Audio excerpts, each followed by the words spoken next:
These bounty hunters return to Earth 2,000 years after the planet was abandoned by humanity, and they are in search of a fugitive. Robert explains that Earth has been uninhabitable for many centuries, but despite that, they are certain they have detected a sign of human life. The blonde girl mentions they will need to wear masks, as the oxygen levels below are dangerously low. After landing on the planet to begin their search, the captain wonders if they are in the correct location. Her assistant informs her that they are not quite there yet. Se-ryung proceeds a little further and finally finds the right spot, which is located deep underground. Channeling energy through her device, she blasts an enormous hole in the ground, revealing a surprisingly deep tunnel below. Sunja confirms from their instruments that they are directly above the target. Without fear, Captain Se-ryung jumps down into the tunnel, where she discovers a grand gate with a written warning. The captain asks Sunja to translate the inscription. She explains that it's an ancient language from 2,000 years ago, and it reads, "They trapped me in here. Do not open unless you want to die." Despite the ominous warning, the girl doesn't seem to care and opens the gate anyway. Upon entering,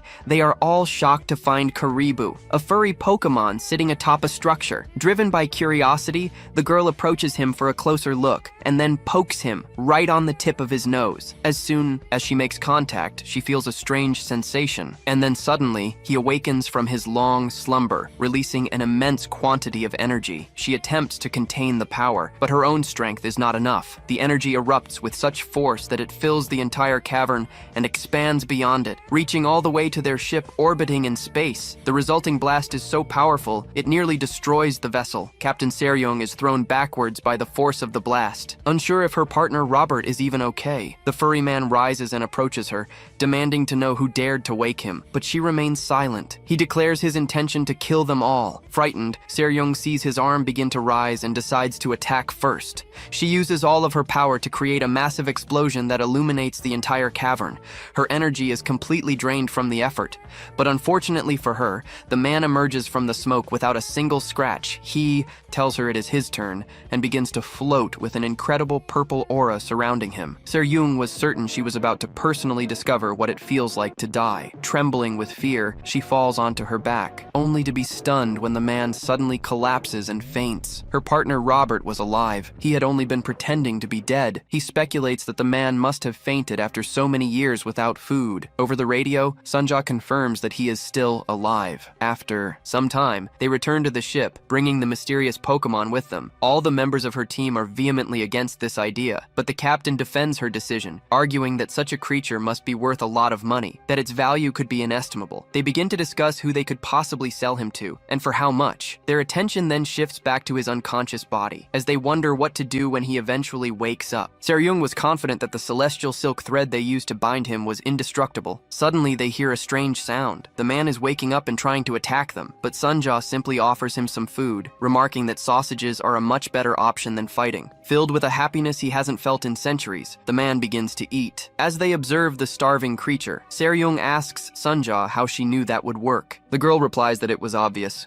A starving animal that hasn't eaten in centuries would never ignore an offer of food. After filling his stomach, the man, who introduces himself as Lee Moki Jin, discovers they are not tomb raiders, but bounty hunters. He, who had been isolated for 2 millennia, now learns that humanity nearly eliminated itself through internal conflict. The few who survived decided to abandon the planet and live in space. Se-ryung explains that after moving to space, all forms of violence and combat were forbidden, including all types of weapons, even nuclear ones. Even the practice of martial arts was banned. She tells him that they now follow the galactic calendar. The man becomes furious. He doesn't believe it's possible for humanity to live in space and threatens to kill them all. In response, the group simply points toward the ship's main window. From there, it was possible to see what the Earth looks like now. It is no longer the vibrant blue planet it once was. Se-ryung comments that the planet actually looks better, as it's had 2,000 years to heal from what humanity did to it. She then adds that he has a terrible smell, which is the natural result of centuries without a bath. They introduce him to the ship's bathroom and shower. When the man emerged with his hair cut and cleaned up, the crew could hardly believe their eyes. This was not a Pokemon or some horrible old man. His body was that of an impossibly handsome young man. Se-ryung was shocked, realizing it had been years since she'd seen a boy that beautiful. Later, as Lee marveled at the incredible view of space, he suddenly felt a pinch on his cheek. It was Se-ryung. She just wanted to be sure that the boy in front of her was truly 2,000 years years old. She reminds him that the years he spent in hibernation don't count, just so he knows. While the captain questions the new guy, Robert and Sunja watch them, considering how odd the entire situation is. They soon reach a building that seems to be built into an asteroid that is in the Pleiades. The Pleiades is a cluster of stars in the Milky Way. The building is the Asteroid Space Tavern, where folks living in space come to have a good time. Inside the tavern, there's an inn called the Wild Crane, with people having drinks and food down below. At one of the tables, Sunja watches in horror as she sees something that surprises her. The new guy just stares squarely at her, wondering what's so big of a deal. The unimaginable sight is now clear as our guy stuffs 6 pieces of hot dogs into his mouth at once, with another mountain of hot dogs still in front of him. Robert whispers to Sunja and asks how a human can eat that much, and Sunja mentions that he has been starving for the past 2,000 years. Robert becomes more worried and asks if he's going to eat 2,000 years worth of food just to quench his hunger, and Sunja tells him that might be the case, judging from the way he's eating. Moments after, our guy clears out the plates and stares at the bounty hunters, probably expecting that they make another order. Meanwhile, the keeper of the Wild Crane Inn, Wong the 18th, speaks with Seryung and is intrigued by her request. He asks to confirm if she's truly looking for a broker. Seryung affirms that she is and says that it must be someone rich and tough because what she has to sell is extremely expensive and valuable. He jokingly asks her how expensive the thing must be to make the usually laid-back blazing devil so frantic. Seryung asks him how much a full collection of 2,000-year-old martial arts manuscripts would be worth if they were all originals and all S-rank. Her words alert Wong, who opens his tiny eyes and stops puffing his cigarette to listen more closely to what she's saying. He continues his puffing and lets out a stream of smoke, considering the question she asked him. Moments later, Wong is seen sitting all by himself after the captain leaves the meeting. One of the nearby guards asks Wong if what she said could really be real. The guard continues by saying that S-rank originals from 2,000 years ago must be incredibly valuable. Wong just continues puffing his cigarette and tells him that the manuscripts are all worth 0 credits. The guard asks again to be sure he heard correctly, since he's certain manuscripts like that could go for a fortune. The innkeeper repeats himself and tells him that the manuscripts are all worth 0 credits. He explains that if such things existed, just one book alone could buy a planet and more. He wonders how a mere mid-tier bounty hunter like the Blazing Devil can claim to have found a bunch of them, which means they must be fakes. He tells the guard to get his head out of the clouds and kick them out. Meanwhile, Seryung returns to the table and asks where Sunja has suddenly gone. Robert tells her that she has gone to get some more supplies and asks how her talk with the innkeeper went. Seryung's eyes light up, and she says their talk was good. She even mentions that Wong promises to contact them immediately he finds someone to buy. Her attention is quickly drawn to something in front of them. In front of them, the new guy relaxes on one of the benches with a dozen empty plates trashed in front of him,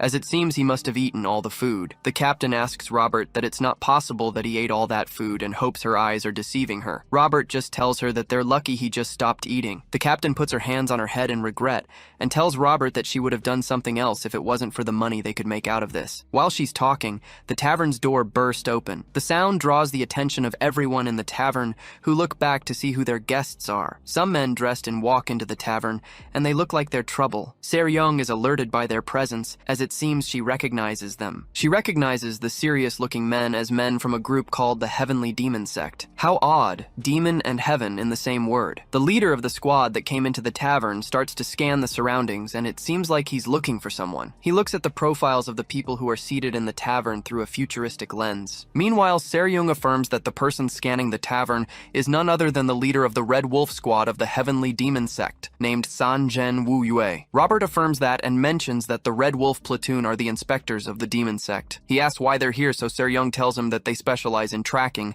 so they must be pursuing someone. She whispers to him not to make eye contact with them so as not to irritate them. Our guy overhears them talking and asks them if they just mentioned a demon sect. Seryung turns around to face him, wondering why he's interested in the sect. The new guy, who still has crumbs of hot dogs on his mouth, asks them if they could possibly be referring to the Heavenly Demon Sect, and it seems he recognizes them. The captain asks him how he knows the Heavenly Demon Sect when he's been asleep for thousands of years. She realizes that the Heavenly Demon Sect would have existed in his own timeline too. Our guy stares at her in surprise and asks why the people aren't fleeing in the presence of the Heavenly Demon Sect. He tells them that if they were truly the Demon Sect members, people should be fleeing in panic. Seryung asks him why they would flee. She mentions that the Heavenly Demon Sect has its issues, but they still pride themselves on being the foremost orthodox and faith-practicing sect in the universe because they really are the best. The new guy stares at her in surprise. He wonders how the Demon Sect and the word orthodox can be used in the same sentence. Suddenly, he thinks to himself that his dream, which had always felt empty and distant, instant seems to have truly come to pass. Meanwhile, Sanjin notices someone odd while he's inspecting the crowd and stops to confirm. A couple sitting near him look back, wondering why he's looking at them. His target isn't the couple, but another man who's quietly sitting alone with his head on his table. Sanjin walks up to him and orders him to look up so he can see his face. When he looks up, the system reads that his internal energy is 52.7 C. It also shows the martial arts he knows and shows that he's wanted on charges of level 2 robbery and assault. Sanjin tells the man that today is his lucky day because he's not the one they're targeting. He orders him to go to the Martial Alliance immediately and go turn himself in, threatening to harm him if he does otherwise. Sanjin stops his sentence midway and his eyes widen as he feels something odd. A hand seems to have landed on his head, and Sanjin stares blankly, wondering who would have to effrontery to not only be near him, but to put their hands on his head. It turns out to be our martial arts master, who starts to stroke Sanjin's head like a cat. Our guy mentions how admirable he looks, still patting his head like he's a child. The martial artist master tells Sanjin that his seemingly impossible dream seems to have come to pass. Meanwhile, the folks in the tavern freeze and stare at him because they've never seen anyone have the boldness to even come near a member of the demon sect. Some other guys who are playing cards stop playing, realizing that nothing but trouble can come from such an encounter. The martial arts master tells them that they've brought his dream to pass, referring to them as young ones. He starts to fawn over the heavenly demon sect and mentions that it's admirable that they managed to do this. He goes further and hugs Sanjin's head, comforting him for the sufferings the young ones must have endured to achieve such a stature. Even the man that Sanjin was threatening just speechlessly stares at the martial arts master, wondering what the heck is going on. As he continues to hug Sanjin's head, Sanjin doesn't move an inch and asks if the new guy is a child with intelligence issues. Roberts tries to calm Sanjin down and tells him that their friend isn't technically mentally unstable, but he just lacks any social skills whatsoever. Sanjin calls the martial master a child and tells him he should know it's also his lucky day and tries to remove his hands from around his head. He tells him that if he had sensed just a little bit of martial art from his body, he would have shattered him to pieces. Sazin tries to pull our guy's hands off him, but realizes it's harder than he thought and begins to struggle. He's surprised that he can't remove the kid's hand no matter how much energy he's using. Robert wonders why the Red Wolf Gang leader seems to be grunting and asks Seryung if something is wrong, but she tells him she's not sure. Sanjin tries harder to peel off the new guy's hand, using more strength from his martial arts technique, but it doesn't work, so he starts to curse. Sanjin decides to make use of his internal energy drive, so the system activates something called a Blood Wolf art at the maximum drive rate. Sanjin's eye becomes totally white, and he entered into another mode entirely. He manages to release a great amount of power, and he displaces the new guy, and he shouts at him to stop messing around. The energy he releases is so strong that it encircles the entire inn and knocks away several tables. The onlookers look at him in horror, realizing that it's about to go down. More folks keep watching him to know what's going to happen next. Some of his subordinates watch from behind with their mouths open. The martial arts master quickly returns to his friends and leaves about a meter of space between himself and Sanjin, who is about to bring down the whole building. Sanjin starts to calm down when he sees that his enemy is unscathed, and he realizes the extent of damage he has done to the shop. Seryung tells Robert that it seems the Red Wolf squad leader isn't in good shape recently, and that would explain his inability to remove the new guy's hands. Meanwhile, our guy just stands there and stares blankly at Sanjin. The Red Wolf squad leader starts to scan the new guy, and he asks him who he is. He wonders how it's possible that he is totally unaffected by the release of so much energy when he was planning to kill him instantly. To make things worse, the system scan shows that there is no record of the new guy's internal energy or martial arts, and he finds out he's not in the database at all. Sanjin wonders how a pure natural being can have zero internal energy and still be alive. While he's thinking, our guy interrupts his thinking and tells Sanjin that the Blood Wolf demon art that he just used is one of the lower level martial arts among the heavenly demons' body cultivation art, but he commends that fact the sect has been able to pass it down. He tells the Red Wolf squad leader that the only issue is that his internal energy and QI are not in harmony, because it seems his training method is flawed. Our guy decides to comfort him by telling him today is his lucky day,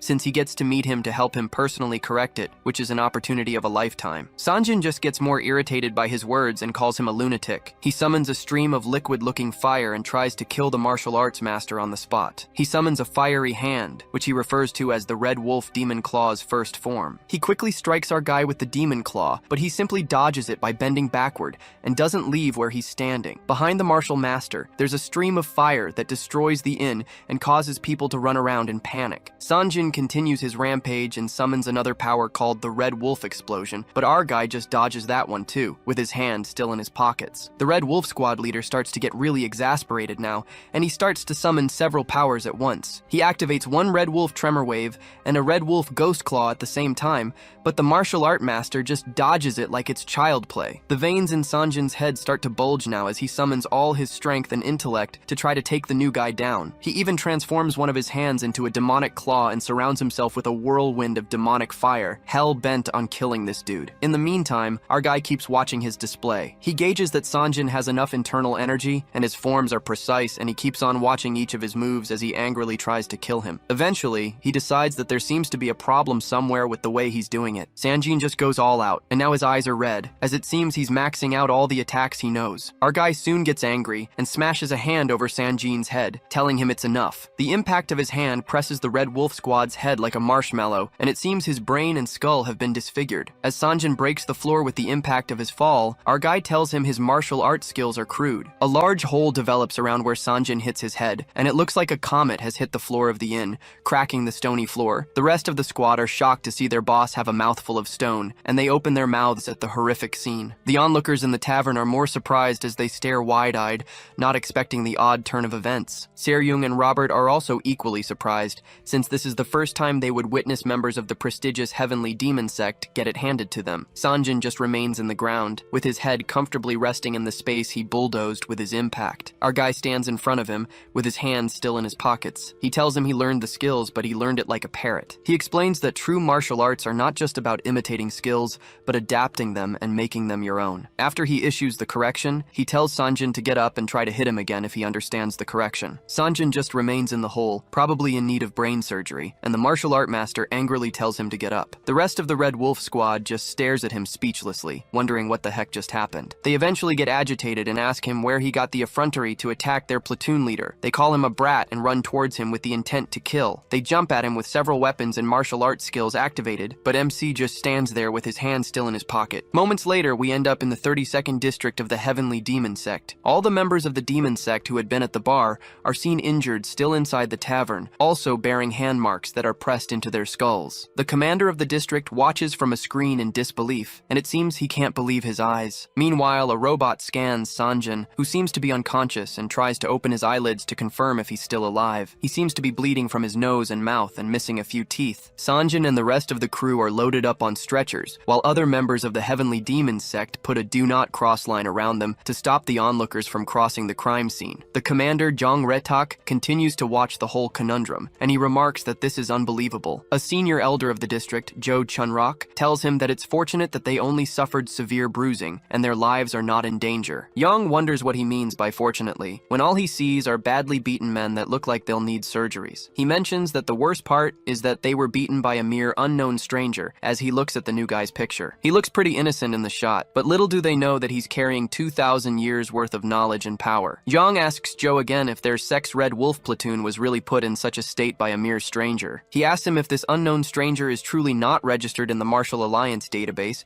and Joe tells him he's not, but his companions were registered. Joe explains that they are a group of bounty hunters known as the S-Devil. He says they mainly clean up B-class or lower petty criminals. He tells Jong that their leader is a person named Saryong the Blazing Devil. Meanwhile, in the S-Devil aircraft, the new guy humbly sits at the table with a napkin around his neck and a knife and fork, expecting food. He sits across the table from Saryong and Robert, who just watch him and try to figure out what to say or ask. At the Heavenly Demon District, Yang asks to know more about Saryong the Blazing Devil. Joe tells him that she's a quite well-known bounty hunter that goes between orthodox and unorthodox worlds. He tells him that they left the Wild Crane Inn after the incident, but he says they can track them. He asks the commander if they should send a team to pursue them. Commander Yang tells him not to bother and tells him he'll handle the matter personally. Joe just stares at him blankly, wondering what he means by that. He bows out and proceeds to leave the commander to think of his next course of action. The commander presses a nearby button and decides to place a call to an ally. The system starts to initiate a call with someone on the large screen after the button is pressed. The commander patiently waits for the call to go through. Soon enough, a priestly-looking man named Kim Sung Bom, the leader of a group called the Greenwood Group, appears on the screen and smiles at him. Kim tells him it's been a while and greets him. He asks the commander if there's a request he has. Yang frowns but doesn't say anything for a while. Meanwhile, Se-ryung watches the stars through the window of the aircraft and tries to clear her head. In the 32nd Heavenly Demon District, the commander seems to have finished relaying the message to Kim, who asks if he'd like the Greenwood group to handle the issue. Somewhere else in space, the S-Devil aircraft blazes through space. Inside, our guy starts to get tired of waiting for food that doesn't seem to be coming. In front of him, Seo-young and Roberts just watch him, still not saying a word. They continue to watch him wait for Sunja to finish grilling the hot dogs, and they still don't say a word. Robert whispers to the captain and asks her if she's honestly as scared as he is right now. Seo-young looks at him with an irritated expression and asks him what he's talking about. He reminds her that she also saw it with her own eyes too. He reminds her that Sanjin Yue and the Red Wolf platoon are all A-rank martial artists, and he had just slapped them down with a single blow of his hands. Apparently, a single blow of his hand hit all of Sanjin's subordinates and sent them flying back, with teeth flying out left and right. Roberts recalls seeing them flying away like bugs, and remembers one guy who smashes into a pillar. Seo-young just looks at him and doesn't say anything. She later says that she could have taken those guys too, if she fought them seriously, since they're the lowest level of their rank, even though they're A rank. Robert just confesses that he, on the other hand, would only have been able to scratch them just a bit if he had put his life on the line. He reminds her that the martial arts master just swatted them aside like flies, and he didn't seem to struggle with it at all. Seo-young gets tired of listening to him and walks toward our guy. She bangs her hands on the table, and he just looks at her expressionlessly, wondering what the problem is now. She softly tells him that they need to talk. He just keeps staring at her, and he doesn't say a word. He soon breaks the silence and tells her he'll have to eat first before they can talk. Seo-young sits in front of him with her arms crossed and insists that they talk first. She rudely speaks to him and asks him what his name is. Robert quickly interjects and suggests that she used honorifics to refer to him, but she just asks him if he's deaf and asks him what his name is again. Sunja soon arrives with a wide dish of freshly grilled hot dogs, and this catches our guy's attention. The captain tells him not to even think about eating until they're done talking, and she demands that he tell her his name. He just glares at her, but he doesn't say a word. Robert tries to resolve the conflict and whispers to the captain that it's popularly said that it's not right to bother a dog when it's eating, so he suggests that they let him eat first, but the captain doesn't seem to be buying it. He tells them his name is Lee Mok-jin. Seo-young asks him about his identity and past profession to understand how he was able to do all he did. He just stares at her blankly and doesn't say a word, still holding onto his cutlery. She continues to stare at him, expecting a response, and it seems they've started a staring competition. He finally breaks the ice and tells her he's a heavenly demon. Not just a heavenly demon, but he's a supreme heavenly demon. Seo-young repeats what he just said and wonders if he truly just referred to himself as a supreme heavenly demon. She wonders what nonsense Lee is saying and asks if they fed him bad hot dogs that's making him hear things. Suddenly, the aircraft's alarm starts to blare out and the warning lights come on. Everyone becomes alert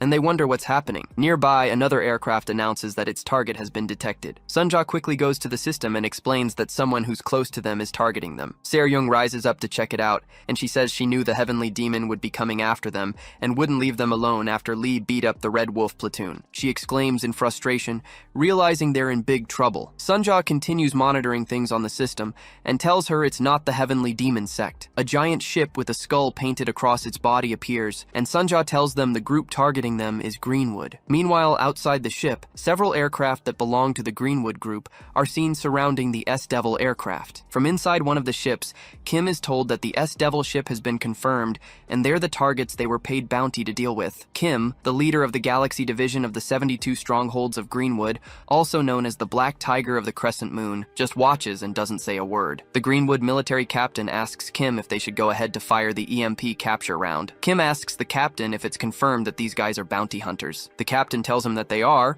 and they found out that they mainly operate in the outskirts of the galaxy, and their leader is someone called Blazing Devil Seo-young. The Black Tiger thinks to himself and wonders why the Heavenly Demon sect would bother with a small-time sect like this, and it seems something is fishy. He recalls the conversation he had with Yang where he had offered him the job to deal with this problem. He remembers cheerfully accepting the bounty, asking Yang for the completion conditions, and asking what they should do once they capture the target. Unlike what he expected, Yang tells him not to capture them, but to just erase them from existence. Kim's eyes widen in horror, and he clarifies by asking if he wants them to kill the targets. In the present time, the Black Tiger mentions that this situation seems odd, and he suspects that something is going on. He mentions that the Heavenly Demon sect are far better at taking lives than they are, and he believes that there must be a reason they had specifically entrusted them with the task. The captain just listens to his deduction and becomes equally surprised. Kim hesitates for a while and considers what to do next. He says that there must be a trap that has been set for them inside the S-Devil ship. Inside the S-Devil ship, Seo-young peers out and sees the fleet of ships surrounding surrounding them. She mentions that the Greenwood group are bandits and must be here to rob them, but Robert tells her he doubts that. He explains that there's no reason for the group to bring such a large fleet just to rob extremely poor folks like them,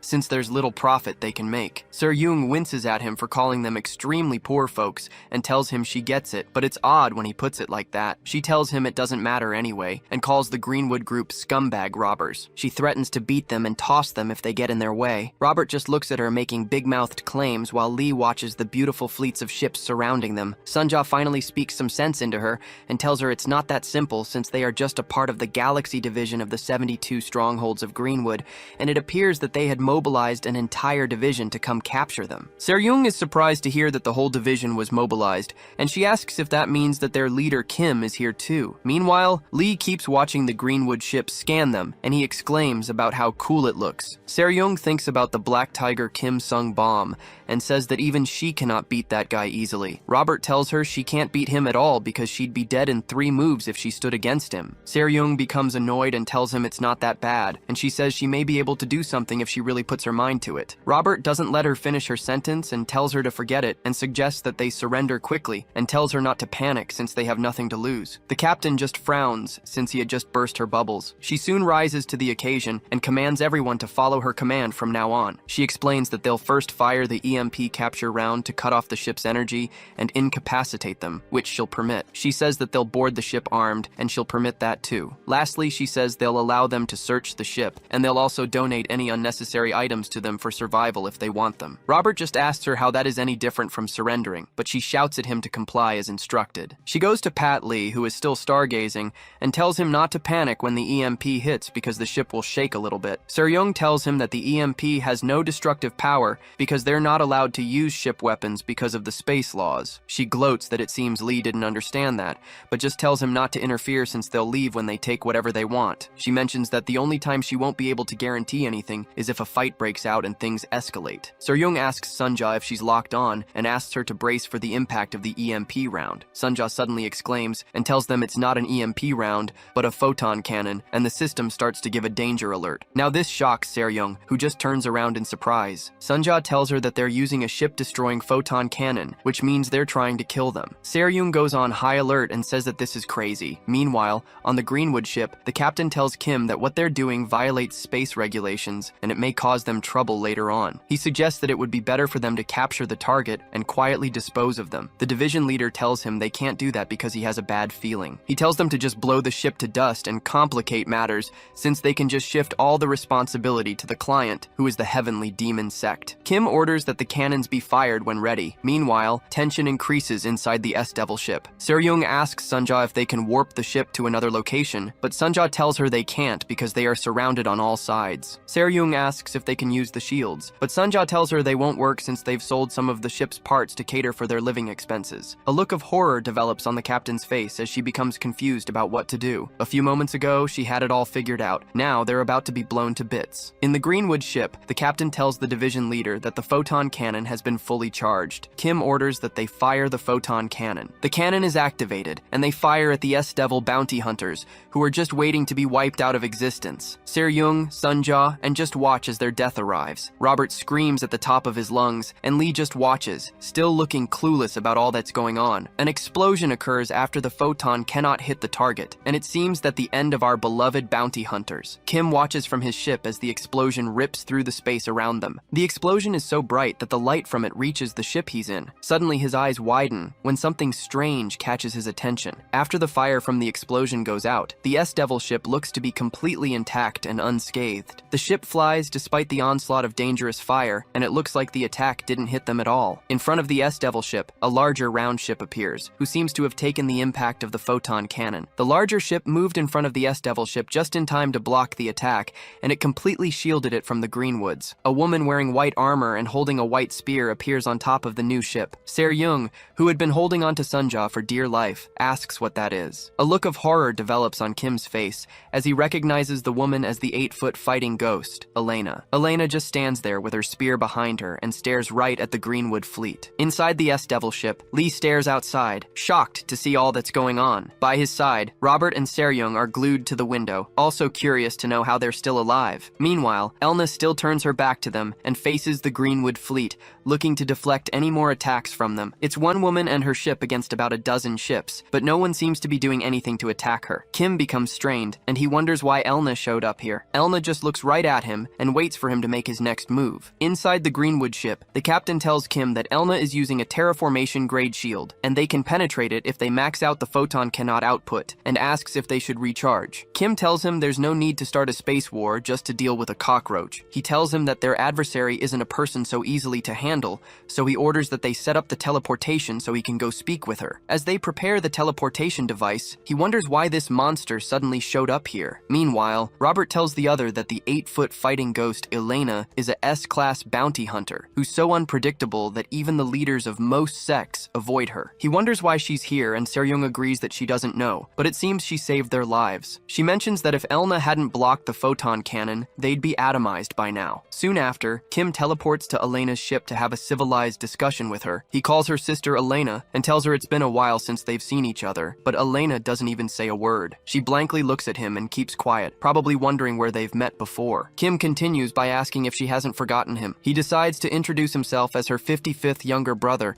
and reminds her that he greeted her at their mother's birthday 2 years ago, but Elena tells him to get lost. Her words sting Kim, who is just trying to have a conversation, but he decides not to overreact. He formally introduces him as the leader of the Galaxy Division of the 72 Strongholds of Greenwood, and not as her brother, to make things clear that he's not here to play. Kim tells her that telling him to get lost is the same as telling all of Greenwood to get lost, and he cannot accept that. Elena just keeps staring at him and activates her martial art, preparing for a fight. Robert takes notice of this, and he mentions that it looks like they're about to fight. Seryung mentions that it's not going to be easy even for Greenwood because Elena isn't easily touched. She adds that dealing with Elena alone is tough, but it could easily become worse if her mother Lioness jumps out from behind too. Robert continues to watch Elena closely and asks what Seryung means by Mother Lioness. When Kim realizes things are about to go awry, he jokes that Elena is the same as ever, resorting to fists to have a conversation. He raises up his hands and tells her he surrenders, trying to avoid trouble. He tells her to relax because he doesn't want to fight, but Elena still continues in her martial form. Kim thinks to himself that a fight is a great loss, especially for a crap job like this. He suggests that they resolve it peacefully and says he would like to know the reason for her intervention. The Black Tiger asks Elena if the S-Devil bounty hunters are her targets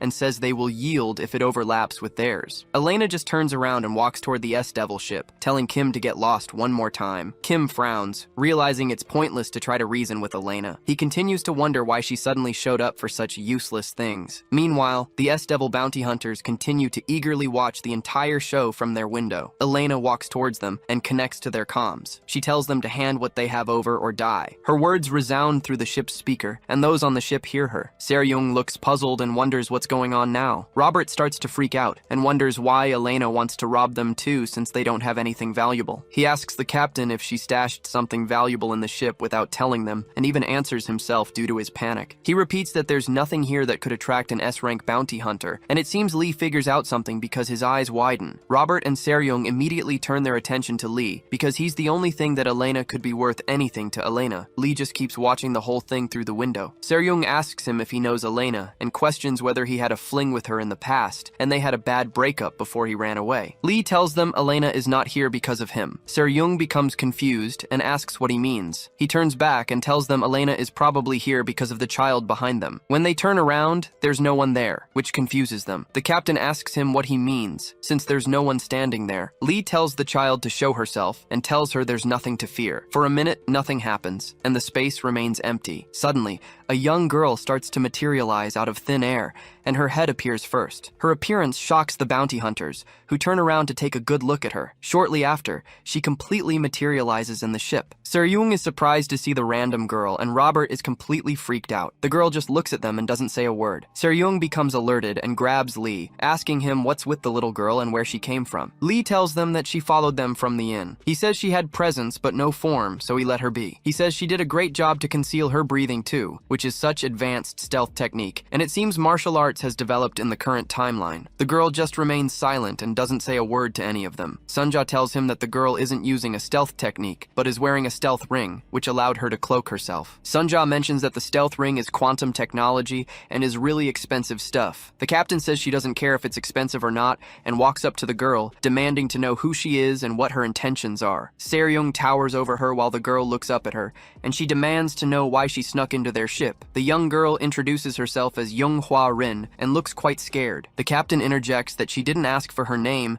and demands to know if the people outside are after her and if she's their target. Hwa Rin, who is almost in tears, tells her that they're probably after her. Meanwhile, Elena just stands outside and waits for their response. Hwa Rin tells them that as long as she's alive, they won't stop coming for her. Robert suddenly loses his mind when he realizes that the girl said her name is Hwa Rin, which surprises the captain. Still looking surprised, she asks him if he knows the girl. He starts to act like little fangirl and says it's impossible that he wouldn't recognize her since she's the main vocalist of a band called the Pernosian. Seryung looks at him in surprise and asks him who the Pernosians are since she's never heard of them. It turns out they're not as popular as Robert thought. He exclaims that the Pernosians are the galaxy's top rookie idol duo, and he tries to remind her of a song called Dynamite Do Dado. The song sounds so weird that it's obvious why the Seryung wouldn't know it. Robert explains that she's the main vocalist of the idol group that sang the hit song. He reminds the captain that he plays the song every time and she always dances to it. He quickly does a Google search on her to confirm, and he sees that the girl is truly his idol, and he comments that she's even prettier in person. I wonder if there are space laws against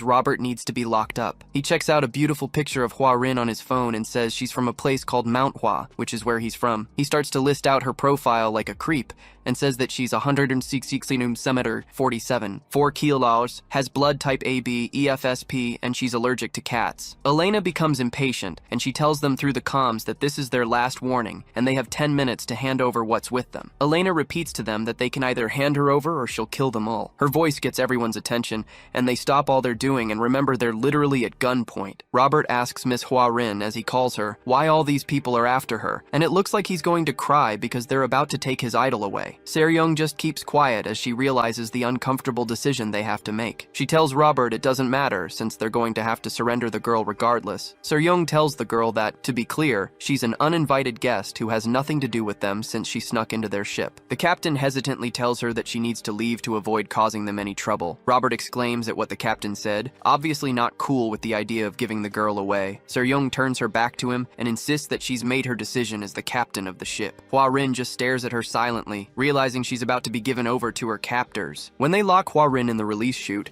Robert mentions to the captain that he doesn't think what they're doing is right, especially because the girl is the main vocalist of Pernosian. Seryung tells him they can't protect her because they can barely handle Greenwood, not to mention fighting against the 8-foot demon Elena. She tells him that even if they hold their ground, the fate of the girl wouldn't change at all, but their own fates will, because they'll all die. Seryung reluctantly but firmly hits the red button to open the ship's door. She confesses to Robert that she's in pain too concerning the decision, but nothing can be done. Hwa Rin just stands there waiting for her fate, while the system announces that the door lock has been disengaged and it proceeds to open the gate. Hwa Rin just stands there trying to brace up against what happens next. Suddenly, out of nowhere, a hand lands on her shoulder. She is surprised and looks to her right to see Lee standing next to her, and he has the weirdest look on his face as he usually does when he sees crazy things. He looks over at her and reminds her that he had told her not to be worried. She just looks at him in shock, surprised that he'd follow her out when they're up against a monster. Seryung looks through glass and sees Lee with Hwa Rin, and she loses her mind, wondering how and when he got in there. Robert is equally surprised to see that Lee had gone in with her. Seryung quickly hurries to close the gate, wondering how crazy Lee could be. Robert tells her they should wait to see what happens since Lee is pretty strong and may even defeat Elena. Seryung asks him if he's crazy and reminds him that it's space out there,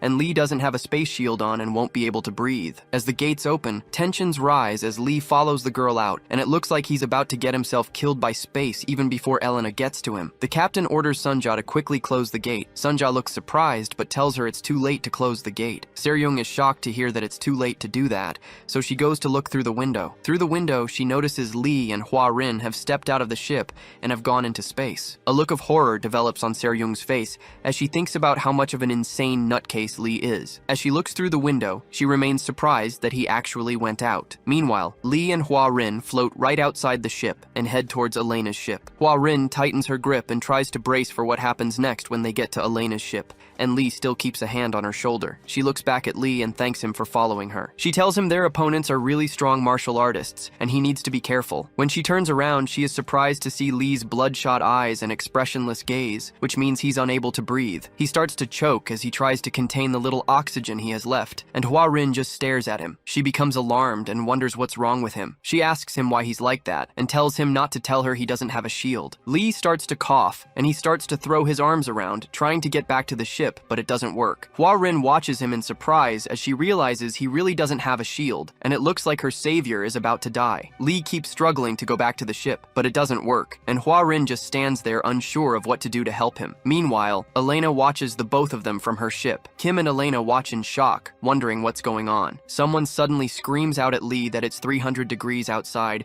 and the pressure would burst his internal organs within 10 seconds, asking why he would go out there without a shield in the first place. It's clear that our guy knows nothing about the rules of space. Lee continues to cough, and his face becomes purple as he waves his hands frantically, trying to get back to the ship. He becomes really purple and swollen and continues to choke. His eyes become red and swollen, and they look like they're about to pop out of their socket. His eyelids suddenly start to close, and it looks like he's fallen unconscious after losing all his oxygen. Suddenly, whoever was talking to him before places their hands around his purple face. It turns out to be Se-ryung, who had come out of the ship to try to save his life. She places a nano shield on his face and activates it to allow him breathe in space. When he doesn't move, she keeps screaming at him to wake up and breathe. When he still doesn't respond, she becomes scared and asks him what he's doing and why he's not responding. Suddenly, Lee opens his eyes and stares right at her. She lets go of him and breathes a sigh of relief that he's alive. She tells him she thought he was dead and jokingly calls him a bastard. He tells her she's worried for no reason since he's the supreme being of heaven and earth, and there's nothing in this world that can threaten his life. Se-ryung just stares at him, shocked. That was not the thank you she was expecting. Lee looks back at Elena's ship and notices that Hua Rin, who was trying to save,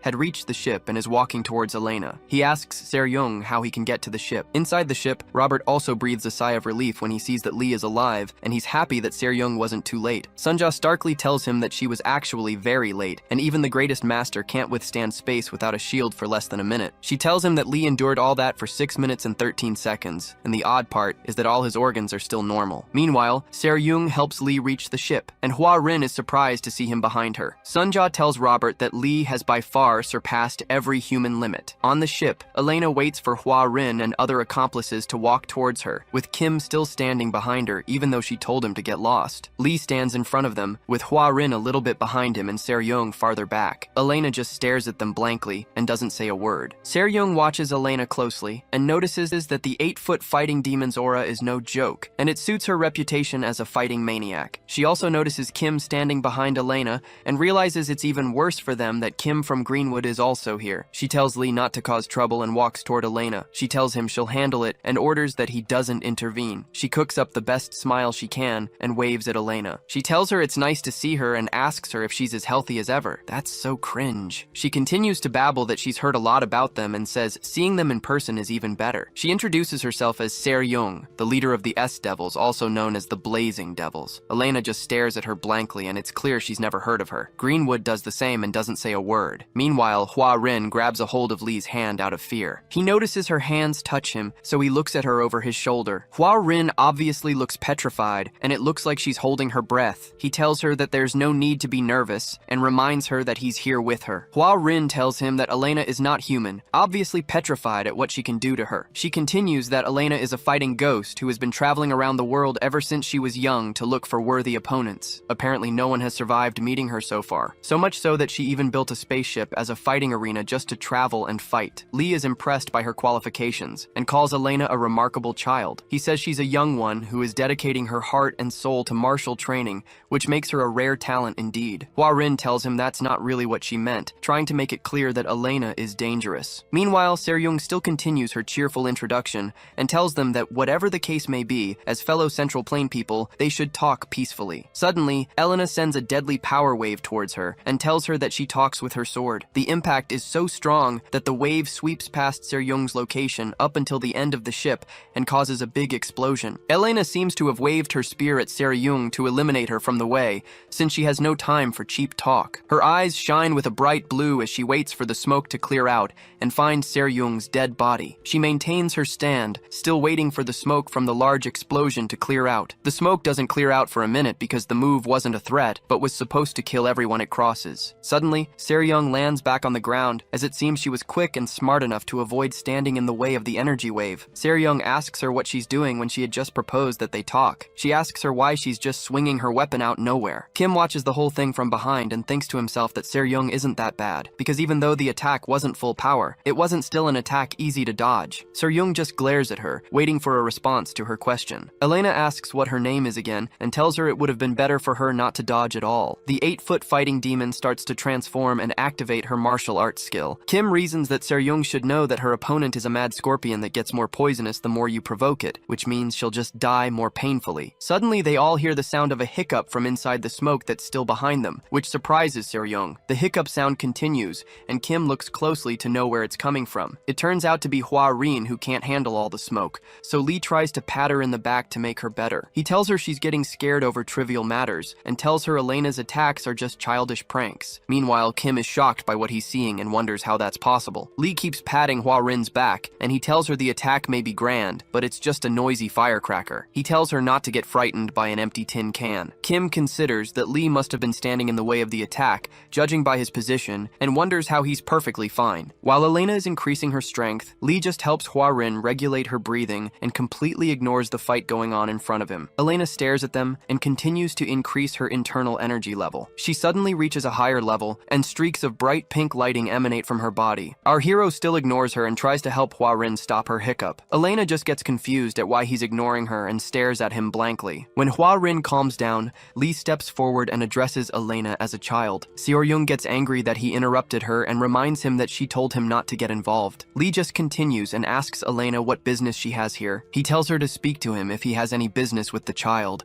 referring to Hwa Rin. Kim tries to scan him but realizes he's unidentified and there's no data on him. He also notices his has no internal energy drive equipped. While she scans him, Lee tells Elena that Hwa Rin is under his protection, so any business with her goes through him. The Black Tiger is surprised to learn that he has no identification and internal drive, and wonders if he's a nameless natural from the outskirts. Lee continues by telling Elena that if she has no business here, she can leave, and he just waves his hands at her to explain his point. While he speaks, a bright light suddenly pops up as Elena responds. Something as bright as a star suddenly appears on their radar. The light is so bright that it catches the attention of Se-ryung, Kim, and Hwa Rin. The light appears on the ship and appears to summon a streak of blue lightning to the top of the ship. It looks like some major power demonstration. Meanwhile, Lee uses his hand to stop Elena's bright spear, which seems to have been used to summon the lightning and bright light for an attack. He stops the spear with his bare hands, and it doesn't seem to harm him at all. Elena is seen holding the spear, and it seems she had launched a frontal attack as a response to him asking her to leave. Meanwhile, our guy stops the spear with one hand while the other is in his pocket. Lee is surprised that she attacked him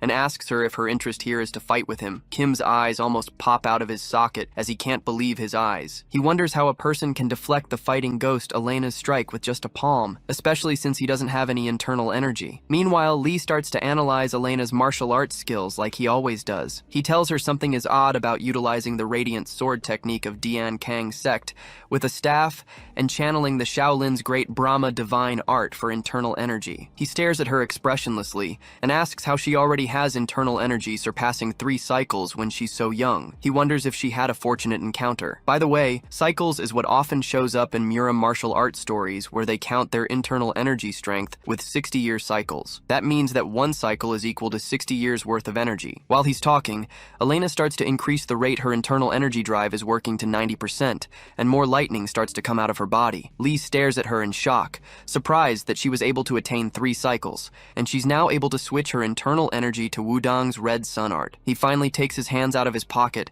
and keeps watching her max out her internal energy drive. Right now, she's operating her drive at 95%. Meanwhile, Kim just stares at her and wonders if Elena was always this strong or if something has changed. Lee just looks at her silently, wondering how far she plans to go with with this. He asks her if her plan is to go all out, and starts to activate his own martial energy as his hands start to burn bright. Suddenly, the ring on Elena's hand starts to shine and tingle. She maintains her attack stance as she continues to increase her energy usage, and the rings continue to shine. Suddenly, the ring lets out a warning sound, which shocks Elena because that's a bad thing. We flash back to a time when Elena is speaking to her mother. Her mother tells her she won't stop her from leaving for the world to chase her dreams. Elena kneels before her mother while she addresses her. Her mother tells her that she'll permit any fight that furthers her training, but she's not allowed to get herself killed. Elena continues to listen while remaining in a submissive position as her mother addresses her. Her mother tells her that she is already strong, and there are less than 10 martial artists that can hurt her throughout all the word, and even they cannot push her to the brink of death. She reaches out for Elena, who bows submissively to her. Her mother reminds her to always remember that she is her mother. She puts a ring on her finger and tells her there is one rule she has to keep if she wants to leave the home. She tells her that if the ring sounds at any time, she must flee no matter what. The sound of the ring means that the opponent is beyond her reach. Her mother tells her that if she ignores the warning, she'll surely die. Back in the present time, the fighting demon collapses in shock when she realizes the consequence of the ring's sound. She stares at Lee, who just seems to be a weak young boy. Elena decides not to back down and continues to fight when she recalls some hurtful people who have put her down with hurtful words when she was much younger. She remembers some of her children asking her what she's hesitating for and telling her to run with her tail between her legs. She recalls them telling her to know her place and asking her what she can do. She hears voices reminding her to hide away and live. She remembers when she was a little kid in the midst of the many children her mother has who taunted her. She remembers her mother telling her to greet them because they are her siblings. Her mother tells her that they have different fathers, but they are all born from her womb. She recalls standing alone and her mother telling her that they all need to stay close to each other since they share her blood. She remembers some of her mother's kids asking what her name was again. In the present day, Elena decides to stand her ground and fight to the end. She starts to increase her energy drive from 98% to 100% to 110%, and even as far as 120%, which shouldn't be possible. The 8-foot fighting demon generates a great deal of energy, and the entire ship is almost set ablaze by all the power. Lee just frowns as he looks at her, and he seems a bit more alarmed by how far she's going. Se-ryung also watches in surprise, and so does Kim. Our guy waits for her to do her thing and watches her complete her transformation. Her suit morphs into something new, and it seems she's a totally different being. She looks like some sort of panther, and her hands look unnatural, which means she has morphed into a high-level killing beast. Lee mutters to himself that she had just used a skill that he's never heard of, because he has never seen someone perform a transformation with the Transcendental Awakening skill. He tells himself that it seems martial arts have evolved so much as time has passed. While he's thinking, Elena leaps off the ground and launches towards him. Meanwhile, Lee feels that martial arts have advanced a little bit too much. He doesn't make any move, and just stands here with his hands in his pocket, even up until Elena gets right in his face and starts to swing her weapon. As she swings at him, he dodges it quickly and mentions that the move is the chaotic storm sword technique of the Aim sect. She makes another move that looks like a spiral of fire, and he still continues to dodge. He identifies the move as the sun and moon twin wheels of the Kunlun sect. The 8-foot fighting demon starts to get angry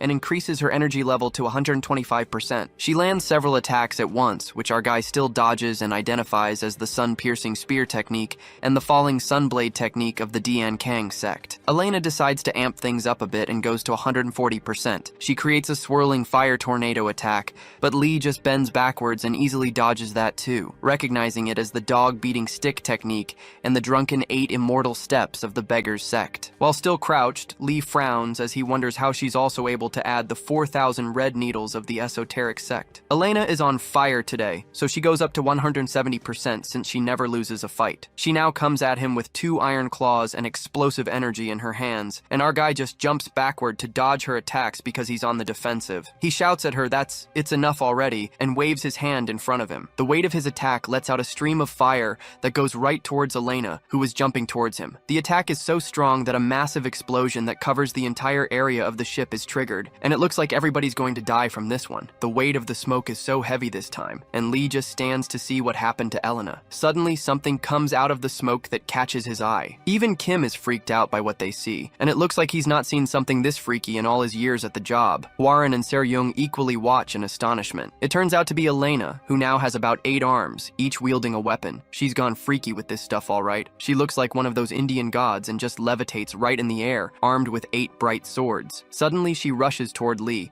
hoping to cut him in all ways possible. Now she's at 190%, and it seems she's not going to stop. She launches an overhead attack at him and comes down in a blaze of fire. but he just stands there and stares at her. She rushes towards him in fierce determination, and the metallic armor seems to have covered up her entire body, making her almost unhuman. Lee just looks up and frowns at how far she's taking this, hoping she'd just stop. Elena does the opposite of that and continues to move towards him at full speed. He thinks to himself that her talent is admirable, but she's crossed the line of righteousness. As she continues to rush towards him, Lee reasons that her awakening exposes wounds and desires, which means she's just being consumed by herself. He keeps watching her come towards him and believes that she's carrying many inner demons. Suddenly, Lee generates an explosive power in his hand and thinks to himself that if she goes any further, he'd have no choice but to kill her to stop her. Meanwhile, Hua Rin stands behind him and watches Elena come towards them. Out of our guy's hands, a strange celestial sword emerges, and he tells himself that he promised to protect Hua Rin. Se-ryung and Kim are shocked when they realize that Lee is wielding something known as a heart sword. The 8-foot fighting demon doesn't stop and ignores the sword in his hands, hell-bent on sending him to his grave. It looks like only one person will live to tell this tale. When she almost reaches where he is,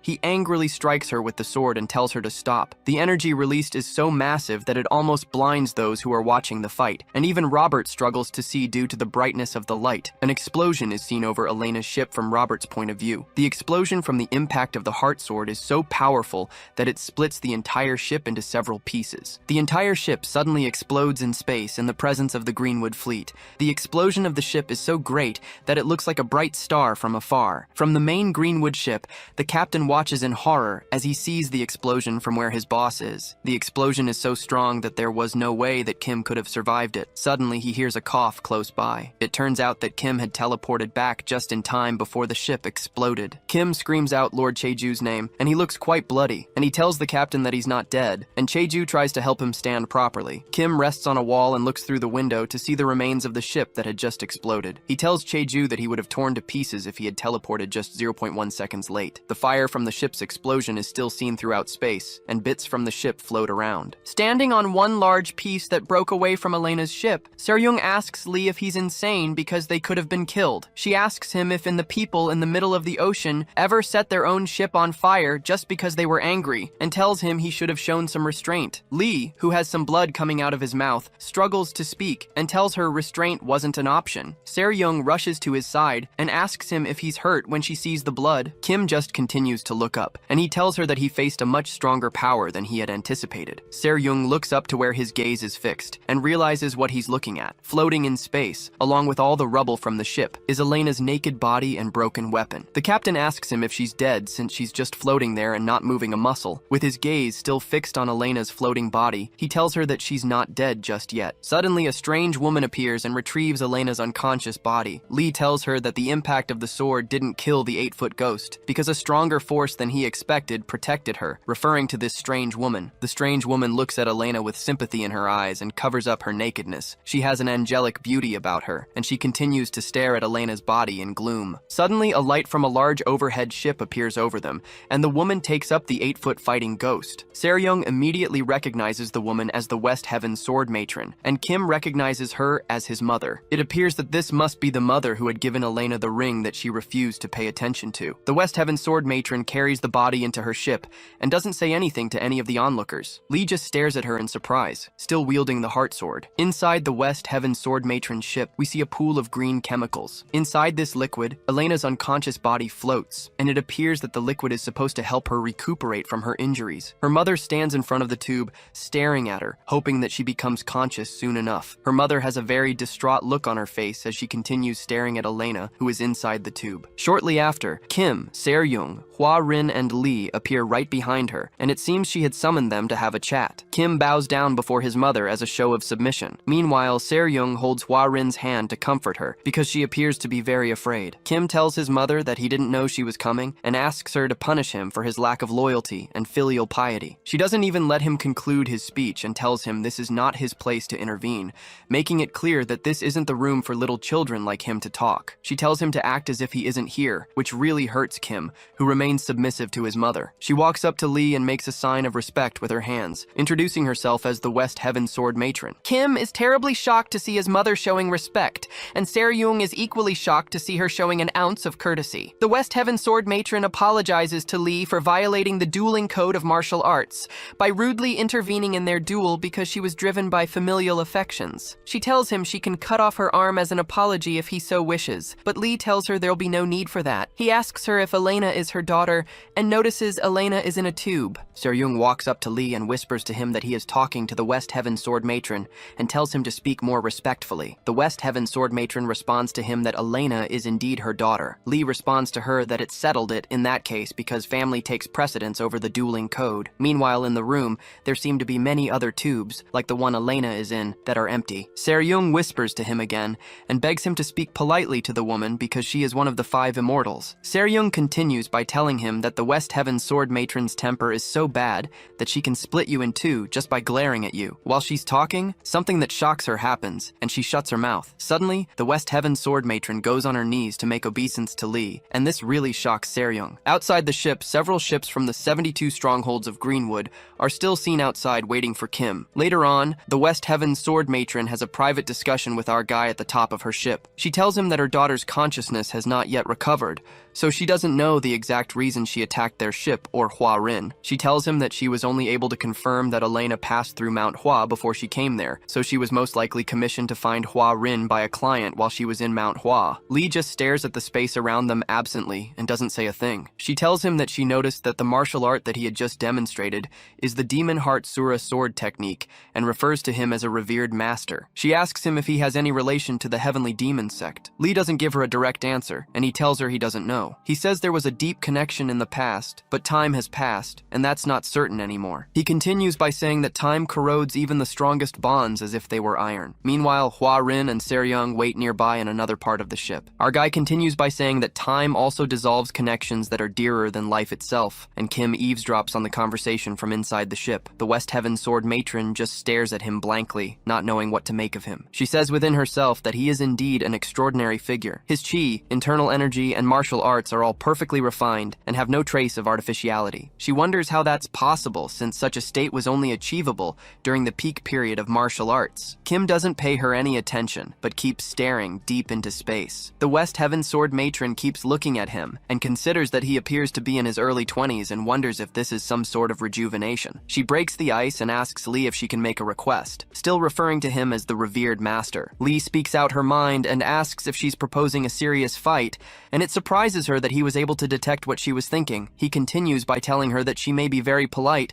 but every word she says is dripping with murderous intent, like a sword sharpened against a flint that is getting sharper by the minute. The West Heaven Sword Matron commends his sharp ears for being able to catch her small whispers. He tells her that he's never refused a challenge, but he reminds her that if they fight, one of them is bound to die. The only issue is that the one left standing will be severely injured because something too strong has no room to bend and will break. The West Heaven Sword Matron starts to awaken her internal energy and accepts her fate, still hoping for a chance to fight. Se-ryung notices the matron's awakening and becomes worried that trouble is brewing. While the matron is still awakening, Lee asks her if they have any compelling reason to fight while still looking at the scenery outside the ship. The West Heaven Sword Matron is caught off guard by his question. He glances at her and tells her that they can fight if they have reason to in the future, because he's more preoccupied with his desire to see more of the world right now. She stops her awakening, intrigued by the way he speaks. She decides to stop her transformation altogether and accept his offer. Meanwhile, the West Heaven Sword Matron's ship as well as the Greenwood fleet are seen all over that area of space. Moments later, the S-Devils leave the vicinity, as it appears that Lee and the West Heaven Sword Matron are done with their discussion. Later, Kim and his mother have a discussion, and she learns from him that the kill request was made by the Heavenly Demon sect to prevent some secret from leaking. Kim, who still kneels in submission,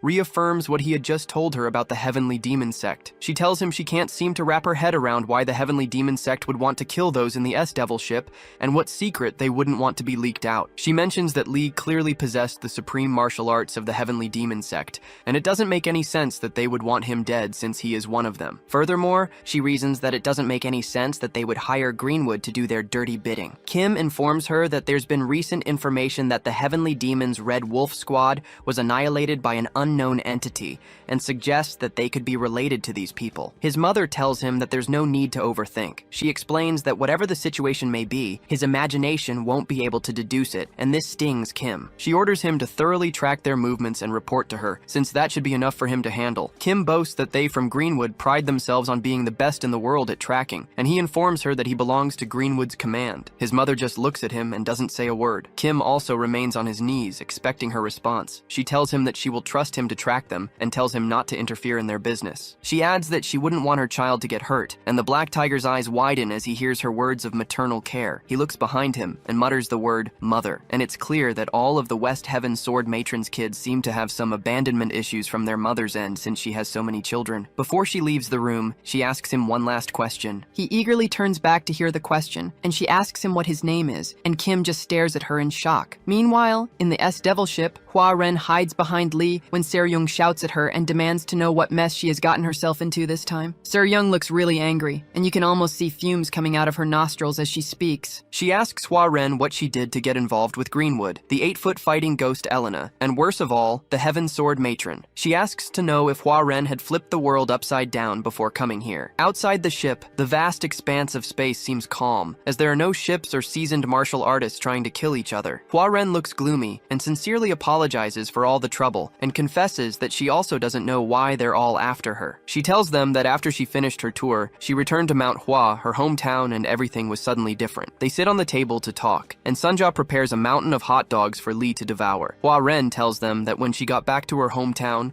the people from her hometown were suddenly trying to kill her. She explains that she ran away from her town all the way to this place. Meanwhile, Lee speedily stuffs his mouth with like 7 hot dogs, and at the same time he grabs another 4 with his other arm, clearly ignoring the conversation. Se-ryung says she has no idea what Hua Ren is talking about and turns around to ask Sunja if she has any idea either. Sunja looks just as confused and says she also finds it hard to grasp. Hua Ren just keeps silent, unsure of how else to explain her dilemma to them, while Lee spills pieces of meat everywhere due to his frantic eating. Suddenly, one of the pieces of meat mistakenly enters Hua Ren's mouth, and she tries to bring it out, but she becomes shocked when Robert slams his hands on the table, demanding to know if she just mentioned Mount Hua. He angrily pushes Se-ryung aside and asks if she is referring to the Mount Hua planet, which is also his hometown. The girl mistakenly swallows the meat caught in her mouth, and it starts to choke her, which makes her cough. But Lee doesn't even notice at all because he's eating like a beast. Robert demands that she immediately tell him what happened at Mount Hua, while Hua Ren continues to cough. Watching the conundrum,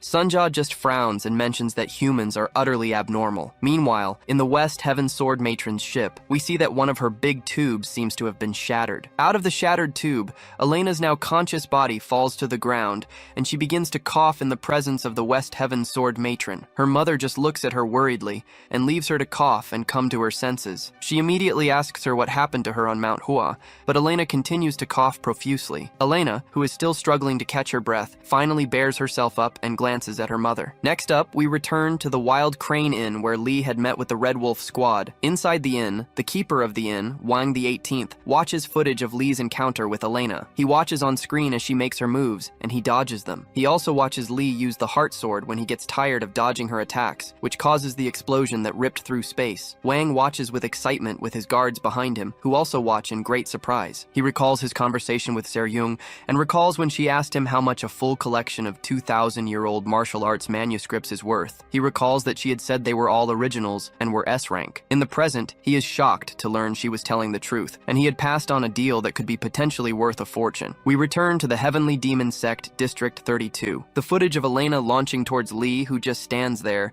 is played on the screen. Soon after, Elena is seen trying to land multiple strikes on Lee, which he dodges seamlessly. A look of horror develops on the face of the District 32 commander, Young Ri Tak. He watches in horror and asks what's going on as he sees Lee wielding the heart sword to finish off Elena. From behind him, the West Heaven Sword Matron asks what he thinks of the footage and says the martial art seems to be quite familiar, and he looks back towards her. She stares at him and waits for his, hoping that he'll pick that the martial art is related to the demon sect. Young acknowledges that it is a level of martial martial art prowess never seen or heard of before, but he tells her he doesn't understand what she means by saying it's familiar. The sword matron just stares at him blankly, wondering if he truly doesn't know anything about the new person that just showed up on their radar. Jung also stares at her, standing on his point that the martial art doesn't seem familiar. The sword matron thinks to herself that it really seems that he doesn't have a clue that the martial art that Lee used is connected to their heavenly demon sect. She asks him why he decided to pursue our guy and why he had involved Greenwood. The commander tells her that is an internal matter of their sect,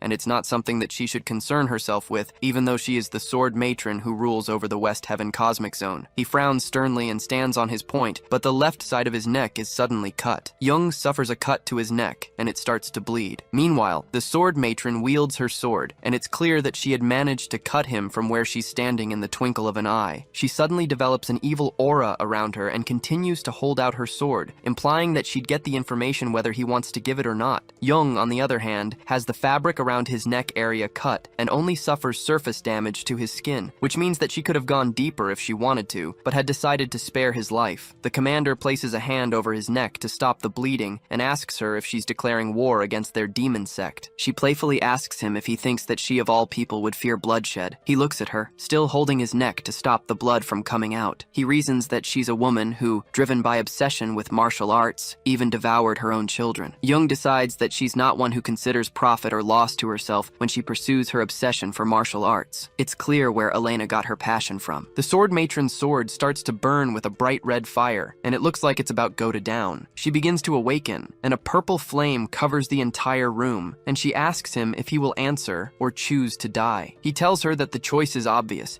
because even if all the 1076 martial artists of District 32 attack her together, they can't surpass the strength of the sword matron, so it's clear that he has chosen to die. He activates his own martial power and generates fire in both his hands, and proposes that they begin the fight, even though he knows it'll lead to his doom. He tells her she better hurry if she plans to cut down all 1076 of them. The West Heaven sword Moran just smiles at him, intrigued by his resolve. She thinks about how people say that the heavenly demon sect gets tougher each passing day, so she decides to let it go. She tells him that the method used by the unknown person that they're dealing with is the Demon Heart Sura sword technique. Jung, who is still planning on fighting with a murderous intent in his eyes, is shocked to hear her mention that the martial art is connected to the demon sect. He asks what she means by that. The sword matron repeats that the heart sword that cut down her daughter was the Demon Heart Sura sword technique, second in the heavenly demon sect's martial hierarchy. The commander is sincerely surprised to hear her assertion and tells her that can't be possible because the Demon Heart Sura sword technique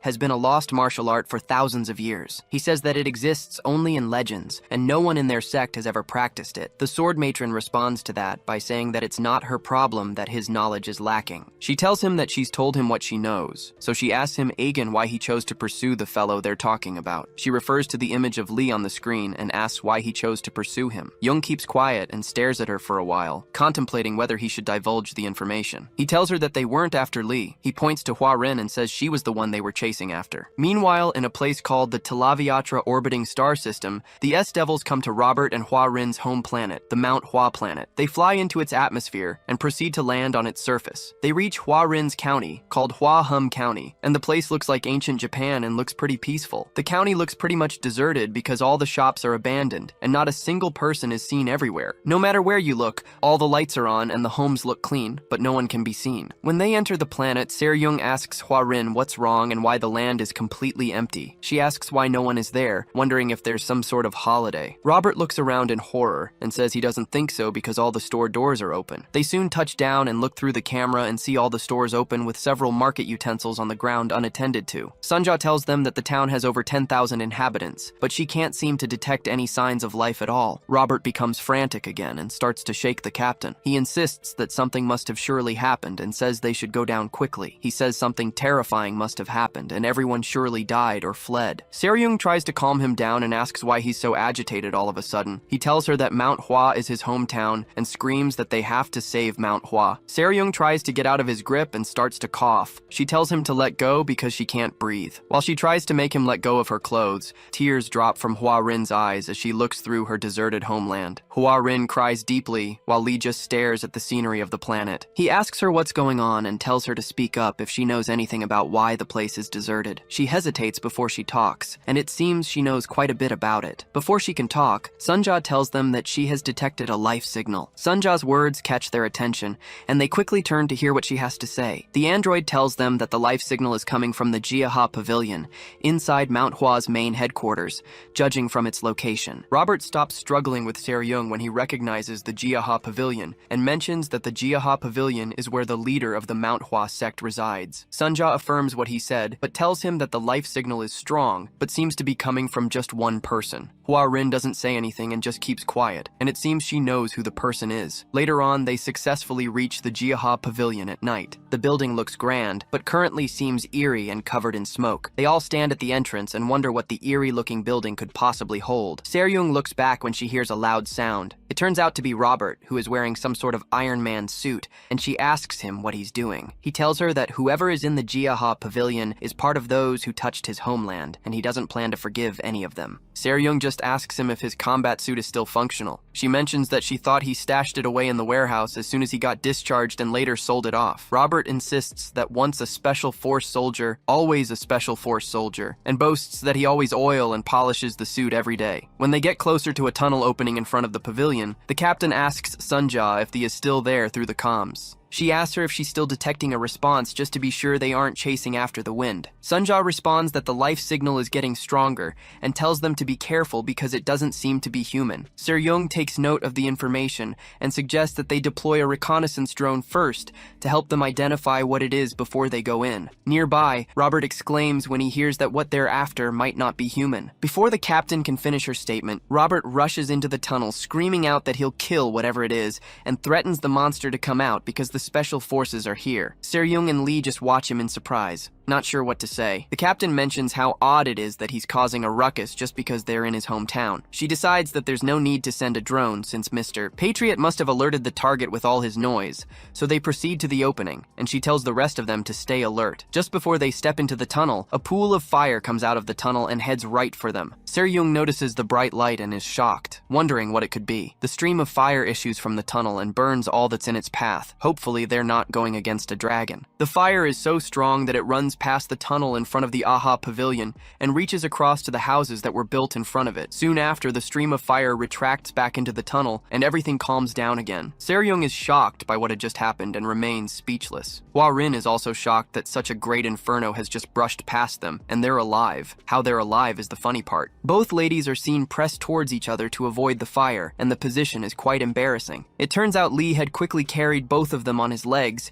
and created a shield that blocked the fire to keep them alive. Lee doesn't even notice their compromising position and looks deeper into the tunnel, wondering where the fire came from. Seryung snaps to her senses and looks behind him, asking where the fire suddenly came from. Our guy suggests they move forward and drop Seryung on Hua Rin to her feet. Seryung drops on her back and lets out a groan of pain. When they move forward, they run into Robert, whose suit seems to have been badly burned, and they wonder if he's dead or alive. Seryung moves closer to him and asks him to say something if he's alive, but he just remains frozen as if he's been roasted to death. The captain signals Sunja through the comms and asks her to scan him to know if he's still alive. Sunja runs a scan on the system and assures them that he's fine because, fortunately for him, his combat suit did its job. Seryung wonders why he's not talking if he's still alive, and Sunja tells her that he's probably just scared out of his mind. The captain exclaims when she realizes the problem and gives Robert more time to become conscious. Meanwhile, Lee checks out the tunnel and wonders where the sudden fire came from. When he looks up, he sees a streak of pink lightning, which catches his attention. As he looks closer, he notices something littered around the end of the tunnel. It turns out to be small pink flower petals that are making these streaks of light. The petal lands on our guy's hair and shatters due to how fragile it is, which puzzles him. Suddenly, the entire tunnel fills up with thousands of other flower petals out of nowhere. Moving forward, they see that the flower petals are emanating from a man who seems to be sitting down on a throne. The man turns out to be the leader of the Manhua sect,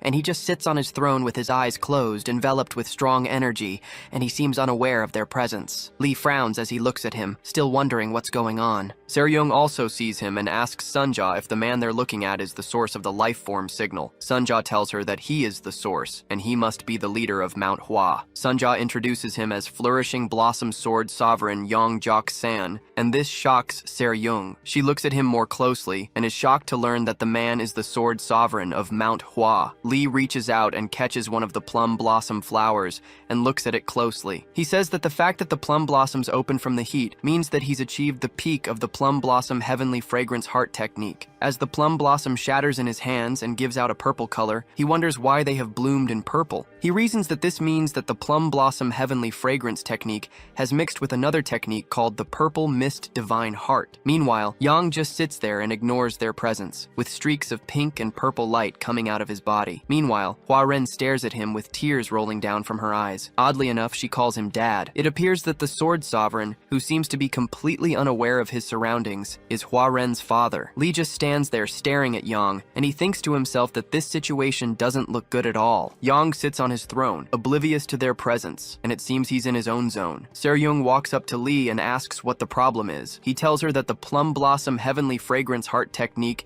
embodies extreme yang, while the purple mist divine art embodies extreme yin. Thus, even the elders of Mount Hua can only choose one to master. He tells her to extreme yang is fire, and extreme yin is water, and asks her what she thinks will happen when they mix. He answers his own question by saying that when a martial artist's desires surpass their limits, a demon takes root in their heart, and that person is no longer human. Lee starts to summon the heart sword like he did before he defeated Elena, and it looks like he plans to take out Yang because he's been taken over by a demon. He tells Se-ryung to take the others and flee because the fight won't be an easy one. As he awakens into his energy state and a pure aura fills the air, he tells her that even he can't guarantee their safety in such a fight. Before he can strike, Hua Rin rushes towards Yang and calls him Dad. Se-ryung shouts and tells her to stop moving close to the man, but Hua Rin just ignores her warnings. Meanwhile, Lee prepares to strike when he realizes it's too late to get them into safety. Sunja watches with surprise on her face, wondering what's to become of the girl. On the clock, it's just 2 seconds from 18 sound, and Sunja realizes that the girl and everyone there are in danger. Meanwhile, Hua Rin ignores all their warnings and just reaches out to hug her father, who's still spilling out streaks of lightning out of his body. The clock on the screen in front of Sunja shows that it's just 1 second from 18. Inside the tunnel, the girl hugs her father, and it seems the energy emanating from him doesn't affect her at all. Se-ryung's eyes widen as she stares at her, but our guy just watches to see what will happen. Suddenly, the blossoms and the light around the throne turn a bright yellow and begin to disappear. Yang gets up from his seat and hugs Hua Rin, and it seems he can now sense her presence. He looks down at her with paternal love and holds her head as he embraces her. The captain is more than freaked out and asks what the heck is going on, and why the man suddenly switched from a terrifying monster to a loving father. Sunja tells them over the comms that this is normal, because the world has returned to normal. Inside the ship, Sunja watches the screen in disbelief, and Se-ryung asks her what she's talking about. The android tells her that everything is normal now. On the screen, it shows that the time is a few seconds past 18. Meanwhile, in the city, people seem to be walking around like nothing had happened. Sunja keeps looking through their cameras, and she tells them that she sees people on the streets. She keeps looking everywhere, and it seems that people have started to move around in all the places that seemed deserted before. There are couples walking around, people walking around to buy things, and many more. Sunja explains that the people who disappeared seem to have returned. Meanwhile, Yang still continues hugging Hua Rin. Se-ryung continues watching the in front of her, and she can't wrap her head around the fact that every missing person seems to have appeared at once. Lee, on the other hand, doesn't seem a bit impressed, and he's seen to be watching with a frown. The people walk around the town at the dawn of the day, and they don't seem to be aware that nobody was in the town just a few minutes ago. Robert, Se-ryung, and Sunja go have a sit in one of the restaurants, and they seem disturbed by all that is going on. Se-ryung asks Sunja why she hadn't detected any life form and asks her if the bioscanner was malfunctioning. Sunja, who's having a drink, tells her that they checked it together, and they had confirmed that the scanner was normal. The android connects to the scanner again and confirms that it's still normal even as they speak. As she scans the people, she notices that something is off about the people around them. She tells the bounty hunters that the people here all have their internal energy drained. Both adults and children don't seem to show any internal energy reading. Robert says that shouldn't be so much of a problem since the people look alright, but Se-ryung still feels quite uncomfortable. He tells them it's fine since they had thought they were dead before, but have now found out they're alive. He looks behind him and says he's hungry, so he decides to order some food. Robert waves to the attendant in the restaurant and tries to signal her to take his order. Se-ryung tells him that he was making such a fuss all just a while ago, and now he doesn't seem to care anymore. The waiter starts to walk towards them, so Robert mentions to them that she's coming over to take their orders. When she comes close to them, Robert tells her that he'll have a double serving of noodles and a large special dong pork. He suddenly notices something odd and stops talking. The server server walks right past him, and she doesn't seem to pay attention to a word he said. Robert freezes with his hand still in the air, wondering if she just has bad customer service or she didn't hear him. He looks back and notices her attending to other customers and asks why she walked past him and wonders if she was too busy to hear him. When she heads back towards them, he's relieved she's coming back, so he shouts to her that he would like to make an order. The lady walks past him again and doesn't say a word, and it seems like he's not there. Robert freezes again with his hands in the air, and this time he just opens his mouth in confusion. He suddenly exclaims, wondering what is going on and why the waiter keeps ignoring him. Sunja helps him understand and tells him that it's not that she didn't hear him, but it's like the people around them can't see them at all. Sunja explains that no one in the restaurant has ever stopped to look at them. Even when they're right in front of them, they still pass by as if they're part of the scenery. She explains that they're not aware of their presence at all, and it's like they never existed in the first place. Seryung has a bad feeling about this, but she says she doesn't want to get involved and covers herself up because of the cold. Meanwhile, Yang is seen having his early morning tea right after he leaves the spot where he hugged Hwarin. He pours some tea from his teapot into small cups and sits down to enjoy the morning. He soon drinks the tea and enjoys himself,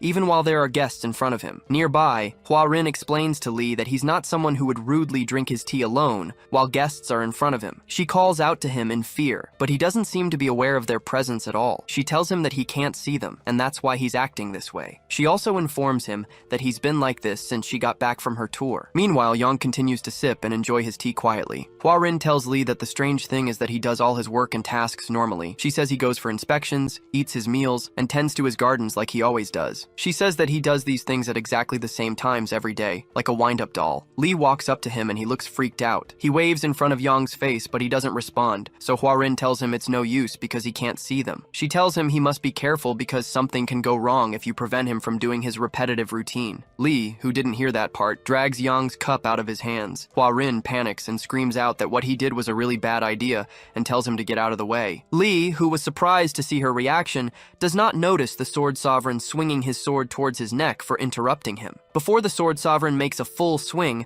our guy, who's always quick on his feet, bends backwards and dodges the attack. He looks up at the sword swing past him and realizes that it's about to go down. As he looks up towards Yang, who quickly directs his sword downwards and attempts to pin him to the ground with it, Lee quickly rolls out of the way and avoids several quick movements of the sword's edge towards him. The Sword Sovereign moves at lightning fast speed, but fortunately our guy is equally as fast. The Sword Sovereign moves so fast that it seems that he's cutting with several swords at once, and Lee doesn't have choice but to keep dodging. Yang creates an energy force in his hands and attempts to release it towards Lee, who is standing right in front of him. Lee becomes angry and tells him it's enough, rushing to meet him with his own energy force because it's dangerous to let him release it. Our guy rams his palms towards Yang's palm to stop the effect of his martial technique and prevent an explosion. The force released from both energy sources is so strong that it creates a great wave of explosion that rips through the room and almost injures Hwarin. As she watches the fight, she screams out to Lee to stop the fight. The weight of the explosion throws Yang backwards into the smoke, but Lee still stands his ground. Yang gets back up with murderous intent in his eyes, and his entire body releases flashes of lightning. To think this is all because of a cup of tea. Our guy notices that he's showing the reaction of exhibiting extreme yang and yin together like he did in the tunnel. Hwarin just shouts that the only way to stop him from continuing his rampage is to return his teacup to him. Lee keeps looking at him, and he mentions that when a person tries to surpass an impossible limit, their body cannot withstand it. Thus, the principle should be that the person falls into inner demons. Their body bursts like a balloon, and they end up shredded in pieces. As he watches Yang increase in energy and walk towards him, Lee wonders that what he's doing should clearly be an impossible realm to tread in, and he should have died. Yang keeps talking towards him, with a bearing fire around him as well as purple and pink light. Suddenly, a large plum blossom flower shows up again out of nowhere. The flower's pink exterior is corrupted with a purple color, and it moves before Yang, who is walking towards him, with a whirlwind around him. Lee wonders that he seems to be a human, yet he's not a human at the same time, and he wonders why his situation is peculiar, and what the story behind this is. Hwarin screams out to him again and tells him to hurry because waiting for too long can be dangerous. The menacing and deadly-looking flower closes in on Lee, who still remains crouched. Hwarin watches the whole thing in dread, hoping that he's able to return the cup quickly. Lee suddenly brings out the cup and prepares to throw. He swings backwards so he can get enough traction to reach Yang. He soon throws it with great force, and the cup goes flying towards Yang. The cup flies towards the large and dreadful-looking plum blossom. The cup heads right for its center, and it seems that the flower will stop its movement. Fortunately, the cup tears through the center of the flower and goes right through it. As it tears through the flower explodes into a dark purple gas. Hua Rin watches in anticipation, hoping that the cup will reach her dad and all the fighting will stop. Suddenly, Yang catches the cup in midair, and it seems that was what he was fighting for all along. After the Sword Sovereign retrieves the cup, the pink fire and lightning around him start dimming quickly. The energy dipslay around him stops after he catches the cup, and it looks like things are returning to normal. Yang returns back to his previous state and continues with his tea drinking in his small chair. He pours some more tea into the cup like he did previously, and ignores the two people in the room like they're not there. Li frowns as he looks at him, realizing that one of them almost died just because of a teacup. Hua Rin looks slightly relieved to see that things have been resolved. Soon after, night comes and everything becomes dark again. Hua Rin tells Li about how she returned home after she finished her interstellar tour half a month ago. Meanwhile, Sunja, Se-ryung, and Robert walk amidst the people, wondering what's really going on. Hua tells Li that when she returned, she noticed that everything had changed. In the streets, the trio continues to walk through the streets, wondering if anyone can see them at all. Hua Rin tells our guy that all the people act as if they're wind-up dolls, and they keep repeating the same things at the same time, in exactly the same way. While still on the streets, Robert reaches out and tries to stop one of the men walking on the streets. Hua Rin tells Li that another odd thing happens if you try to stop any of the townspeople from doing their repetitive activities. On the streets, the man that Robert stops just stops on his tracks and doesn't turn at all. Robert speaks to the man and tells him that he would like to ask him about what's going on the planet, but the man seems quite busy on a call on his iPhone. Robert stops talking when he realizes that the man isn't answering him at all, but continues on his phone. All of a sudden, he exclaims when he notices that the man has frozen right on the street and isn't moving a limb. Hua Rin tells Li that whenever you try to stop any of the people from doing their usual activities, they stop. Meanwhile, Robert tries to signal the man, but he doesn't get a response. Not just that, everyone stops moving. Hua Rin tells Li that something else happens after everyone stops moving. On the streets, every person suddenly starts to fade away, like they were never there in the first place. The man Robert stopped fades away right before his eyes, and he just looks at him, surprised. He's honestly shocked and wonders what's going on. He looks towards Sunja and asks her what just happened, and asks if they had just teleported. Sunja just stares at the people disappear too, and she tells him she doesn't know. Se-ryung looks at Sunja and asks her what she means by that, because there's no one that can know if she doesn't. The android tells them that it seems like teleportation judging from the particle waveform, but the issue is that it's too large a scale. Se-ryung doesn't understand, and asks her what she means by that, because she hadn't looked back to notice that everyone else had also disappeared. She and Robert look behind them, and they realize that they're all alone. She asks Sunja where everyone suddenly went to. Sunja just continues to scan the environment, and she tells them that all signs of life have disappeared from the entire planet. The captain is shocked to hear that and asks her to repeat what she just said. Meanwhile, Hua Rin tells Li that when everyone disappears like that, something else happens. She looks outside towards the streets and tells him some strange creatures start to show up when people disappear like that. On the streets of the town, Se-ryung, Robert, and Sunja notice some odd things on the street. On the streets of the city, an army of robots matches towards them. They all match in a regular order, and a mist seems to suddenly cover the ground. Robert, Se-ryung, and Sunja stare at them in horror, and Robert asks what the heck those things are. The robots all seem to be wielding swords and continue to match towards them in a rhythmic order. The mist becomes stronger, and hundreds of robots come towards them from all directions. The captain answers that she's not sure either, but she says that it seems that they're in a very dangerous situation right now. She freezes on the spot and watches the robot walk towards them, unsure of where to go since they're trapped. She asks Sunja if they're androids while still looking at them. She also asks why they all look half-finished,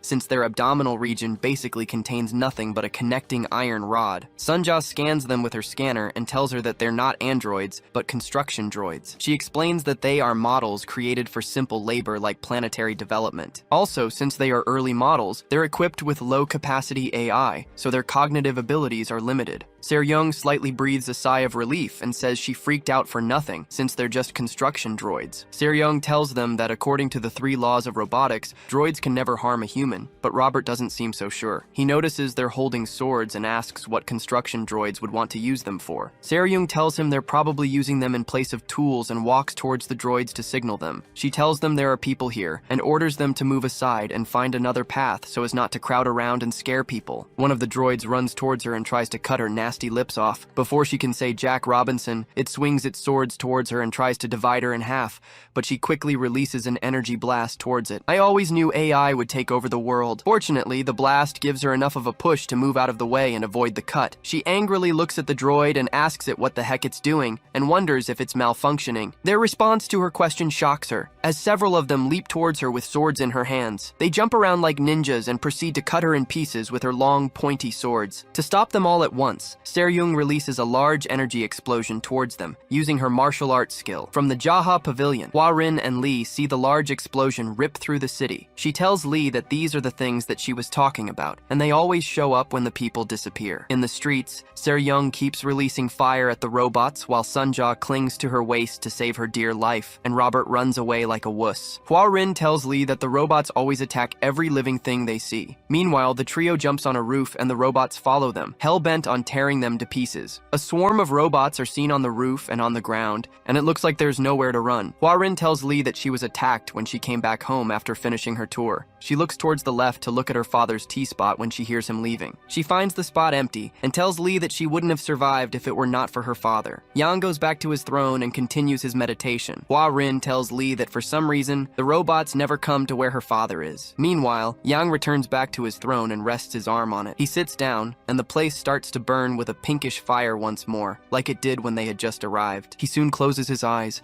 and his entire surroundings are enclosed with the pink fire again. As he goes deeper in his meditation, the bright pink light bursts out and the plum blossoms show up again. Hua Rin also tells Lee that if everyone disappears, only her dad seems to remain. The only bad part is that he remains in that state and cannot be reached. Lee looks right at him and tells her that Yang is trying to hang on. She turns to look at him and asks him what he means by that. He tells her that he's hanging on by burning his entire internal energy along with his soul, ready to face inner demons if he has to. It seems this has been the way he hasn't been destroyed. Lee puts a hand on Hua Rin's head and tells her it seems that there is something that Yang is trying to protect, no matter what, referring to her. She just stares at her father with pity in her eyes, wondering what he must be going through. Our guy mentions that the Sword Sovereign's actions are quite admirable. He suddenly walks out of the chamber and tells her to follow him so he can take care of all this. The girl is shocked at his abrupt exit and asks him where they're going. He doesn't turn back, and he tells her he wants to take a good look at the face of the scum responsible for this. Meanwhile, on the streets, Seryung, Sunja, and Robert escape to a dead end, and it seems there's nothing to do but to face the robots. They're surrounded by droids on all sides, and they wonder what to do before they're killed. The droids all stare at them with eerie red eyes, and they don't look like they're here to play. Seryung starts to stammer, and she asks why they're doing this and why they're attacking humans. She asks Sunja if it's even normally possible for droids to attack humans. Sunja, who is hiding behind her,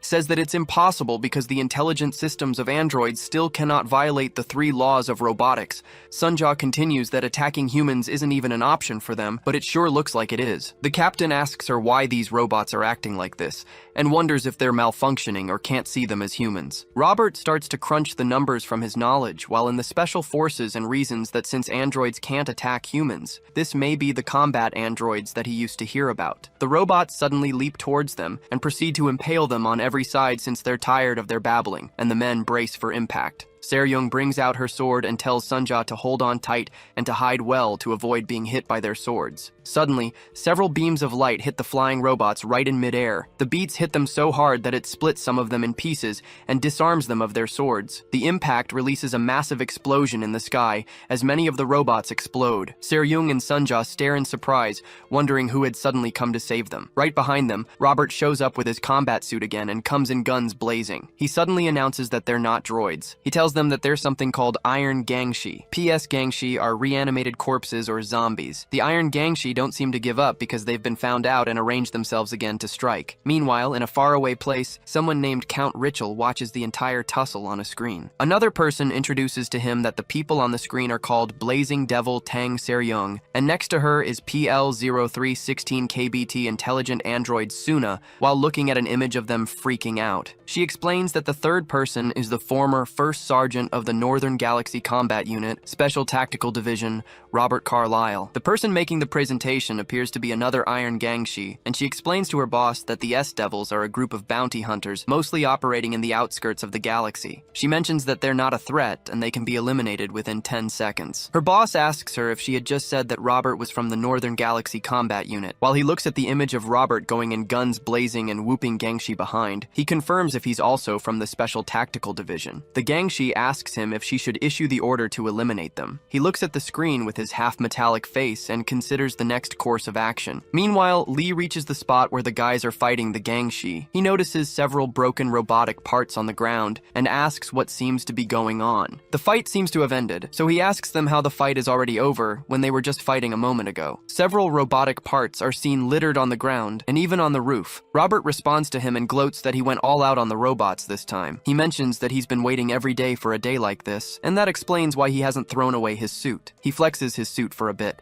to show them it's nice and fully functional. He boasts to have kept everything well oiled just waiting for a day like this, and Lee just stares at him in surprise when he sarcastically asks what would have happened today if he had listened to someone and sold his equipment as second-hand, obviously referring to Seryung. She just frowns and folds her arm, tired of him yapping. Robert explains that they were forced to have to sell it back then because they were pressed for cash and needed money for food ingredients. While he boasts about how they would not have been able to deal with them today had he not held out, Lee picks up one of the robotic hands and examines it. Sunja bursts Robert's bubbles and tells him that they didn't deal with the Gangshi, but they retreated on their own, and they wouldn't have survived if they had kept attacking them. Lee holds up the metal hand and wonders what it is, thinking it's part of an armor. Seryung tells him it's not part of an armor, but it's a droid, or rather a robot. He tries to pronounce what she said and calls it a drobot. He tells her to talk in a way he understands because he can't understand what she's saying. They never had robots in his civilization, and he can't even conceive the idea. Seryung just decides to rest somewhere because she's tired, and tells him he wouldn't understand even if she explains to him, so she asks Sunja to summarize it for him. Sunja explains to him to think of a robot as a machine that can think and act like a person. He looks totally stunned and says that no matter how much the world has changed, it's not possible that a chunk of metal could mimic a human. Something suddenly happens that freaks Lee out. Sunja takes off her head and stretches it out to him to prove her point graphically. Our guy loses his mind and starts to scream. He runs behind Hua Rin and almost knocks her to the ground, demanding to know what sort of creature Sunja is. Seryung gets up and asks Sunja if she hadn't told him that she was an android, but Sunja tells her that they've been busy. Meanwhile, one of the destroyed Gangshi that still has its intelligence unit seems to be active. It opens its eyes and looks right at the group, who seem oblivious to its activity. He records Lee picking up Hua Rin and hiding behind her. Meanwhile, the Gangshi that was explaining to Count Ritual connects to the life feed and tells him our guy isn't registered on the database. In the secret hideout,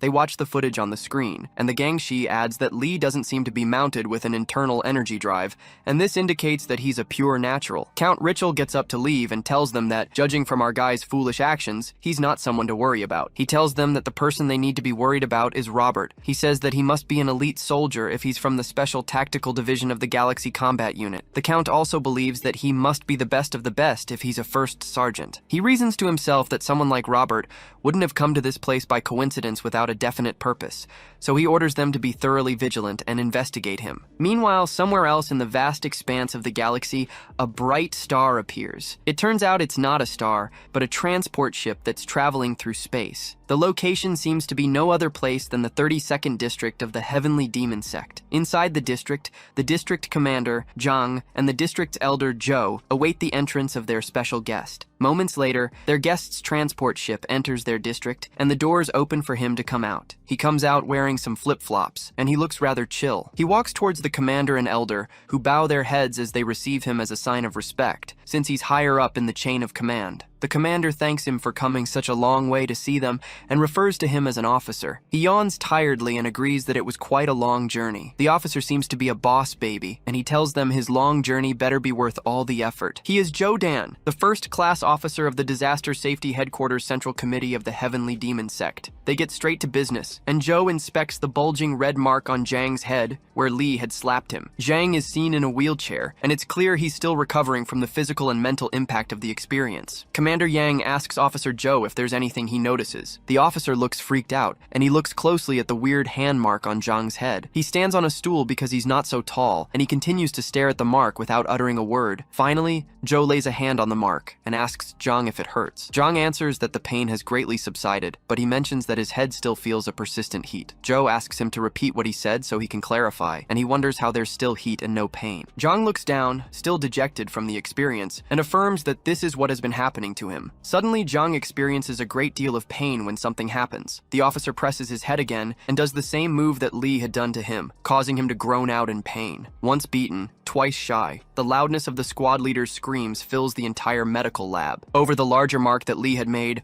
Officer Joe's smaller hands make a smaller mark, but Zhang can't complain because he's his superior. After the officer removes his hands, a smoke rises from the spot he had placed his hands on, just like it did after Lee did it. He puts his hands on his chin and continues to ponder the situation. The commander realizes what he's getting at, so he tells him that this previous mark is quite different because the original scar is swollen, but the second one is rather indented, so it doesn't seem like the same martial art technique. Joe doesn't look at him, but he tells him they're the same. He tells him the previous scar is the same scar from the 9-yin palm technique. The commander looks at him in shock because this confirms the sword matron's words that this unidentified person has some relationship with the heavenly demon sect. Later on, the commander tries to explain that the 9-yin palm is the lowest tier martial art taught to any introductory disciple in their sect, and this new technique is much more advanced. While they talk, Elder Joe goes to bring some food for their visitor since he must be starving. The commander continues by saying that he had also mastered the 9-yin palm technique at the age of 7. Meanwhile, the elder sets the table. Zhang tells him that the scar from the 9-yin palm seems to be quite different from the original scar that was made. The officer agrees with him and says that the essence of the 9-yin palm lies in cold energy, but this one left behind heat instead, so the scars would naturally be different. The officer tells them that whoever did this has reached a level where he can perfectly suppress the fundamental coldness of the 9-yin palm and leave only the heat of the impact. Officer Joe explains that it's an act of consideration that the person did to avoid hurting the enemy. The commander is honestly shocked, and he stammeringly asks if it's even possible to reverse the fundamental nature of martial arts, since that is like making fire out of ice. Joe tells him that it's theoretically possible while he waits for his food to cool down. When he gets hungry, he tells the commander to leave the discussion for now and asks if they can eat first, and offers him some black bean noodles. Commander Zhang just frowns at him, wondering how he can think of food at such a pressing time. He eventually agrees. No point thinking hard with an empty stomach. Meanwhile, on the Manhua planet, the team returns back into the S-Devil ship, and Robert tells everyone that those things they fought are called Iron Gangshi. Sunja drops another mountain of hot dogs before Lee and Seryung glares at him. It's alarming the rate at which this guy eats. She joins in on the food and asks Robert to explain what Iron Gangshis are. Robert tells them that it was a rumor he heard while he was still in service. Apparently, they were developing a new type of combat android that includes killing humans in its parameters. Seryung tells him that's ridiculous because android intelligence circuits are designed based on the 3 laws of robotics, and they can't harm humans. Meanwhile, Lee, who still can't wrap his head around the fact that Sunja isn't human, tries to pull on her cheeks to see what it's made of, but she just frowns while he does this. Robert responds to Seryung that to bypass the 3 laws of robots, they replace the intelligence circuits with the brains of deceased humans, and this revelation shocks Seryung. He tells them that is exactly why it's called the Iron Gangshi Project. Lee, who is still examining Sunja's face, asks her one more time if she's really not human just to confirm. She asks him if he would like her to take off her head again for him to see, and also offers to disassemble her arms and legs just so he can be sure. Our guy quickly tells her there will be no need for that and says that this world has become bizarre, still looking totally stunned. He decides to leave her alone and focus on the food. Seryung continues her chat with Robert and tells him that what he's saying makes sense based on the fact that they attacked him, but it's too absurd to believe if she hadn't seen it for herself. Meanwhile, Lee freezes when he realizes the plate is empty, and the duo has finished all that hot dog while he was examining Sunja. Seryung notices Lee glancing at her, and she looks at him and says that it's really insane that someone would use the brains of dead people. She is met with a cold stare from Lee, who stares in horror upon realizing there's no more food. The captain doesn't realize why he's looking at her like that, so she asks him what's wrong and why he's making the face. When she looks down and notices the tray is empty, she exclaims and figures it out. She quickly orders Sunja to grill more hot dogs to feed him to avoid trouble. Sunja looks at her blankly and tells her that they're out of hot dogs. Seryung just dismisses it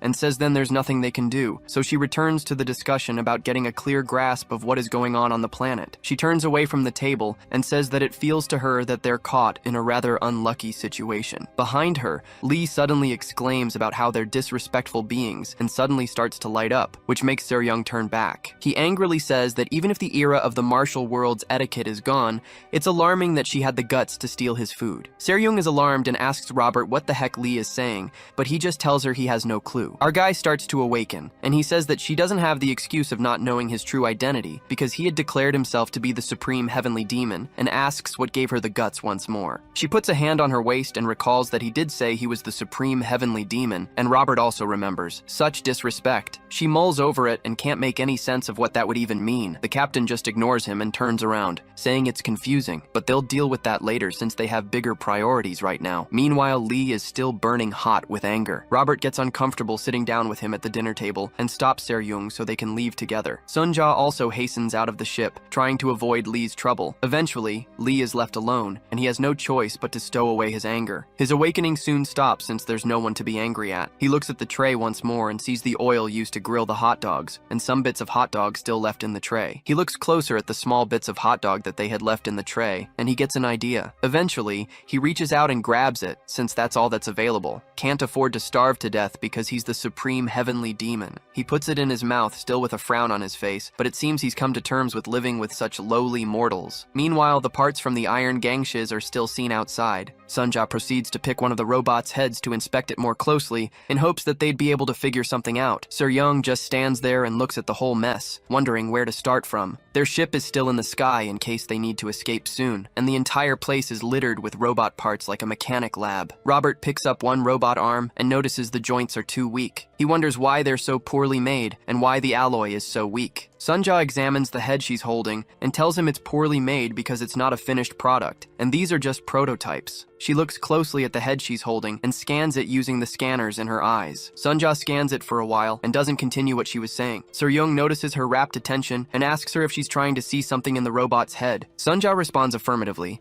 and says that the robot's neural networks are also quite simple and tries to open up the head. After she opens the compartment, its intelligence chip is ejected, which Sunja refers to as a primitive M207 chip. She explains that the chip is at a level too embarrassing to be referred to as artificial intelligence. Sunja tells them that the M207 chip is optimized for receiving commands, so it lacks autonomous will, which is technically not artificial intelligence. Seryung follows her train of thoughts and asks if they were remotely controlled. To her surprise, Sunja replies with an affirmation and says that each individual unit was remotely controlled. The android quickly scans the perimeters and says that the total number of droids that attacked them was 9817, based on what she could detect. She reasons that this would mean that at least 9817 humans were controlling those droids. Meanwhile, see a lab filled with liquid-filled tubes. Each tube seems to be connected to a series of wires and contains something that cannot be clearly seen. Count Richel and his other robots walk towards the lab to look at their experiments. He looks at the array of tubes with an evil and resolute look in his eyes, like every other evil character in the world. Taking a closer look, each tube is seen to contain naked people whose brains are connected to a series of wires, and it's clear this is where the robots are being controlled. One of the unconscious men, who is obviously one of the townspeople, is seen floating in the liquid, and he looks quite haggard. On the streets, Seryung asks Sunja what the total population of Manhua district is, trying to figure out something. Sunja tells her that the exact number of people that live here is 98-8. Meanwhile, back in the Jaha pavilion, Swirled Sovereign Yang is still seen burning all his internal energy with his soul. The folks realize that only one person is missing, which must be the Sword Sovereign. The Sword Sovereign remains unconscious, and the pink fire envelopes him, as well as several plus blossom petals. Near the throne, Hua Rin sits down and stares at her father with pain in her eyes. In another part of the world, Commander Jang is shocked to hear what Cho has told him, and he politely asks him to repeat himself. While he wipes his mouth, Officer Cho repeats that he commands a state of immobility and lockdown for the entire District 32. He explains that no one must move and no one must be allowed in. He also tells him to recall all dispatched personnel immediately. The commander is still shocked and asks why he has made this sudden decision. The officer just tells him these are precarious times, and they require such such measures. He continues by saying that 2,000 years of peace have been too long, and the prestige of the martial alliance formed by the union of major sects has long faded. He asks the commander if he knows what happens when the fangs of the tiger that rules a mountain fall out, trying to describe their situation in a figure of speech. Commander Yang answers and tells him that the wolves will take over. Cho tells him that's wrong, but rather the wolves will try to become tigers themselves. Cho reminds him that wolves formed packs because of tigers. He adds that when the tiger is gone, they look around with eyes that saw the tiger, and fellow wolves start to seem weak instead, and this makes them want to attack them because they're much weaker than the tiger. He continues by saying that the first to become the target in such times is the strongest wolf, because it's a tussle for power. Officer Cho quickly returns to his flight pod and walks with the commander while other members of the sect bow to him. He continues his story by saying that the wolves will use the hunting habits they developed while in packs to band together and kill the strongest wolf amongst them. He makes his speech clear and says that their sect is the strongest wolf in the current martial world, and they have to act with extreme caution. The commander asks him if he's saying that the unidentified individual using their sect's martial art is related to what he just said. Cho confesses that he doesn't know, and that's the major issue. While he steps into his pod, he tells the commander that he received an emergency communication just before arriving in their district that an unknown individual headed toward Mount Hua. Commander Yang is shocked to hear him mention Mount Hua and asks to clarify if he's hearing correctly. The officer affirms it and tells him that an unknown element has been placed on a powder keg and is ready to explode, so they're just a single spark from an explosion in the martial world. Officer Cho explains that because of this, it's most important that they understand the current situation before taking any action at all. He gets into his pod and travels out of the sect, hoping to make sense of what is going on soon enough. The commander just watches him leave and doesn't know what to make of the whole thing. He frowns at the whole matter, and it seems like they're going to have to sit on their hands for now. Over at Mount Hua, Se-ryung and the gang go to the Jaha Pavilion to meet Hua Rin. Se-ryung asks Hua Rin to confirm what she had said about the people who had disappeared, always showing up at night. Hua Rin says that they do, except for her dad, who always stays behind regardless of their disappearance. She explains that he always stays behind in the fiery form and remains on this throne. Se-ryung looks at him blankly and doesn't know what to make of the entire situation. Sword Sovereign. Yang just sits on this throne in the midst of the fire and doesn't still notice their presence at all. Se-ryung asks Sunja how much time they have until sunset to know when the people will be appearing again. Sunja tells her that the Mount Hua planet switches between day and night every 6 hours. Based on her estimations, Sunja tells her they have 1 second till sunset. Suddenly, something happens in the next second that shocks the captain. Right in front of her, like clockwork, the Sword Sovereign gets up and hugs Hua Rin, holding her head like he did the last time. Hua Rin explains to them that he does these things, like stroking her head without any consciousness. She narrates that he even goes on to sip tea while surveying the premises, and later goes to read in the garden. She tells them that these were the exact things he did before she left for her last performance tour on her birthday the year before, which means he's been on this cycle for a very long time now. She says that for some reason, he repeats this every day when the sun rises. Hua Rin, who still looks sad, tells them the others also do the same thing every single day. Over the comms, Robert tells the captain that something is wrong because none of the people seem to be showing up. He's seen sitting on a roof and he informs her that the streets are still empty. Sir Yang gets worried and wonders why they're late today, so she asks Sunja if detects anything. Sunja tells her she detects something else entirely. She looks at the captain and tells her that instead of the people appearing, she seems to be gradually fading. Sir Young starts to fade from their view, and she's shocked when she hears those words. She looks at her hands and notices she's becoming translucent and wonders what's going on. Her hands completely disappear and she starts to exclaim. Sunja tells them that the captain's vital signs seem to be disappearing. Suddenly, she fades right of their sight, and all that's left is a faint light. Meanwhile, Hua Rin remains in her father's embrace. Outside the atmosphere of the Mount Hua planet, a Greenwood ship is seen floating through space. Inside, Kim, the Galaxy Division leader, is seen looking over Mount Hua and its twin moons. Captain Chai Ju enters inside and tries to call his attention to something. He explains that a teleportation was detected from the center of the Mount Hua planet a short while ago. The captain tells him that their analysis confirms that the moving identity is the blazing devil, Se-ryung. Kim asks him what the destination of the teleportation is. The captain tells him that she was teleported to the second moon of the Mount Hua planet named Genta. Meanwhile, we go to the scenery on Genta, Mount Hua's second moon. Somewhere on the surface of the moon, there's a deep hole bored. Inside the deep dark hole, a scream of shock is heard. Inside the hole, the light that remained after Se-ryung disappeared suddenly appears. She continues to scream and shout that her body is disappearing, but she's nowhere to be seen. Her body starts to slowly materialize in the hole, and she keeps shouting and asking why her body is disappearing. Her body starts to form without her legs, Weaklings, and Se-ryung is freaked out and wonders if she has died and become a ghost. She starts to speak to an unknown being that she believes to be God, and begs him to bring her back to life because she still has so much to do. As she raises her hands in prayer, she notices that her hands have fully materialized, so she stops shouting and wonders what's going on. She's surprised that she has become visible and keeps asking what the heck is going on. Her gaze is suddenly drawn to the people in front of her, and she realizes she may not be in the afterlife. In front of her, Count Richel sits down on his sofa with his android assistant by his side. Count Richel doesn't say anything, but he just watches her and waits for her to calm her nerves. Se-ryung looks right at him and wonders who he is. He doesn't say a word, but he just frowns as he looks at her with a sinister look in his eyes. A moment of silence is maintained in the eerie room, and neither of them say anything. Meanwhile, in the Greenwood ship, the captain tells Kim that the teleportation they observed seems to be a little unusual. He explains that there are no traces of consent from the moving entity during the teleportation process. The captain mentions that if this is the case, this could be an unauthorized forced transfer, which is unilateral teleportation, forbidden by galactic law. He suggests to the leader that this may be a serious issue, and it might be best to report the matter to those higher up. Kim doesn't turn back and just asks him if there's anyone higher than him, which is obviously a rhetorical question. The captain catches his drift that he's asking him not to bypass his authority, so he just keeps quiet and doesn't speak. He soon blurts out that there isn't and bows quickly,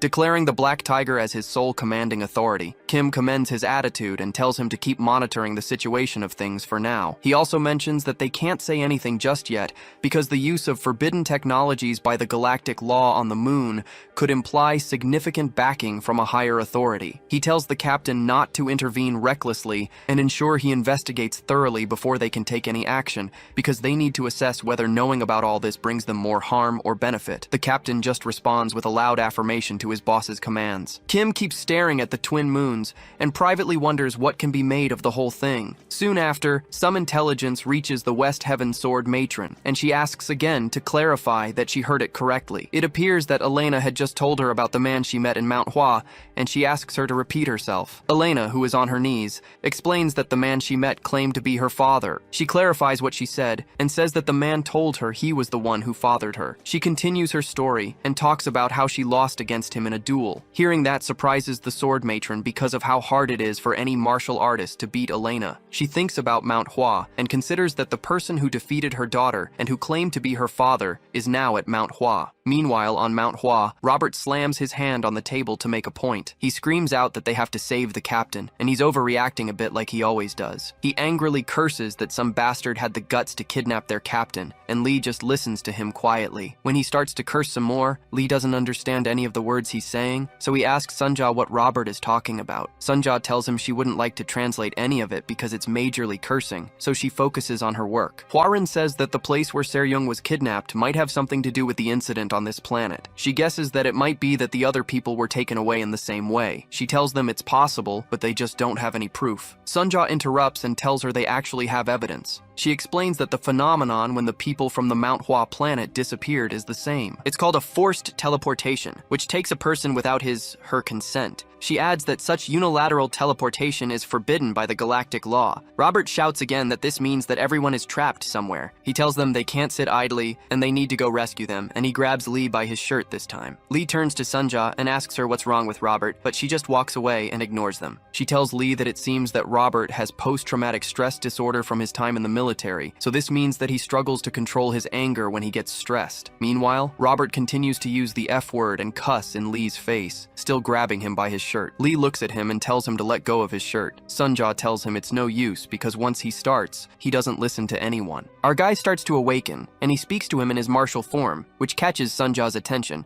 because that might just work. Robert promptly apologizes and lets go off Lee. Sunja just stares at them blankly and reasons that Robert could compete in an anger management contest. They return to the matter at hand, and Sunja tells them that there are limits to how far the captain could have been moved if she was subjected to unilateral teleportation. She says it's technically impossible for them to teleport her long range, so they can rule out the idea that they've taken her to another planet. This leaves them with three options. The captain is either still on the Manhua planet or on either of the two moons. Lee joins her by the window and looks at the moons. He asks her if she can pinpoint which of them the captain is on. The android tells him that she has scanned the Manhua planet, and it has no life signs except for the Sword Sovereign, so it can be ruled out the options. Apparently, they're only left with the 2 moons named Genta and Sycharis. She continues that there are life signs on both the moons. It's hard to pin down where the signs are coming from since both moons are so close to each other. Lee glances at her and asks if they have to take a random guess to proceed. Sunja agrees and thinks for a while. She remembers that the captain is obsessed with gold. Since the captain is obsessed with gold, she decides to choose the golden one, Sycharis. Meanwhile, she's as wrong can get. We head to the 2nd moon of the Mount Hua planet, Genta. On Genta, Count Rochelle still stares at Seryung, who had just been teleported into the facility and still doesn't say a word. Seryung asks him who he is, but he remains silent and doesn't answer her. Rochelle's personal android scans Seryung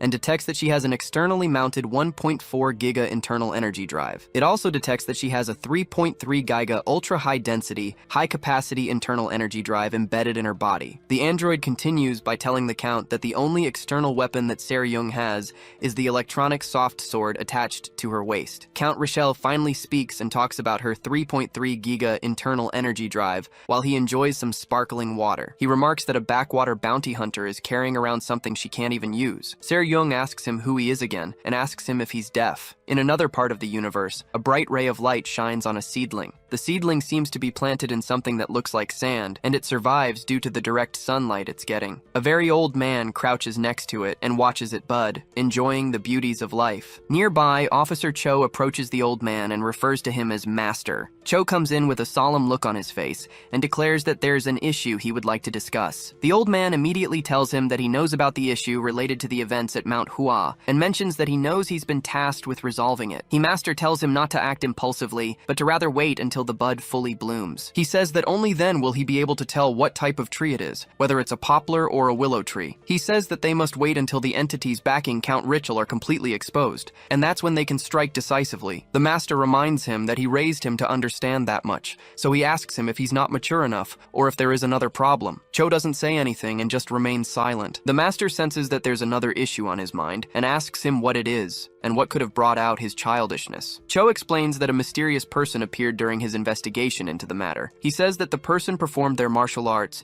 and reached the level of reversing the energy flow. He also says that this person knows their sect's secret technique called the Demon Heart Sura Sword Technique. As he speaks, the Master suddenly looks horrified, so Cho hesitates to say the last part. He finally speaks up and says, "This individual has reached the pinnacle of mastery." Officer Cho explains that the problem is that this person is not affiliated with their sect. The Master, who now looks grim, blankly tells him to kill this person. Suddenly, the seedling behind them withers and dies, and it seems to have been from the Master's influence. Cho asks him to repeat himself because it seems he didn't hear him. The Master suddenly becomes red and exclaims that it's an anomaly and a monster, so he tells him to find him and kill him without fail. It seems to be that the Masters of the Heavenly Demon sect are trying to cover up something. It doesn't make sense to Cho, but he just looks surprised and doesn't say a word. Later, Cho returns to his traveling pod and proceeds to continue his assignment. The pod flies through space while he sits on it. Soon he's received into the pod and his journey begins. Meanwhile, on the Genta moon, Seryung asks Count Richel who he is again and asks if he can't hear her. Richel doesn't give her a response and simply orders his android to check her and continues his drinking. The android disappears from behind him, but that's because she moves lightning fast. Suddenly, she appears behind Seryung, who is still looking the other way, unaware of what is behind her. She detects the android and turns back, preparing an energy blast in her hands, and she asks it what it thinks it's doing. As she released the blast of energy, the android seems to have disappeared out of sight again. This time, it appears behind her and grabs the back of her neck. This android has got skills. Seryung is alerted to the hand that's covering her face. She wonders how the heck the android is moving so fast since she's never seen anything like it. Richel simply tells her to accept it and says resistance is futile. He tells her that from now on, he will ask her a few questions. He tells her to answer them properly, and he will grant her a life free of eternal suffering. Seryung, who has had enough of his crap, tells him to shut up, and she pushes back the android. The Count is suddenly alerted by her movement and wonders if she can use the adaptive variation of martial arts. Seryung grabs the electronic soft sword in her waist Protagonist and proceeds to use it to slice through the machine. She swirls the sword around her to create a tornado of cuts around her, but the android quickly retreats. It avoids each of the hits because of its ability to see and move quickly. Eventually, it finds an opening and advances to lay a hand on the captain. It finally gets closer and almost touches Seryung, who spots her and aims the sword at her. The android avoids all the cuts and tries to grab her arm to subdue her. Count Richel tells Seryung that her fighting is useless because the machine contains data on all martial arts in the world. Seryung keeps trying to cut the android, but it manages to move past her hit every time. She realizes that it must be true that this robot has information on every martial art in the world. She notices how easily the machine is able to read her movements. Seryung is a tough nut to crack, so she continues to fight, and she tells the Count not to make her laugh. She launches forward for a direct frontal attack at the android, but it quickly moves to her side and it avoids the sword. Suddenly, the captain feels a strike on her back as the android finds an opening to hit her. It lifts her off the ground and throws her headlong across the room. Seryung lands on her face and is unable to stop her fall due to the sudden impact of the hit. The android maintains its position and waits for her to react, so it can know how to handle her. Seryung quickly gets back up and wields her sword again. She takes a stance and waves the sword to show she's ready for some action. Count Richel just continues sipping his sparkling water, and he's surprised to see her get up so quickly. The android keeps watching Seryung and prepares to give her another load of trouble. Seryung also maintains her stance and waits for the robot to make a move. She starts to sweat as the fight has become more intense than she expected. She reasons that it seems that her usual martial art isn't going to work, and she has to think up something new. While she's thinking, the robot fades away again in the speed of light. It appears behind her while Seryung is still looking the other way, but she quickly detects that it's behind her. As the android reaches out to grab her from behind, the captain doesn't move a muscle and pretends not to know it's there. As it swings its arm to grab her, Seryung suddenly disappears out of sight and gives the robot a taste of its own medicine. She leaps high up out of the robot's sight, and it looks around for a little bit, unsure of where she went. As she swirls in the air, she prepares her sword to land a hit as she heads back down. The android quickly realizes her position and leaps off the ground to take the fight to her. Seryung uses a martial attack called Bullet and throws the sword directly downwards like a bullet, hoping to impale the android to the ground. The soft sword straightens out and heads downward with a strong and deadly force. The sword heads right for the robot's face, and it seems like Seryung's plan is going to work after all. Unfortunately, the robot quickly blocks the sword with her hands and redirects it towards the ground. It all happens so fast, and the robot continues upward to catch Seryung, who is still in midair. The robot inches in and almost grabs the captain, who is now falling back to the ground. Because the sword is an adaptive one, it wraps around the android's arm, and it seems this was all part of Seryung's plan. The robot creates a heat wave in its arms and plans to deal great damage to Seryung's stomach area, but the captain just helplessly remains in midair since she's thrown away her weapon. The sword twists around the robot's arm and redirects itself back up, which is pretty cool. The soft sword propels itself right back up and aims itself towards the nasty android. Soon after, it pierces through the android's head and destroys it, and it seems like it didn't expect this to happen at all. The light on its head goes out as it appears that the sword has destroyed its intelligence unit. All this happens in a split second while they're both in midair and continue to fall to the ground. The Count angrily smashes his cup when he sees that Seryung has destroyed his precious android. He opens his mouth in surprise, and he recognizes the move Seryung just used as the Dark Heaven Blood Dragon Dagger from the Sichuan Tang clan. The android falls headlong once its intelligence unit is destroyed, and Count Richel stares in shock. Seryung also falls to the ground right next to it. She quickly gets up and holds her stomach due to the impact of the fall and the heat the robot hit her with. This time, it's Richel who asks her who she is. Seryung just angrily frowns at him and doesn't say a word. It appears that she's also bleeding from her mouth. The Count, who is still shocked, tells her that the Sichuan Tang clan was exterminated 10 years ago without trace, and asks her how she knows their martial arts. Seryung doesn't answer him, but just tells him she'll have to use higher measures since it has come to this. She suddenly activates the 3 Giga energy drive that's embedded in her body, which Richel said is too complex for her to use, and she reasons that desperate times call for measures. The drive is called the Zhuanwu Divine Art Drive with a Qi Internal Operation System, QIOS. She activates the drive to its maximum. This shocks Richel the more because he knows that the Zhuanwu Divine Art is an exclusive secret technique passed only to the head of the Tang clan, and this seems to be getting more and more interesting. Seryung, who is now using the other internal drive at its max rate, leaps up from the ground in great force and tells him to shut up. Count Richel just stands where he is and watches her in midair. He tells himself that it seems like she plans to dominate the sky to attack him from all directions. In a bright green light, Seryung lifts herself off the ground. A sudden explosion occurs, which releases thousands of green and white arrows that look like an exploding firecracker. Richel just continues to stare in surprise once he realizes that this method is the infine rain blossom technique. The arrows are all launched towards him at the same time, and he doesn't seem to be getting out of the way. Nearby, you can see a massive explosion in the facility from all the power that Seryung released. We head back to the ship of the West Heaven Sword Matron. Inside the ship, Elena continues by telling her mother that the circumstances of meeting the mysterious man she's talking about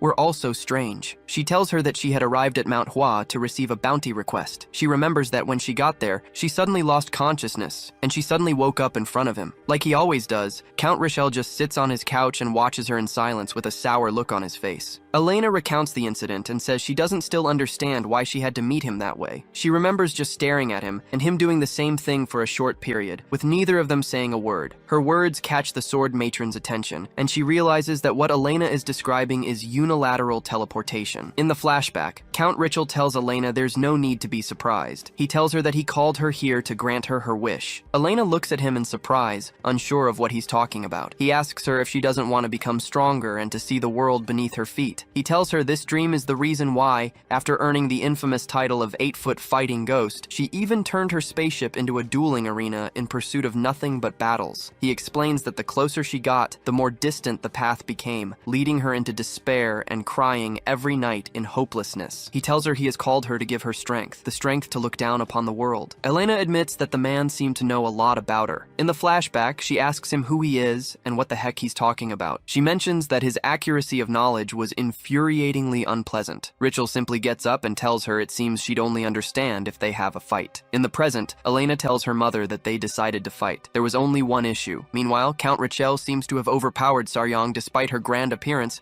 and he holds her by the throat. Elena tells her mother that no matter what she did, it was useless against him. In the present, Count Richel holds Seryung by the throat. His clothes seem to have been burnt away by Seryung's green fire, but his entire body seems to be made of metal, just like the androids. Seryung chokes from the pressure of his hand and starts to bleed from her mouth. In the same manner, Count Richel had held Elena by her throat after defeating her. In the flashback, he tells her that he will make her strong, just like he is. He tells her he's going to do this because she's his daughter, but Elena looks quite skeptical by that assertion. In the present, Count Richel orders the weakened Seryung to answer his question. He promises to make her weak body strong if she answers him. He mentions that the only cost is that she'd have to abandon her useless mind. In the present day, the sword matron is sincerely shocked as she hears Elena's story. Elena tells her that he gave her something. Suddenly, her body starts to shine in a bright blue light, which shocks the sword matron. Elena tells her that he was the one that gave her this newfound power that she has. The sword matron just stares at her daughter in shock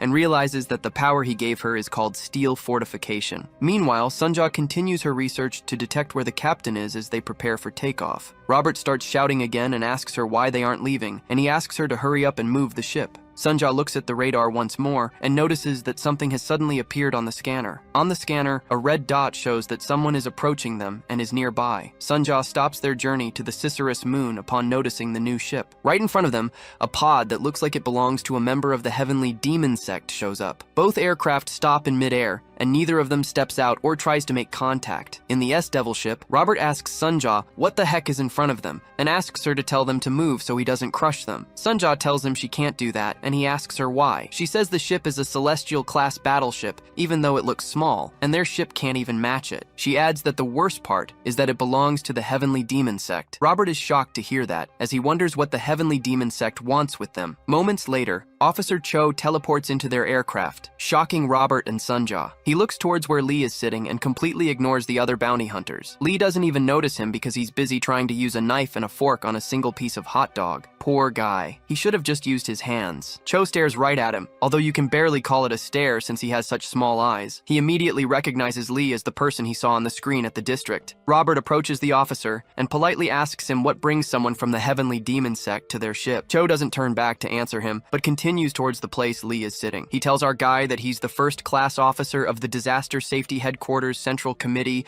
of the Heavenly Demon Sect and proceeds to have his seat. He tells Lee to feel free to speak comfortably with him, but Lee just continues eating and doesn't say a word. Robert is surprised by the whole thing and wonders how a little kid can be a first-class officer, which is an extremely high-ranking office in the Heavenly Demon sect. Officer Cho cheerfully tells Lee that he has a pressing request, and he's come to see him to talk about it. The officer asks Robert to stay out of this matter and continues his talk with Lee. Cho tells him that the mastermind behind this incident is someone named Richel Archimond. He explains that he was once a top scientist and directed the development of military weapons for a defense contractor under the human government. It was a project called the Steel City. This explains the Iron Gangshi that had attacked them while they were on Mount. The officer tells them that due to Richel's inhuman development process, he was expelled and then disappeared. He adds that Richel is now hiding here and is conducting experiments on a much larger scale. While he's talking, Lee doesn't even look at him and continues to eat his hot dog. Cho continues by saying that, in other words, Richel wasn't just expelled like they were told, but he's been receiving more funding to continue his projects in secret. Officer Cho tells him that they suspect that his supporters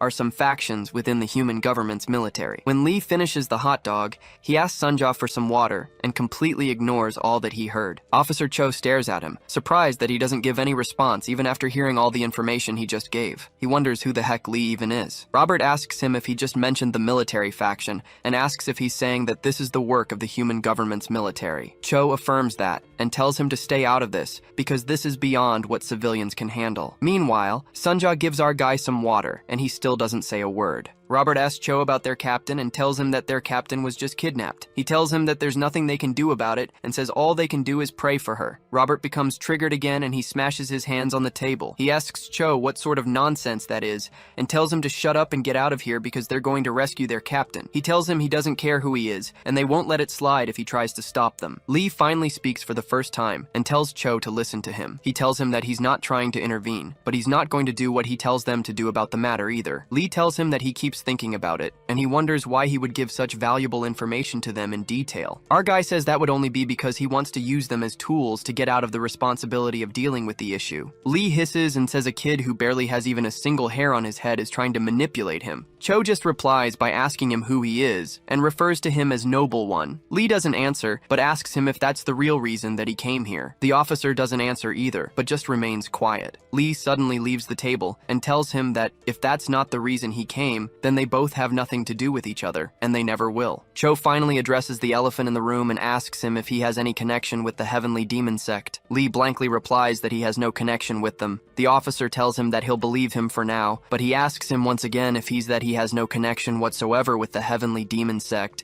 just to confirm. Cho tells him that if this is so, his actions from now on have nothing to do with their sect, and their sect will make that claim. Lee doesn't even turn around and tells him that's fine. So he asks him to leave because he's busy. Shortly after Cho gets right back into his ship and goes on his merry way. Lee watches him leave and he seems to be interested in the officer, even though he was very harsh. He keeps watching and he thinks to himself that it's a relief that there are still talents in the demon sect. Meanwhile, Cho continues his journey through space to figure out what's going on. Lee thinks to himself that Cho seems to have some talent, but he's still too immature. They return back to the business of saving the captain, and Robert says it's time to go and deal with the matter properly. Sunja agrees with him, but tells him that the coordinates have changed. She tells him that instead of the moon Icarus that they designated before, it's changed to the moon Genta now. It seems that Cho has something to do with communicating the new coordinates to them. Meanwhile, we resume back at the second moon of the Manhua planet Genta. On the planet's surface, there's a deep hole that Ritual bore through it to create his facility. Inside the facility, we find Seryung, who is now weak, lying on the ground after she was defeated. Count Ritual drags her inside towards his private laboratory. Inside the laboratory, there's something that looks like a large operating table. Ritual drags her to the entrance of the lab, where there's a sort of operating table with cuffs to secure people to the table. He drags Seryung into the room and proceeds to strap her to the table. Seryung asks him what he's trying to do, and he looks back at her. He asks her if she's finally awake, but she only frowns at him. He tells her that he can't believe that she's already woken up,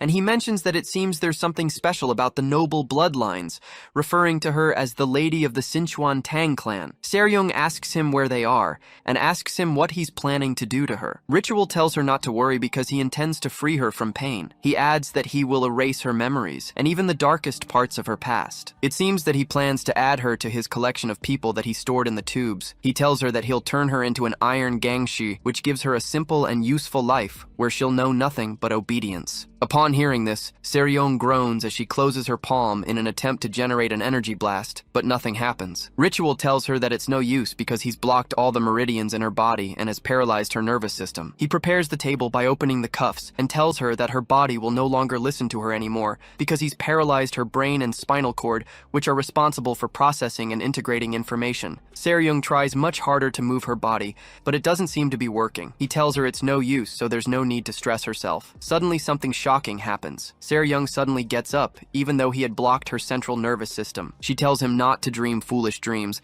and adds that he can kill people of the Sinchuan Tang clan, but you can't dominate them. She activates a strange martial art technique that causes her eyes to become red and leaks out blood from her eyes and mouth. Before he can respond, Ritual feels her hands on his chest and he senses a strange scent. Around her palm, a bright yellow substance comes out that burns his steel body and allows her to slowly push her hands through him. He suddenly realizes it's some form of poison. Count Ritual just stands there while she pushes her hands deeper through his chest. She tells him that it's called pigeon blood poison and explains that people born in the Tang clan receive a grain of deadly poison in their hearts as a gift. She tells him that it's meant to be used when they die. As she speaks, her eyes continue to fill up with and ooze out blood. The impact of the poison starts to affect the Count, and he tries to remove Seryong's arm. She tells him it's useless to try to move her because the more her heart burns, the stronger the poison becomes, even to the point where it can melt even metal. True to her word, the poison starts to create a larger gape in Ritual's chest. She calls him an ugly monster and tells him she'd like to tell him something. He watches in terror, wondering what she wants to say. She continues to smile with her entire face leaking out blood and asks him to die with her. Suddenly, a sharp object comes between the two of them and slices through Seryong's hand. It turns out to be Ritual's destroyed android. That doesn't seem to be so destroyed after all. Ritual pulls her hand and attempts to sever it from the rest of her body. Seryong, who is now almost dead, looks down and notices the android, realizing it has foiled her plans of killing Ritual. A stream of blood issues out from Seryong's amputated hand, and it spills everywhere. A warning alarm is suddenly triggered in the facility, and it looks like there's trouble. Ritual quickly looks up in annoyance and wonders what could have triggered the warning alarm. The system continuously declares that intruders have been detected in the environment, and the alarm keeps blaring. Meanwhile, Lee equips himself with a space shield and he's not looking happy at all. Robert also puts on his combat suit and he stands behind Lee, who has his hands in his pocket as usual. Suddenly, an army of iron gangshi erupts out of the hole and prepares themselves for battle against the S-Devils. They rush towards them with swords in their thousands while a couple more jump out of the facility to join them. Robert prepares his weapons and tells Lee that he'll take care of the robots, so he tells him to save the captain. Lee doesn't waste a second and he leaps from the spot and leaves Robert to handle the androids like he had said. He leaps into the sky past the army of incoming bots and heads right for the underground facility. Robert is surprised that he didn't even wait and he left so quickly. Lee flies right into the hole that leads to the underground facility and comes face to face with the robots who are coming in as reinforcements. Suddenly, Lee awakens his form and a bright light appears from where he is. Our hero triggers a large explosion as he makes his way through the hole, and it destroys all the robots that are still coming out and even wrecks the hole. Robert keeps looking in amazement. In front of him, several rocks are launched out by the explosion, and it lands on several of the bots, killing them instantly. Nonetheless, there are many more left to fight. Robert mentions that Lee could have at least helped out a little before he left because he didn't have to take his words so literally. A large army of iron gangshi run towards Robert, wielding their swords and ready to fight. He starts to curse when he realizes he's in this alone, so she starts firing all his weapons at the bots. Meanwhile, Count Ritual watches the situation on the surface on a screen, but he looks badly injured. On the screen, he can see Robert going all in and shooting at the iron gangshas. Robert goes in guns blazing and is hell-bent on taking them all down. Ritual's android scans each of Robert's weapons and lists them out. It detects the MZCT-106 recoilless laser cannot. It also detects the TTR-8 automatic laser multi-missile. Meanwhile, Robert shoots those missiles and wreaks great havoc on the gangshis. Some of the gangshis close in on him and he flies off the ground. He uses something that the android calls anti-gravity rockets. The androids tell Ritual that all these weapons are definitely special equipment for the special forces. It, however, adds that the equipments are outdated and not currently in use. Ritual realizes that he's not an active soldier, but a retired one, and he decides he was worried for no reason. He orders the android to get rid of Robert and the rest of them as well. Suddenly, another alarm goes off again, which alerts Rochelle and the android. He glances at the android and wonders why another alarm has suddenly gone off. It tells him that an intruder has entered District 8. Seconds later, she tells him that the intruder has passed District 8 and is now entering District 7. Robert becomes alarmed, and he wonders how the intruder could bypass their security measures so quickly. Moments later, the android tells him that the intruder has passed from District 8 to District 7, then to District 6, then to District 5. It continues listing that the intruder has gone from 4 to 3 to 2, and suddenly stops when it is unable to analyze the intruder's entry location data. Ritual is honestly shocked, and he retorts that it's impossible that someone had bypassed all their security so quickly. The android tries to reanalyze the data to detect the intruder's location. Suddenly, a bright, fiery light appears behind the android. It tries to say the current location of the intruder, but it freezes. Immediately, the android explodes on the spot, as it seems the so-called intruder got to her. Ritual watches as the android explodes into bits of steel that scatter around the room, and he tries to spot where the attack came from. Meanwhile, the triggered alarm starts to affect the people who are trapped in the facility,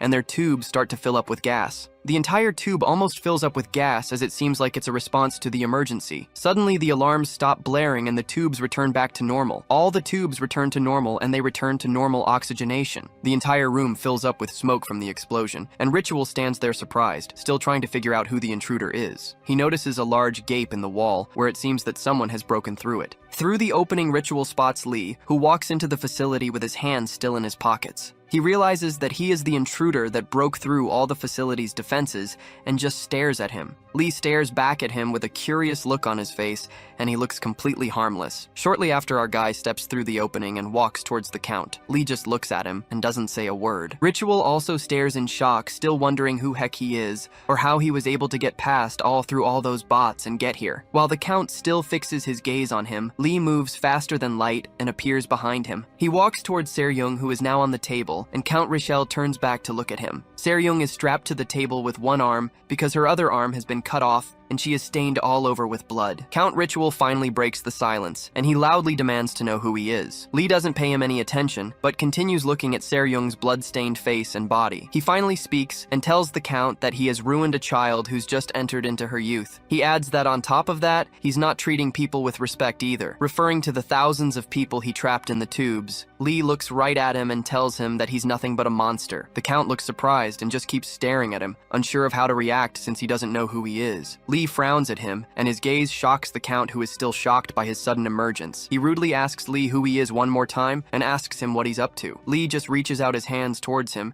and activates one of his martial arts skills. Seryung's soft sword that was on the ground suddenly begins to respond to Lee, and it hits against the ground. The sword lifts itself from the ground and starts to make its way forward. Our guy tells Count Ritual that he refuses to talk to anything that is non-human and continues to summon the sword. The sword leaps right off the ground and heads towards Ritual and Lee.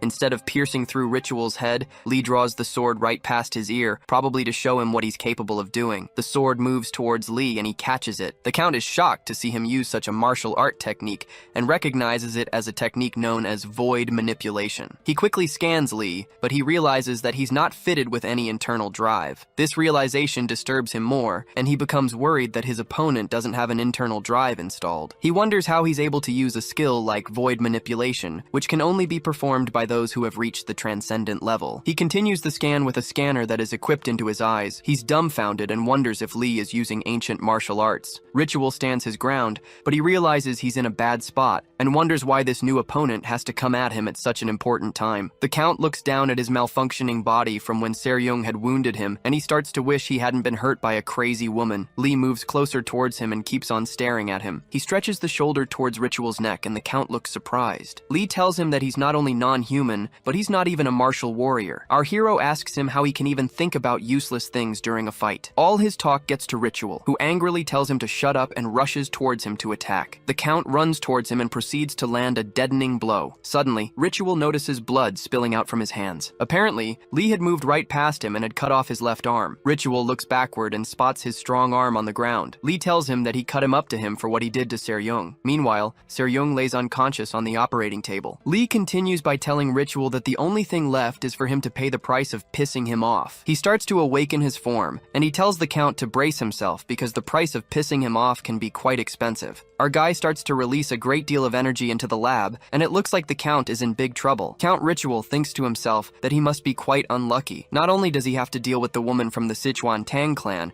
but he has to face this guy too on the same day. He notices that his internal drive is operating below 40% due to the injury that Seryong had caused in his chest, so there's practically no chance that he can win this fight. He decides to use a desperate measure in such a desperate time. He activates his internal drive but sets its operation rate to the max. His internal drive system starts to give a danger alarm because it seems like it's impossible for his body to handle so much energy after being damaged. The system alerts him that he's surpassing operational limits and it's unable to control the heat output. The system continues to remind Ritual that he's in danger, but he continues running the internal drive at its max. Lee notices him running his internal energy to its max and wonders how strange a skill that is. He wonders how the world ended up like this, where people start using skills that are far beyond their capability, and remembers the good old days of proper martial arts. Suddenly he hears a nearby voice telling him to kill Ritual. He looks beside him to know where the voice is coming from. It turns out to be Seryong, who has regained her consciousness but doesn't seem to be in good shape at all. She tells him that Ritual is trying to activate a self-destruction sequence, so she tells him to kill him before he does that. Lee quickly looks towards the Count, but it looks like it's too late. Meanwhile, the Count is releasing light from every hole in his body, and he looks like he's about to explode into bits. Lee realizes it's too late, and he watches Ritual take his own life right in front of him. And bright light issues from where the Count is standing, and it looks like explosion is about to be triggered. The light grows brighter and continues to envelope the entirety of the facility. Meanwhile, Robert's weapons begin to fail because he's exhausted all his ammo. His TTR-8 missiles become depleted, and the system asks him to reload his ammo. His photon cannon energy also becomes depleted, and the system asks him to reload that too. His V-10 Laster Claymore begins to malfunction, and the system tells him that inspection and repair are needed. His fireproof suit also begins to malfunction, and a new item replacement is required. The terrible part is that he is still surrounded by hundreds of bots who are still ready for action. It doesn't look like a good position to be in. Robert mutters that he had told Lee just this, and it would have been easy for him to take care of them perfectly if only he had stayed back to help him a little bit earlier. The Gangshis don't seem to care about all that, and they slowly walk towards him when they notice he has stopped firing at them. Robert loudly tells them to stop and says they should all take a break for a minute, calling them scrap metal bastards. He suddenly asks them if they know who he is and proceeds to take off his combat suit. He drops the frontal armor of the combat suit, and it looks like he's about to ditch it. He totally ditches the suit and goes bare, declaring that he's Robert Carlyle, the Sergeant Major of the Special Tactical Unit from the Northern Galaxy Combat Forces. He brings out 2 daggers and tells the Gangshis not to get too scared. Robert jumps right at them and tells them all to bring it on. This doesn't look good at all. The bots are surprised to see him leap at them, but they look like they're ready to fight fire with fire. Suddenly, Robert notices a large explosion right in front of his eyes, and he's surprised as to what is happening. In front of him, he notices a very large explosion that seems to be coming from the underground facility. The explosion grows larger and covers a large part of the moon's surface. It's a pretty large and blinding explosion that blurs everything out for a moment. Robert spots the explosion from where he is, but still wonders what's going on. He opens his mouth in surprise as he keeps looking around. He just stands there with his weapon in hand, still shocked about the sudden turn of events. The explosion looks like a large mushroom, and it looks like a nuke had hit the site. The explosion is so great that it can be seen from miles away, with several materials being thrown into space. In space, the explosion is also noticed from the Greenwood ship. Kim, who had been secretly monitoring the activities of the S-Devil bounty hunters, is also shocked to witness such a sudden explosion. Captain Cheju comes to tell him that they have detected an electromagnetic field explosion of gigaton scale from Manhua's planet Moon. Kim tells him that this is getting more serious than they had expected. He mentions that an electromagnetic field explosion of this magnitude can only be caused by military personnel, and this hints to the fact that the human government may have a hand in the matter. He orders the captain to delete all the records they have of this incident, including the video footage. He tells the captain that they saw nothing here. The captain is shocked by his leader's commands, since he had earlier suggested that the current situation be reported to higher authority. Meanwhile, Officer Cho's celestial battleship also happens to be nearby. From his ship, he also detects the mega explosion that's occurring on Mount Hua's moon. He watches it from a screen on his ship and wonders what could have happened. On Genta, Robert still stands perplexed since he doesn't still know what's going on. He finally asks himself what's happening, as not only an explosion was triggered, but all the bots seem to have been deactivated. This is because they can no longer receive commands from the base. He suddenly remembers that they're here to save the captain, and he wonders if she's safe since she was in the facility. He abandons the site and frantically runs towards the facility, asking himself where the captain could be. Suddenly, another bright light emerges, which stops him in his tracks. Hopefully the facility isn't exploding the second time. He sees a bright light in the sky and looks closer to see what it is. The light grows brighter, and it seems to be advancing towards him. Lee suddenly emerges from the light on the operation board with Captain Seryung in his arms. Taking a closer look, Robert sees that the captain is wounded and has lost an arm. Lee looks down at her wounded body, and he looks very sad. Robert just stands there shocked. He looks at Lee and the wounded captain and just keeps quiet, hopeful that the captain will survive this. Meanwhile, Officer Cho returns to his master and reports that the Manhua planet has returned to normal. Meanwhile, the master spends his time looking at another growing plant in a field full of flowers. Cho tells him that the people who were used as test subjects of the experiment have also returned to their daily lives. He says that fortunately they don't remember anything, and it's as if it never happened. The master tells him that the whole thing really feels like a strange ghost story, and he asks him how Rachel could manage to pull this off. Officer Cho tells him that the only possible explanation is that they've managed to commercialize entropy inversion. The master doesn't know what entropy inversion is, and tells him to speak in a way that he can understand, since not everyone is a genius like him. Cho explains that entropy inversion is a technology that reconfigures time itself, for example, like resetting time. Due to the risk of creating multiple universes, experiments concerning it have been banned. He continues by saying that, however, Rachel did not only complete the technology, he was able to invert all the subjects used in the experiment at once. Moreover, he has also managed to create forbidden technologies that are unknown, such as unilateral teleportation, among others. He says that Rachel is a genius greater than his reputation. The master tells him that with such great abilities, it's clear that the military factions of the human government must be willing to support him. He calls them greedy humans and says they probably don't know that playing with fire can burn them, and even the world. The master asks him if Rachel is dead. Cho tells him that he's not entirely sure. The master concludes that this means that Rachel is still alive if he's not sure. Cho affirms his suspicions. He receives orders to ensure he gets rid of Rachel properly. The master also reminds him to get rid of that person who's using their sex martial arts, referring to Lee. Officer Cho doesn't object, but only tells him that he understands. He doesn't look comfortable with the idea, since it doesn't seem to make sense, but he just remains silent. Later, the officer returns to his ship and sits on it as usual. He remains on it for a while, and he seems to be in deep thought. Meanwhile, things on the Manhua planet seem to have returned to normal. Sovereign Yang treats Lee to a cup of tea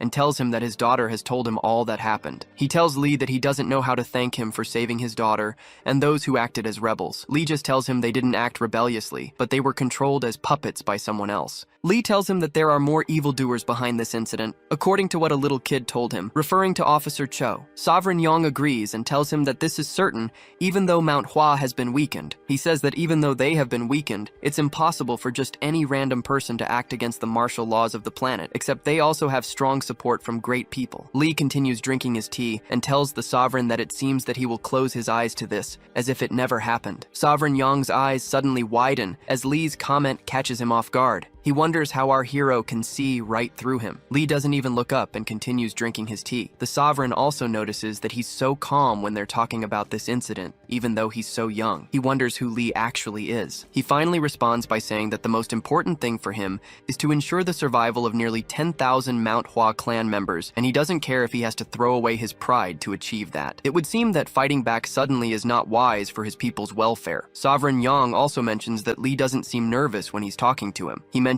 that after he reached the highest position, everyone always spoke to him with respect. But right now, Lee's impolite attitude feels normal to him, which is really confusing. Lee just tells him not to think too much about it because it was his personal decision to live looking down on the world and everyone in it. He says that is how he chooses to live. That statement strikes Yang, who wonders if Lee sees himself as the absolute supreme being, since he has decided to look down upon the world. The Sword Sovereign asks him who he really is. Our guy tells him that it's better for him not to know since he has decided to live with his eyes closed to such matters.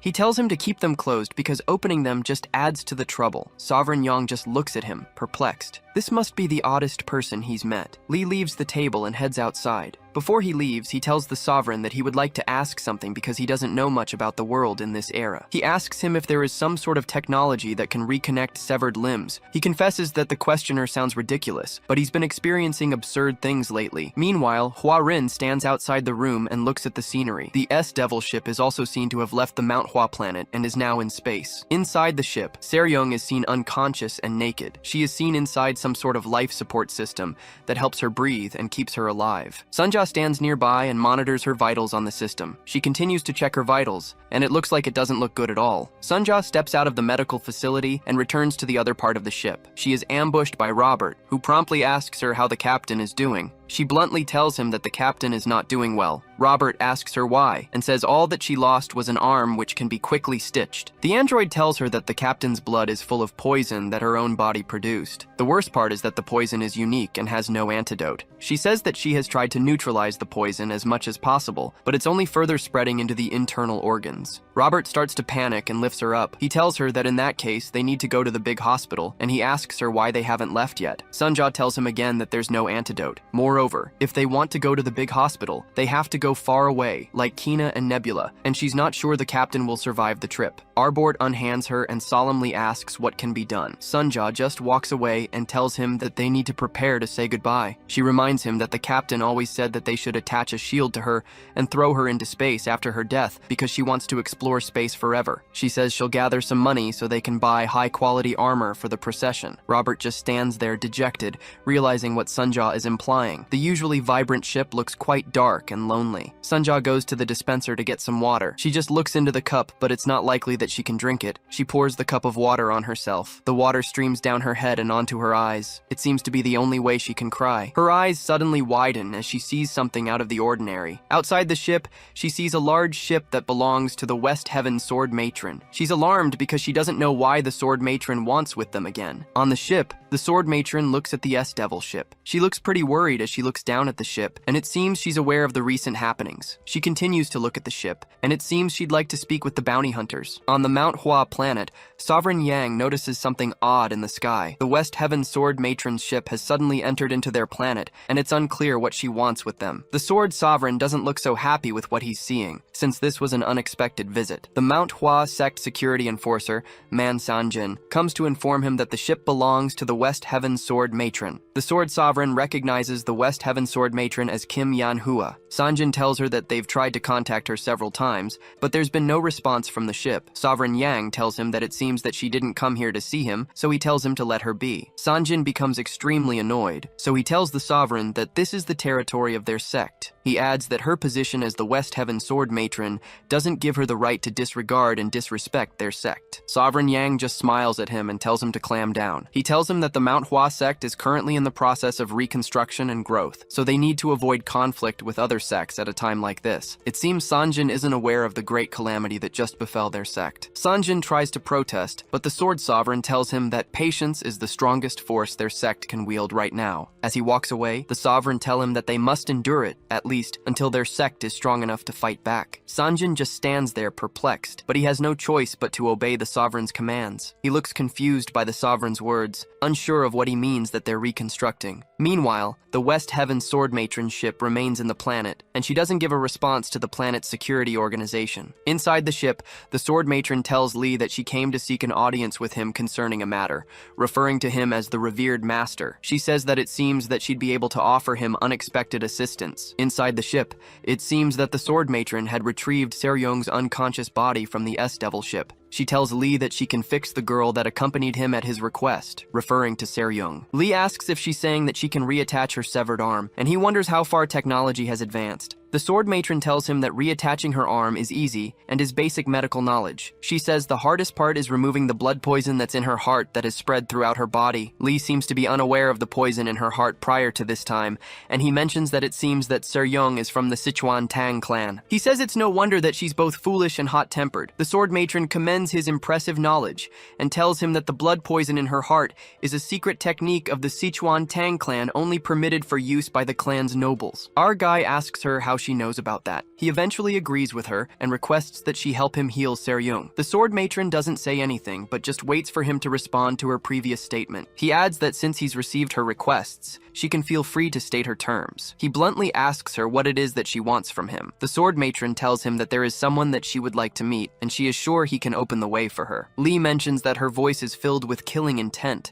and it would seem that she's very angry. He mentions that for some reason, he feels like she is talking about someone he has met before, referring to Ritual. He says that he met someone not too long ago who also made him want to beat him to death. He tells her that if that's the person she's after, she's already late because he's dead. The sword matron solemnly tells him that Ritual is still alive. She says the problem is that he's hidden himself in a much deeper place. He seems to be hiding in a place called the Galactic Nebula in the Vista Union system, particularly on the 108 Zuar 4H moon. She adds that this is the exact reason that she needs his help. Meanwhile, on the 108 Zuar 4H moon, there's a military droid disposal site that belongs to the human government's Southern Galactic Corp. A strange woman approaches a pod that's standing in the middle of the site. She brings a cloth that she plans to use to cover the person inside the pod. The woman patiently waits for the person to come out. The pod slowly starts to open, and a bright light is emitted from it. The pod continues to slowly open to reveal whoever is inside it. As the pod opens wider, the liquid inside it is displaced. It looks like something from Ritual's lab. The liquid spills on the ground and streams past the woman's bare feet. The pod completely empties its content, but whoever or whatever is inside is unclear because of the bright light. When she steps closer, a naked man crouches inside the pod. The man tries to cover himself up, and he seems to have been experimented on. The woman comes close to him and covers him up with the cloth in her hands. She congratulates him on his return to life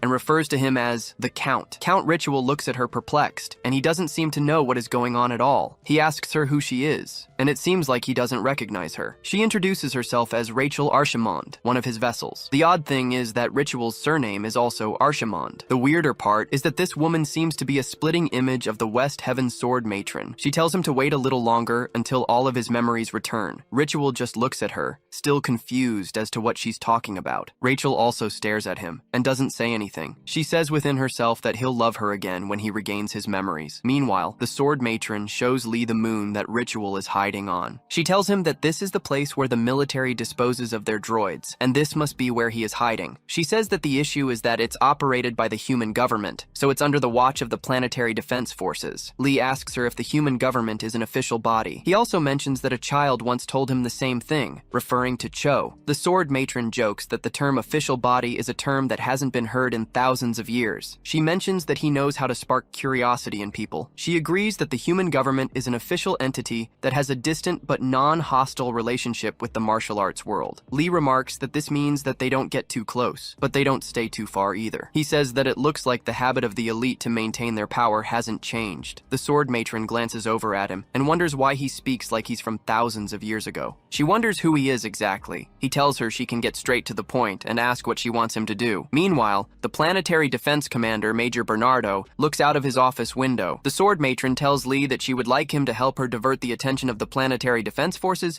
so she can get to Ritual. Outside his office, Major Bernardo watches some work going on in a facility. He speaks to someone behind him and tells him that he has just received a report that the lab was completely destroyed. Behind him, Ritual sits down while Rachel stands behind him. He tells the commander that they encountered an unexpected problem. Ritual tells him that he had to erase the evidence since maintaining the secrecy of their project is top priority. The commander jokes that it seems like his tongue wasn't injured since he's able to speak quite smoothly. He asks him if his tongue will still work as well in front of the project investors. He says that the doubts that even one of his many lives will be enough to calm their anger once they find out that he destroyed the lab. Ritual tells him that the project hasn't completely failed. He says the Steel City project is just a part of the project. Ritual says that they've gathered enough data through experiments, so you could say that the project is a success. Ritual adds that they will now proceed with the main project, which is the Iron Gangshi project, and proceeds to leave. Before he leaves, Major Bernardo stops him to ask a favor. He asks Ritual if he can make another copy of the thing he has with him, referring to Rachel. Ritual looks offended by the statement, but he doesn't turn around to show his displeasure. The commander adds that he's been stuck in the middle of nowhere for too long and he's getting bored. He says that if it's too hard to make a new one, he can just lend him his own for a few days. Ritual tells him he'll consider it and heads out with Rachel. He looks sincerely annoyed by the request, but decides not to raise any dust. He thinks to himself how much of a piece of trash the commander is. The commander wonders why Ritual is treating something that's not even human like a person, and considers it insolent. Meanwhile, in another place, it rains heavily. In this place, Seryung seems to be well again and equipped with her soft sword. She is drenched in the rain and just looks around absently. She wonders why her memories are so gloomy as the rain keeps beating on her. Suddenly, the sword matron shows up in front of her. The sword matron tells her that she seems like someone with a careless demeanor, but it turns out that she's been hiding behind a thick mask all this time, referring to her identity as a Sichuan Tang clan noble. Seryung just looks absent-minded and doesn't seem to understand what she's talking about. The sword matron tells her to follow her because she's come to take her. Seryung refuses and says she must protect the transference gate, which is right behind her. The sword matron tells her that this is not reality, but her delusion. She adds that she no longer has anything to protect. She tells Seryung that she has lost everything, and that's why she's trapped in her delusion, so she asks her to go back with her. Seryung angrily refutes and says she must protect the gate even if it costs her life, because no one can pass through it. Suddenly, Seryung's eyes widen when something unexpected happens. The sword matron sticks her sword into her chest. Seryung looks at the sword in her chest in surprise. The sword matron tells her that she'd have to take her forcefully if she persists. Suddenly, Seryung wakes up in the tube on the sword matron's ship. She becomes conscious and tries to swim, wondering where she is. Later on, the sword matron goes to her charging terminal to recharge her internal energy drive after expending some energy to save Seryung. The system shows that her internal energy drive is recharging. 3.6 cycles have been recharged, and she's at 84%. Suddenly, Seryung steps into the room, and the sword matron asks her how she's feeling. Seryung doesn't talk for a while because it's a rare privilege to have a private audience with the sword matron. The sword matron tells her that her reattached arm will feel uncomfortable for a while, so she advises her to focus on rehabilitation until her neural network settles. Seryung thanks for saving her life and promises to repay the debt. The sword matron tells her that she's overestimating herself because debts are only shared between people of equal standing. Ouch. She tells her that regardless of her relationship with the Sichuan Tangamili, she's invisible to even the side glances of her peers, which means she's quite small. She also adds that there was no reason to use up all her internal energy to save her. Seryung then asks her why she decided to save her if that is the case. She's only met with a that question either. The sword matron remarks that the Sichuan Tang family is really cruel to even cultivate the half-blood poison that was in her heart. She says that it was so hard to remove that she almost couldn't get it out. She looks into a nearby cup where she kept the parasite responsible for the poison. She says that the rumors about the deadliest poison that is only passed down to the head of the Sichuan Tang family are true. Seryung becomes uncomfortable with the conversation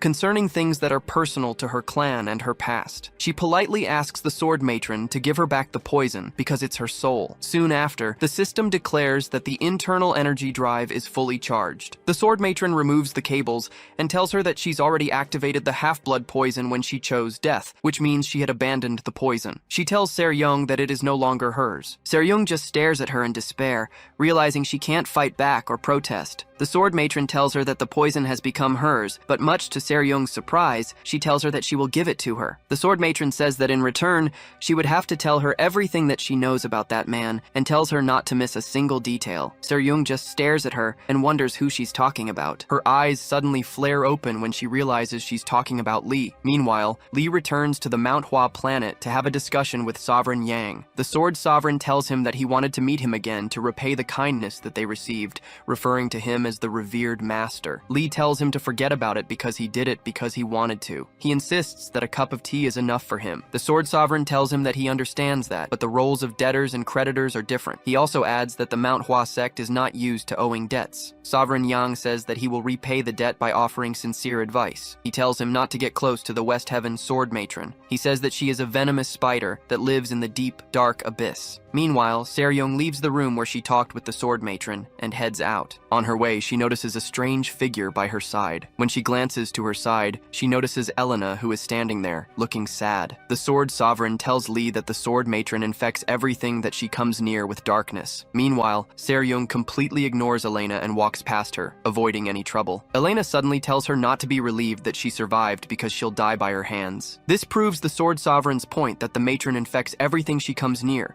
even even her own flesh and blood. In the ship, Seryung asks Elena why she's threatening her. She asks if they have some sort of debt to settle and says she doesn't remember anything like that. Elena just tells her that the reason she's not come to settle their score is because her mother saved her. Both ladies just stare at each other in silence. Seryung finally walks away and says that she and her mother are really alike. Elena angrily tells her not to ignore her and reminds her that she will die by her hands. Seryung continues ignoring her and tells her whatever she says is fine. Before she leaves, the captain turns back to ask her a question. She turns back and faces Elena, who is paying rapt attention to hear her question. Seryung demands to know why she keeps speaking to her informally and asks her how old she is. Meanwhile, on the Manhua planet, Lee thanks the Sword Sovereign for his advice, but tells him that he'll handle it his way. Sovereign Yang adds that he doesn't know the request that she made from him, but he knows that her true intention must be something else. He says that she's probably after someone significant to her. He tells Lee that there's a legend in Jianghu that says that any man who meets the West Heaven's sword matron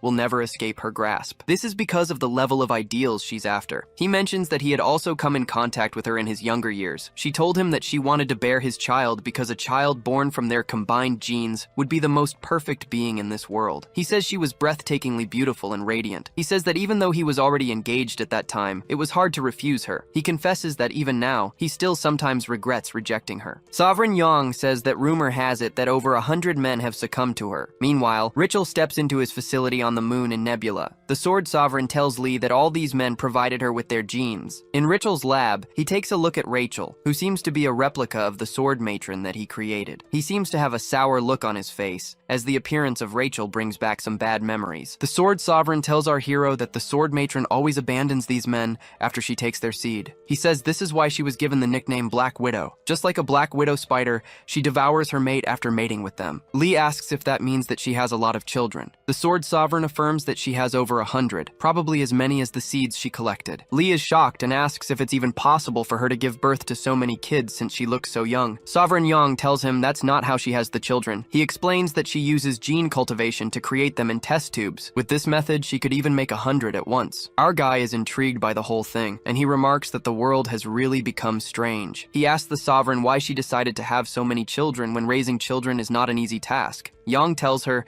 that she's after the absolute one who will be a perfect being. She's doing it so she can achieve a dream she could never fulfill, but so far, she's never been able to create a copy that satisfied her. It seems that this is when humankind caught her eye. The Sovereign reminds him again to be careful because it is dangerous to get close to her. Lee remarks that this is such a shame and gets up after having his tea. The Sovereign is surprised and asks him what is a shame. Lee just walks away and says that it would have been nice if she were his type because he sometimes wishes he would have his own child. Sovereign just stares at him, unsure of what response to give to that. Sometime later, Seryung returned to the bridge of the S-Devil, greeted by an ambush of affection from her crew. Robert wrapped his arms around her tightly while Sunja clung to her leg, both exclaiming how they knew she would survive, how they never lost faith. Seryung, clearly uncomfortable, pried at Robert's hands, asking for a bit of space. He refused, questioning how she could be uncomfortable when her comrades had missed her so dearly. In the corner, Lee, the ancient warrior, simply continued to eat his hot dog, unfazed by the commotion. Finally freeing herself, Seryung approached him. She acknowledged awkwardly that she'd heard he had saved her, a strange way of offering thanks. She had only one question for him, she said, hesitating for a moment before asking if he was older than her. Lee just gave her a confused look, saying nothing. Taking his silence as confirmation, she answered her own question. He was older, she declared. Probably uncle older, or maybe even grandpa older. With that settled in her mind, she suddenly snatched the plate of hot dogs from in front of him. She told him he couldn't eat them anymore, and ordered Sunja to bring him healthy organic food, citing concerns for his advanced age. As Lee held the last piece of hot dog on his fork, she demanded he put it down. In an instant, his calm demeanor vanished. A dangerous aura flared to life around him as he awakened his martial form, warning her to back off if she didn't want to die. Robert and Sunja could only watch in bewilderment as their captain and their ancient guest butted heads once again. It seemed for Seryung that love and violence were often expressed in the same breath. Meanwhile, far across the galaxy, in the 32nd district of the Heavenly Demon Sect, a man named Jang Ri-tak was reeling from a piece of new intelligence. He stammered, asking the sword matron before him to repeat what she had just said. The matron's voice was steady as she confirmed the information regarding the man they knew as Lee. 2,000 years ago, a man had voluntarily sealed himself in a stone chamber beneath Mount Tai on Earth. His name, she said, was Lee Mak-jin, and he was undeniably connected to their own heavenly demon sect. Jang Ri-tak waved his hand impatiently, saying he understood that part. He demanded she repeat what she had said next. The sword matron looked him in the eye and delivered the final, devastating piece of the report. She told him that this man, Lee Mak-jin, had once called himself the Heavenly Demon Supreme. Jang Ri-tak's eyes widened in utter shock, his breath catching in his throat as if the name itself was a physical blow. On the other hand, the Duke was in his lab, implanting data from a chip, while his assistant mentioned that everything looked correct. As soon as it was all ready, the Duke gave the order for it to return to its master, and bam, that chip shot right into the Duke's hand. When he was done, he went over to Bernardo, his aide, to deliver the product he had requested. Bernardo was like, "Are you kidding me? The Iron Gangshi project is one that can turn living human bodies into combat droids. Not only that, but they were supposed to have the ability to use superhuman martial arts. And no matter how he looked at it, that thing didn't even look human." The Duke said it would soon, as it jumped onto the other military man's face and went straight into his nose. His whole body started to bulge with veins. This is an android specifically designed to enter the human body and paralyze the brain's nerves, to then take control of the nervous system and convert the infected humans into a living android. And it was also packed with data on the most effective and deadly martial arts techniques in the world. In short, it's a killing machine. But why did it look like that? Well, that's because the genes are different from the experimental samples, and that's why it got all deformed. The chip came out, and the guy just dropped to the floor. The Duke told them to get ready for tomorrow's demonstration. Because, since the prototype was ready, they needed to show it to the investors so they would stop complaining. Bernardo said they had waited 10 years for this. How could he possibly say that his $500 million investment resulted in a monster like that? But the Duke told him not to worry, because that thing hadn't met its true owner yet. And as soon as it found him, it would work correctly. He told him to go now and be its true owner, the perfect project, Iron Gangshi. On our hero's ship, Sunja mentions they had already reached the limit of where they could go. If they got any closer, they'd be invading the security line. Seryung was a bit hesitant, so Robert said that if they messed up, they'd become official fugitives of the human government. They'd never be able to eat in peace again. When they asked about the matriarch's ship, they noticed it was at the same distance as them, but in the opposite direction. So Seryung told them to prepare the landing pod. If anything went wrong, they'd just pretend they didn't know each other. She went to where Lee was to let him know this was his stop. However, from here on out, it would be just the two of them. Lee told her not to follow him and to stay put. He would go alone. Seryung, calling him Mr. Lee, said she was needed to control the landing pod, but Robert yelled, asking why she didn't just use the autopilot. Besides, she barely even knew how to fly a ship properly. Seryung confessed she had some unfinished business with that guy too. Lee asked her to stay. He said he still had a much bigger debt to pay, and if it was any consolation, it was better for her to consider it a thing of the past. Because if she kept clinging to the past, she would never move forward. The more someone focuses on the past, the further they get from their current life. Suddenly, Bernardo started hearing an alarm about an intruder who had crossed the boundary line. The heavenly demon had finally landed. Meanwhile, a voice asked the chief from before who he was. This voice belonged to Warren, who mistook him for some kind of bug, asking where he came from. And the Duke just couldn't believe it. Was he seeing things? Because that man was here. Bernardo saw him too. He was a natural pure, since he had no internal units or weapons. Still, at first glance, he thought it was a demon wandering these parts. What bad luck for a beggar. Bernardo gave the order to eliminate him, and a droid popped out from under the sand to attack. However, the Duke arrived in a panic, screaming that this man was not someone he could handle. He told him to switch to emergency alert mode and activate every single defensive weapon they had. Bernardo was like, he's just a simple natural, he didn't get what all the fuss was about. But that droid just disintegrated from the mere fact that Lee walked towards it. The Duke, seeing the protective field, gave the order to analyze the martial arts technique he had just used, and if necessary, to even connect to the government's main data to find out. Bernardo stood up, asking what the hell he was doing. He was the one in charge here. To which the other replied that if the project failed because he didn't do as he was told, not even he would be safe. He told him to use everything in his power to stop him, if he wanted to even survive. As Lee got closer, more defense lines were activated to stop him. The Duke called someone, telling them to bring it quickly. They needed to speed up the project no matter what. And here we see the person he was referring to was Warren, who seemed to be in the middle of a green area. area. Rachel reported that she had arrived and would bring him herself. Suddenly, Lee noticed a tornado, which was getting bigger and bigger, to the point where a giant Buddha appeared out of nowhere. The heavenly demon asked who he was, but the giant hand immediately crushed him. From space, you could see that tornado. Bernardo thought it wasn't as big of a deal as the Duke had said, but from the bottom of the hand, Lee blew a hole and flew out to the very top. Bernardo screamed for them to kill him once and for all. The tornado started turning reddish, while our Lee mentioned that the true energy of the Buddha is achieved through emptiness. How could it be filled with such impure violence, he wondered. This was nothing more than a forgery using the image of Buddha. The heavenly demon with his sword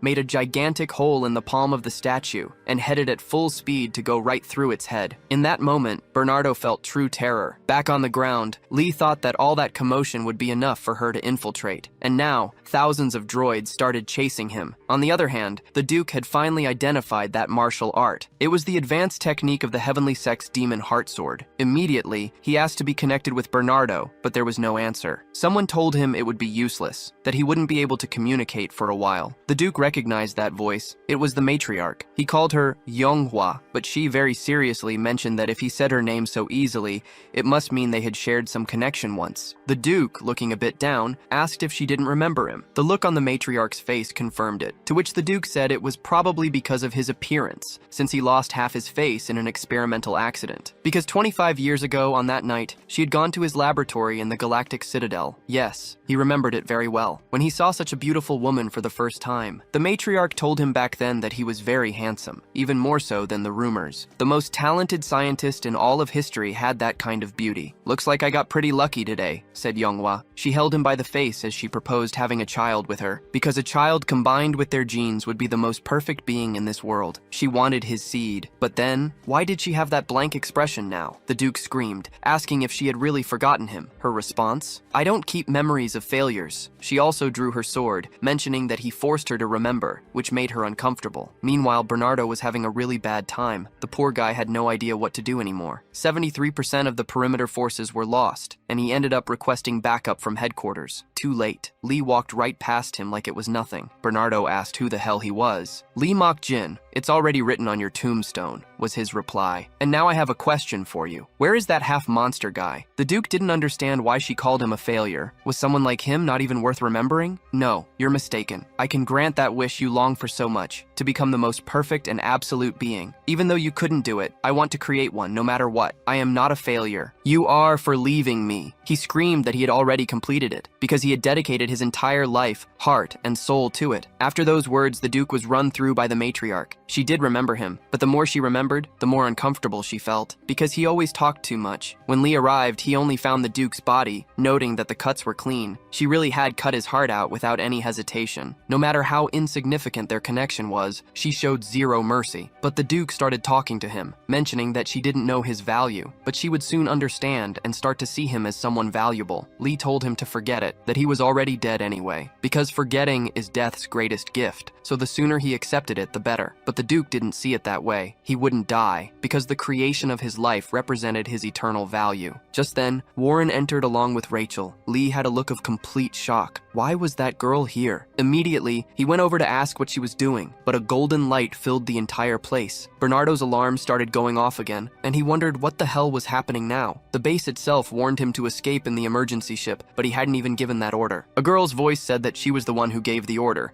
as a show of consideration for old time's sake, because if he wished to meet an end worthy of a soldier, he could stay there, as that would also be a good end for him. Another gigantic ship had appeared, leaving Se-ryung and the others completely stunned, since they'd never seen anything like it. Sunja said it had just materialized there a few seconds ago. Robert said that wasn't the problem. If they looked closely at the insignia, they'd realize that ship belonged to the human government. Meanwhile, Lee himself had backed away, watching as Warren emanated a gigantic amount of energy, while the Duke laughed because he was right. What he had just seen was his other self, which contained his true value, and that level of power was just the beginning. Since that girl is an empty vessel that can contain and absorb anything until she reaches the peak of her strength. Rachel told him to be quiet and not to speak anymore. She needed to treat her urgently. The Duke replied that he was already finished, and she knew it too, because she was also his other self. Therefore, he now granted her free will, telling her to live as she wished. When he opened his chest, he took out a blue heart with which she could use the girl, telling her to step out into the world and live, because with With that strength, no one would even be able to look her in the eye. Rachel watched him. However, as she was taking the heart, Lee told her to stop. One madman's life is more than enough. And whatever the story behind it, she should just ignore it and return the girl to her original state. That was a warning, because he wouldn't say it twice. Rachel replied that it wasn't a life of madness. He simply lived desperately and fiercely. But that Lee didn't need to worry, because his life also ends here. From now on, she would live as she always wanted. What she did was approach Warren, hugging her and saying that now she would give her freedom too. In return, she would give just one order. If she ever saw her again, she asked her to hug her very tightly. As soon as she did, Rachel's body disintegrated, and Warren returned to normal, collapsing on the floor. A Leviathan-class fighter jet was detected near the atmospheric boundary,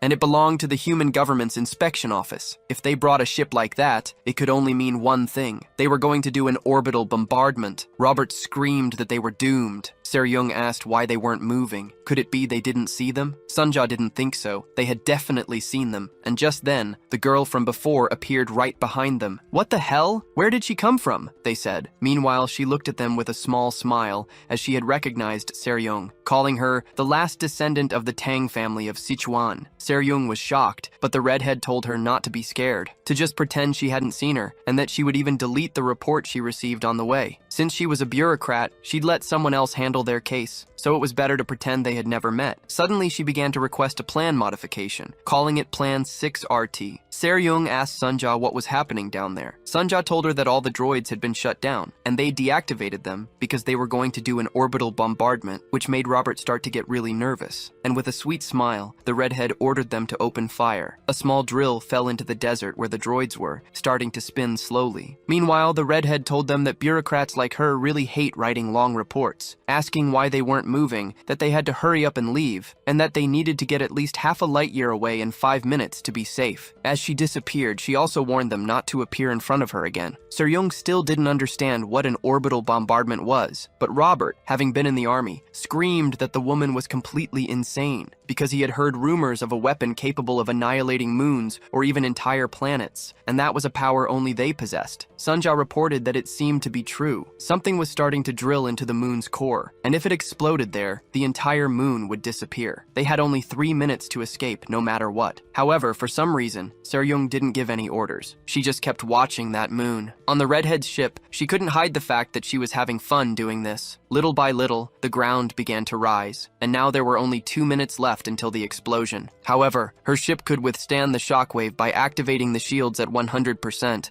but she lowered them to 80% because that way, it would be more exciting. Confirmed, redheads are crazy. She also managed to see Bernardo escaping in the emergency ship, which was pretty obvious, but the question was, why, despite having warned them in advance, weren't the others fleeing? Our protagonist's ship started to move, but not to escape. Instead, it headed straight for that moon. Robert started screaming that they were really going to die. There was no chance of survival, but Se-ryung replied that she won't die, since her lifeline is long and she plans to live at least until she's 80. Meanwhile, Sunja had no palm lines or destiny, but she still knew her lifespan was 5,000 years, though she knew what Se-ryung was doing was wrong, no matter how you looked at it. The closer they got, the atmospheric temperature gradually rose to 300 degrees. Robert screamed that he didn't want to die roasted. Sunja managed to detect a life signal ahead, but the temperature there was at least 700 degrees. Just then, they saw Lee floating out while carrying Warren, though you could see how the fire was burning his skin. Lee mentioned that this was really bizarre. The heat and all this chaos felt like the pits of hell itself. We also saw a demon larger than him watching him. So am I finally meeting my end? The heavenly demon wondered. He found it pitiful, because if it had been yesterday, he would have gladly jumped into its mouth, referring to that demon. But today was not that day, because he had made a promise to protect that girl. He asked the demon to back off, but in return, he swore that as soon as the girl was safe, he would personally seek it out. However, this was something only Lee could see. As Se-ryung screamed at him to stop hallucinating and get on the ship already, the ship where the redhead was reported that the ambient temperature was now 1500 degrees, and there would be a massive explosion in 10 seconds. But there was still a faint sign of life. It seems it was useless to warn them, and once the core detonated completely, the temperature would soar to 6,000 degrees, and not even a god could survive that. Great for me, so I won't have to write a report, she thought.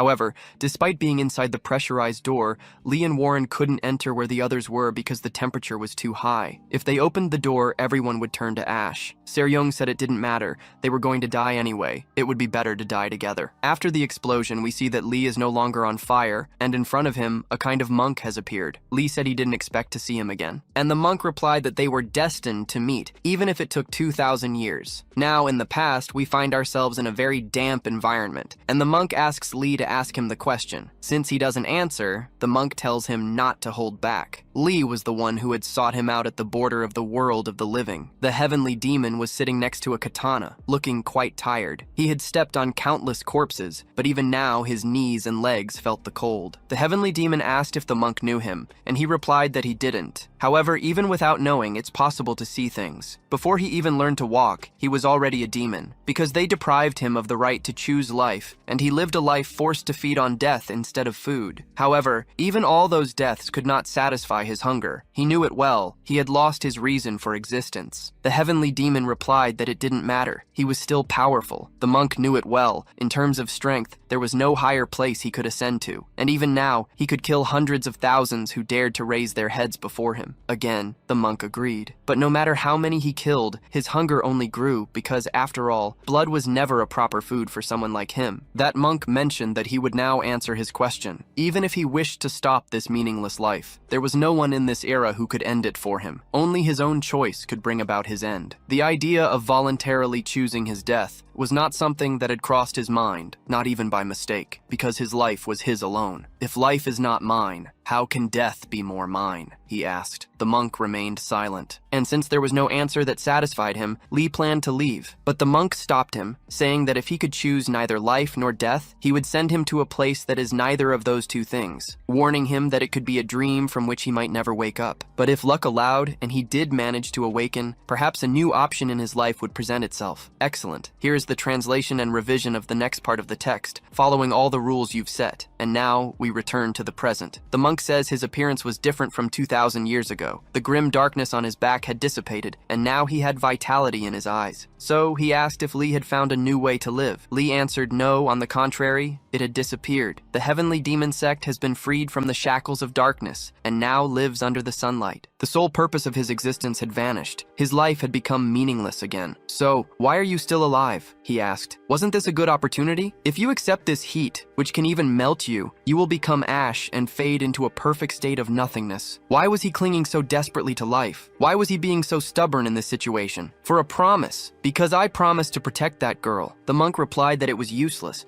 since death erases everything, including promises themselves. Had he not experienced the universe? Didn't he realize the moment he faced the universe that he is smaller than dust? What meaning does a promise have for something like dust? Besides, that girl he clung to so much, he didn't even know her name well. Even if he fought, he couldn't protect her. I know we're going to die anyway, but you know, shouldn't I at least be able to try until the end? And even if I have to burn completely until nothing is left, not even a speck of dust, shouldn't I at least try that? What does life or death matter? If death makes someone's life meaningless, then that's just proof that their life was lived the wrong way. Now I've realized that death could never truly end life, as long as that life can leave meaningful memories, despite being smaller and more insignificant than dust, because life transcends death. At that moment, the monk bowed as he said that the boundary of life and death, the realm of eternity, had been reached. The instant everything should have completely exploded, a gigantic light radiated from the door where Lee was, and all that fire dissipated in a single moment. Se-ryung, completely surprised,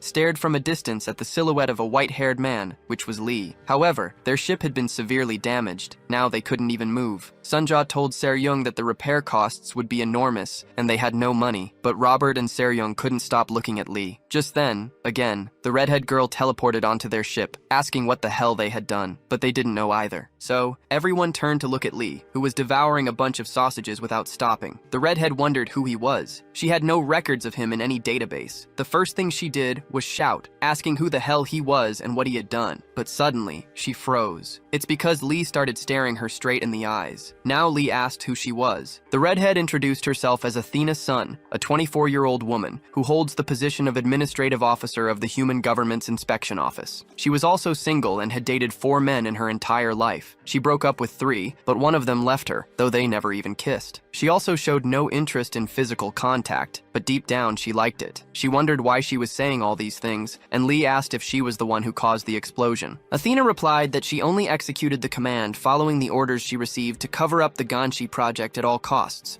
as they were worried this incident would turn into a civil war between factions. But Lee said he didn't care about that he didn't want to hear any more from her, and demanded that because of her explosion, these kids had suffered damages, so she would have to restore everything to its original state. Can you do that? He asked. Athena replied with total confidence that she could. Several insect-shaped robots began to repair the damage. Meanwhile, Sunja was analyzing Waren's condition, realizing that she had not suffered any brain or physical damage. It was just a faint, and she would wake up soon. Lee mentioned that was a relief. And in the meantime, Athena asked Seryung who that person from before was. Seryung replied that she should ask him directly, because even she didn't know, and started questioning her about the things she did, like when no one saw her during the nights. Athena told her to shut up, threatening her not to leak a single word of what she had said today. Seryung teased her, asking what she would do. Athena again was completely frozen, as Lee was looking at her from behind her back. And, right after that, she was on her ship wondering, what the hell happened? What on earth is he? Robert and Sunja mentioned that everything was back to normal, that everything was working correctly. Seryung said no, that almost everything was back to normal, looking at Lee's hair and asking if he liked that look. Lee asked what she thought. Seryung answered honestly that she didn't like it much, that it gave a bit of a vibe of someone who aspires to be a tough guy and tries to look cool. Lee agreed he didn't like it either. So, what they did next was cut his hair like it was before and dye it black. Man, I love this manga. Now, in the Heavenly Demon sect, Ritag was overwhelmed after the conversation with the matriarch, asking for permission to share information with headquarters, checking if there was a person who voluntarily sealed himself in a stone 2,000 years ago. The machine informed him that his age was unknown, but his name was Lee Mok-jin. When he started looking for more information, everything went on high alert, turning red. On the planet of Manhua, Warren's father was deeply ashamed for not even realizing that his daughter had gone through such a situation. Lee asked if the girl was okay. After performing an exhaustive examination as a precaution, they found no problems. But the most fortunate thing is that she didn't even remember what had happened. At that moment, she was in the kitchen preparing a plum blossom tea. She always did that to welcome guests, she esteemed. However, Warren was noticing something different. All the petals started to surround her. And again, her father would turn a blind eye to it. But the affection she has for him is, without a doubt, something he would cherish and treasure only within his heart, and he would also keep the shame along with it. Lee replied that bowing one's head for a child's safety is not shameful. It's a duty as a father, and for a father with almost 1,000 children, shame is more like a luxury. Warren's father looked at him sideways, thinking that he seemed different. The aura he felt before was always of this magnitude, which is almost unbearable. Lee said goodbye, saying they would leave as soon as dawn broke, asking them to forget about each other. When he left, Warren's father bowed his head. On the other hand, Seryung was looking at herself in her room's mirror, looking more closely at the mark on her arm that they had re-implanted. Just then, Lee arrived, asking if he could come in, but Seryung said that was a question he should have asked before opening the door. And now, on top of the ship, they sat down. Seryung asked why he went to her room. Lee, in turn, asked what happened to the Tang clan of Sichuan, catching Seryung by surprise. She said that, in short, they all fell. It was a total ruin, where everyone died except for her. That question is still too heavy for her, so she would end it there. Are you seeking revenge? He asked. It's a useless effort. However, if you wish, I will help you. Seryung asked why he contradicted himself. Why help with something worthless? Because your life has value, and I know that to start a new life you need to complete that revenge. Seryung said that was hard for her to accept. Despite the nice words,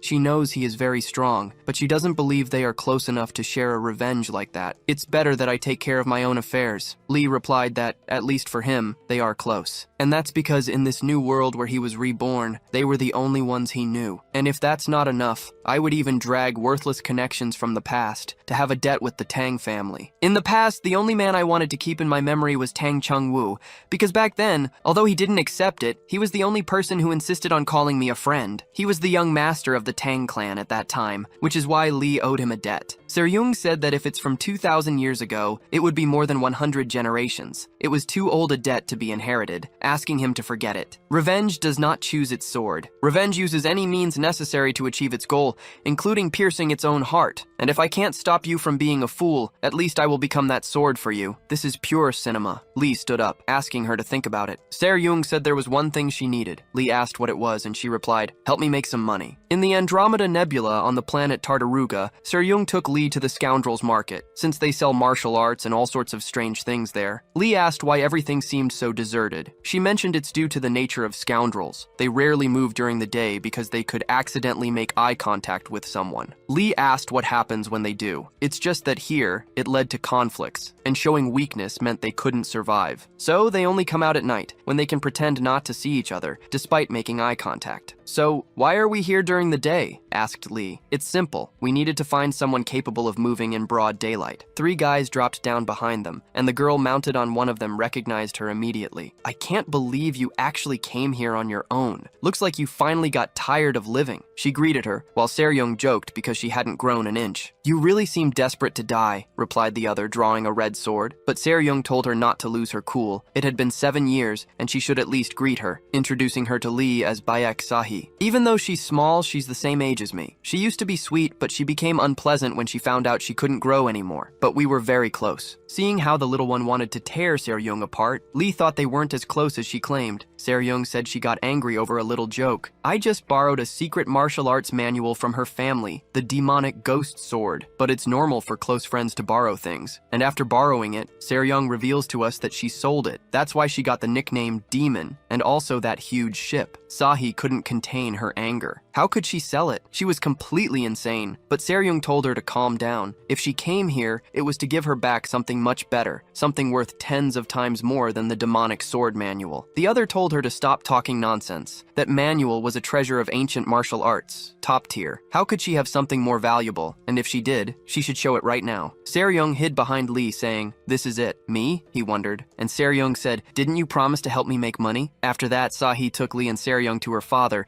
saying she didn't bring her there because she trusted her, but because she needed her father's permission to kill her. Seryung told Lee not to listen to her, that she actually really liked her. But this place is the headquarters of the Triad, one of the 4 factions that control Tartaruga, and this girl's father is the leader. Lee asked what exactly he had to do to help her. She said it was easy. You just have to sell yourself for a very high price. The sect leader said it was outrageous to see her again, that he hoped never to have to see her in this life. And now, no matter how much he wanted to, he couldn't go against the laws of the Triad. Betraying the organization and stealing its treasure, the only price to pay was death. Sahi smiled, because she knew she was going to die. Seryung explained that she didn't steal it, she just borrowed it and came to return it. He replied that even if she brought the manual, it wasn't enough. Debts generate interest. And again, she stood behind Lee, telling him not to worry. Sahi told her to stop delaying her death and accept it already. She would kill her quickly and painlessly, but her father asked to at least hear her out one last time. Sahi replied that if he let that girl slip through his hands again, she would be really disappointed in him. But he replied that if she couldn't pay such a high price, her death was inevitable. Relieved, Seryung asked Lee if, by any chance, he had met an ancient swordsman named Ghost Sword Demon, since she knows they were from the same era. Lee replied that he didn't know. If he was a martial artist from my time, then he was probably third-rate. "If that's the case, then show something," she asked. He asked. And she said, "Well, martial arts or anything you want. Oh, but it has to be one of your weakest techniques, to match the price I have to pay." She told him to hurry. She wanted to see the weakest and most insignificant martial art. Lee made a forward motion with his fist. Everyone waited in anticipation. And this technique is the Supreme Fist Strike, a single move that was the first martial art he mastered when he was just 1 year old. Seryung said he was mistaken, that this was too weak, that maybe he could show something a little more powerful. Lee replied that it wasn't weak, it was just simple and direct. So she asked him to show it as if he were hitting someone. Lee mentioned the place was too narrow. The sect leader told him to try whatever he wanted. And at that moment, a gigantic hole pierced through everything in that same direction. Lee mentioned, "I tried to make it as light as possible, but it seems I slipped a little, since it had been a long time since I used it." The sect leader asked how it was possible for a human to live more than 2,000 years. Seryung mentioned she didn't know either, but it was true. She found him locked in an underground chamber on planet Earth. The leader thought about isolated cultivation. Seryung mentioned that just as he saw, those martial arts were incredible and of many types,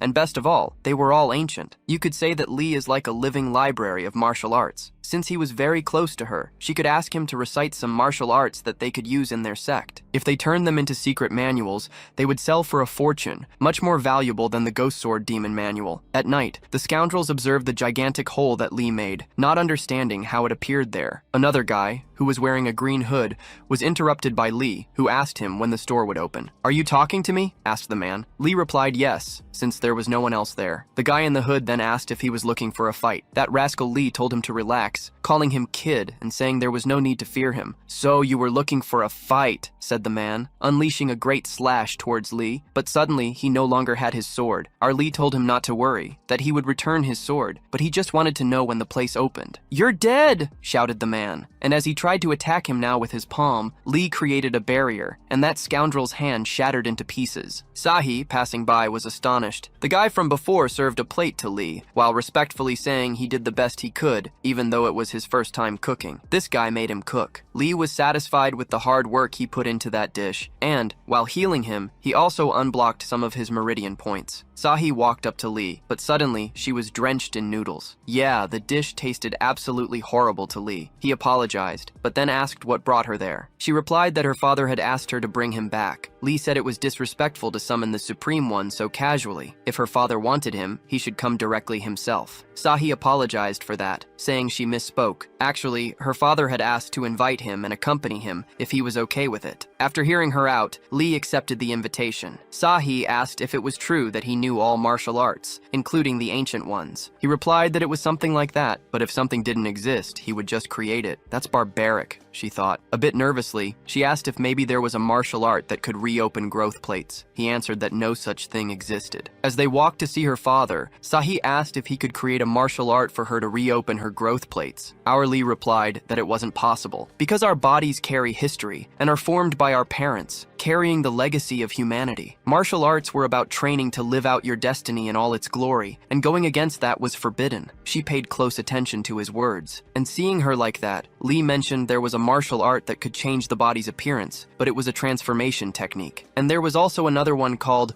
bone restructuring, which only altered the skeleton. After hearing him, she stood in front of him saying that last one would do and pleased to teach it to her. "Why should I?" he asked. Obviously, little Sahi couldn't answer, and with her head down, accepted her fate once again. But just then, Lee asked if she knew how to make a type of food that's made with a long curved meat on both ends. She thought about it. "Isn't that a hot dog?" She said yes, and Lee asked if she could make one for him, to which she shouted, "Of course!" And now we see Sahi's father and Seryung staring intently as Lee enjoys some skewers, while Sahi gives him a massage. Sahi herself asked her father to greet her master, but Lee corrected her, saying he wasn't her master. He would simply teach her a trivial martial arts technique. So, everyone gathered around the place where Lee was eating. Sahi's father still didn't understand how he spent 2,000 years cultivating behind closed doors, but he had seen it with his own eyes, so he couldn't deny it. He acknowledged that the martial art Lee demonstrated was more powerful than the ghost sword demon technique, and according to Mrs. Jung, Seryung had heard he could pass that technique on to them. Lee replied it was nothing special, telling Sahi she didn't have to massage him if she didn't want to, but she, with a sweet smile,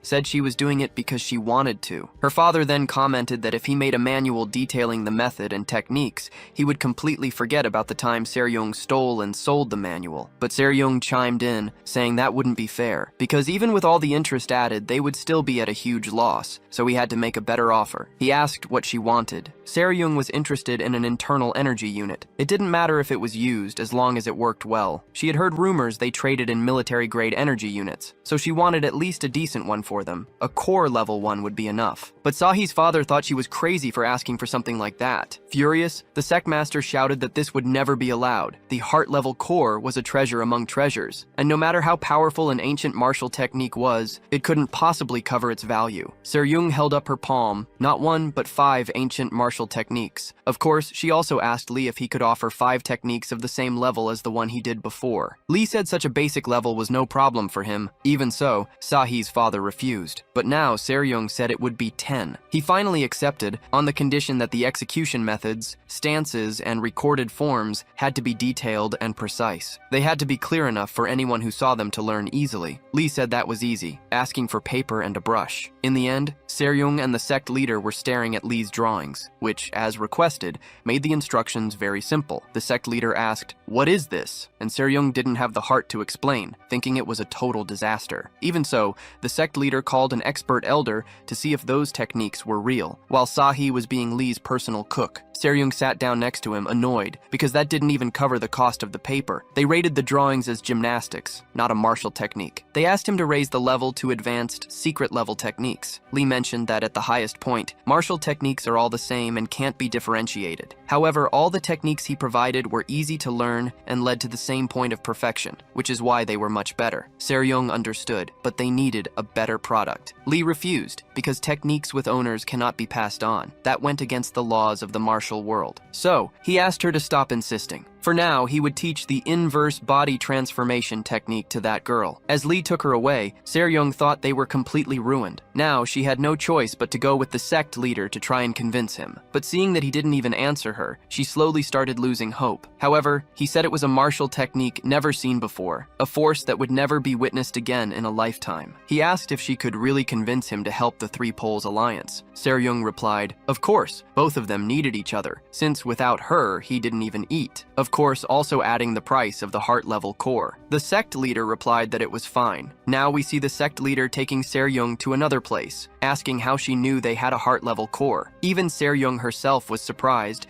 because she had suspicions, but didn't think it was true. He told her that the heart-level core was one of the 3 legendary artifacts in the martial world. However, despite the rumors, no one had seen it in its real form. The reason is that its development had to be approved by the Central Alliance. In short, it's an open process, like the nuclear weapons of the past. A power of such magnitude, if manufactured in secret, means becoming the public enemy of the martial world. If that's the case, then how did you make it? She asked. He replied that they didn't. It simply rolled in. In a room where there was a large hole, he told Seryung that what she was looking for was right there. In the deepest part of that gigantic hole was what looked like a knight carrying a sword. A year ago, in the winter, a modular transport escape pod made an emergency landing on Tartaruga, and then that creature appeared. That day, everyone who encountered it died. It was only after hundreds of deaths that they finally understood he was a supreme master, far beyond what they could handle. And the reason for his incredible strength is because he's equipped with a heart-level core. But why is he there? Asked Seryung. The leader didn't know why, but a year ago he came here on his own and settled in like that. The only clear fact is that this person is a ticking time bomb, because now that the rumor of the heart-level core has spread, all the powerful forces in the world will come after him. Signs of this were already beginning to appear. If you want the heart core so badly, he repeated, take it and convince him to act on behalf of the old martial world. After that,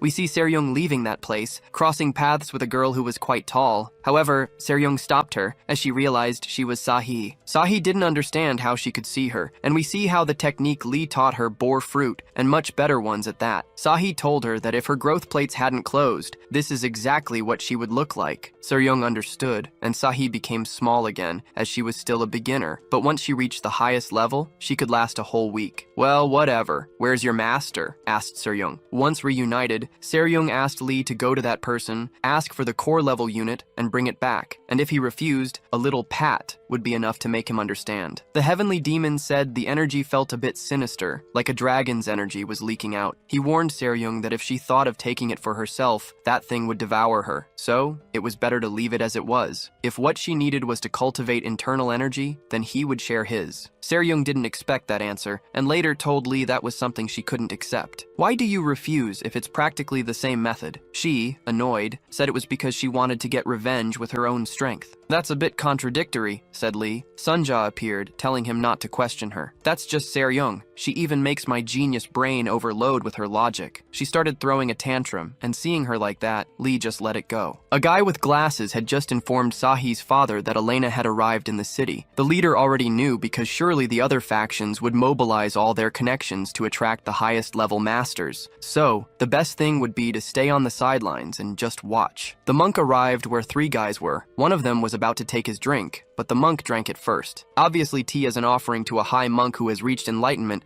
is a great honor for inferior creatures like them. This guy attacked him by surprise, however. Despite hitting him, it did nothing. Seeing the strange energy emanating from his body, he realized the monk was an Asura Buddha. The monk ended up disintegrating his body. The only thing he said was, "I warned you." The others gathered there immediately bowed their heads. That was the posture they should take before a living Buddha. The monk joined his palms while saying he was seeking the precious teachings asking of someone with a good heart to guide him to the Black Waters faction. However, no one answered him, so the monk called them wretches, asking if they wanted to die. The three immediately raised their hands and said they would show him the way. Just then, another person arrived at the gigantic hole, and the knight who was emanating a lot of energy. Seeing the knight, this person began to approach slowly, examining him and noticing that his maximum internal energy was very high. Pointing his sword at full speed, he shouted, "Hand over the core!" managing to pierce his armor. Meanwhile, the heavenly demon was devouring some sausages. Elena could see him from afar, as could that monk, since a gigantic light radiated throughout the city. A moment ago, the Triad faction raised all the defenses protecting the monster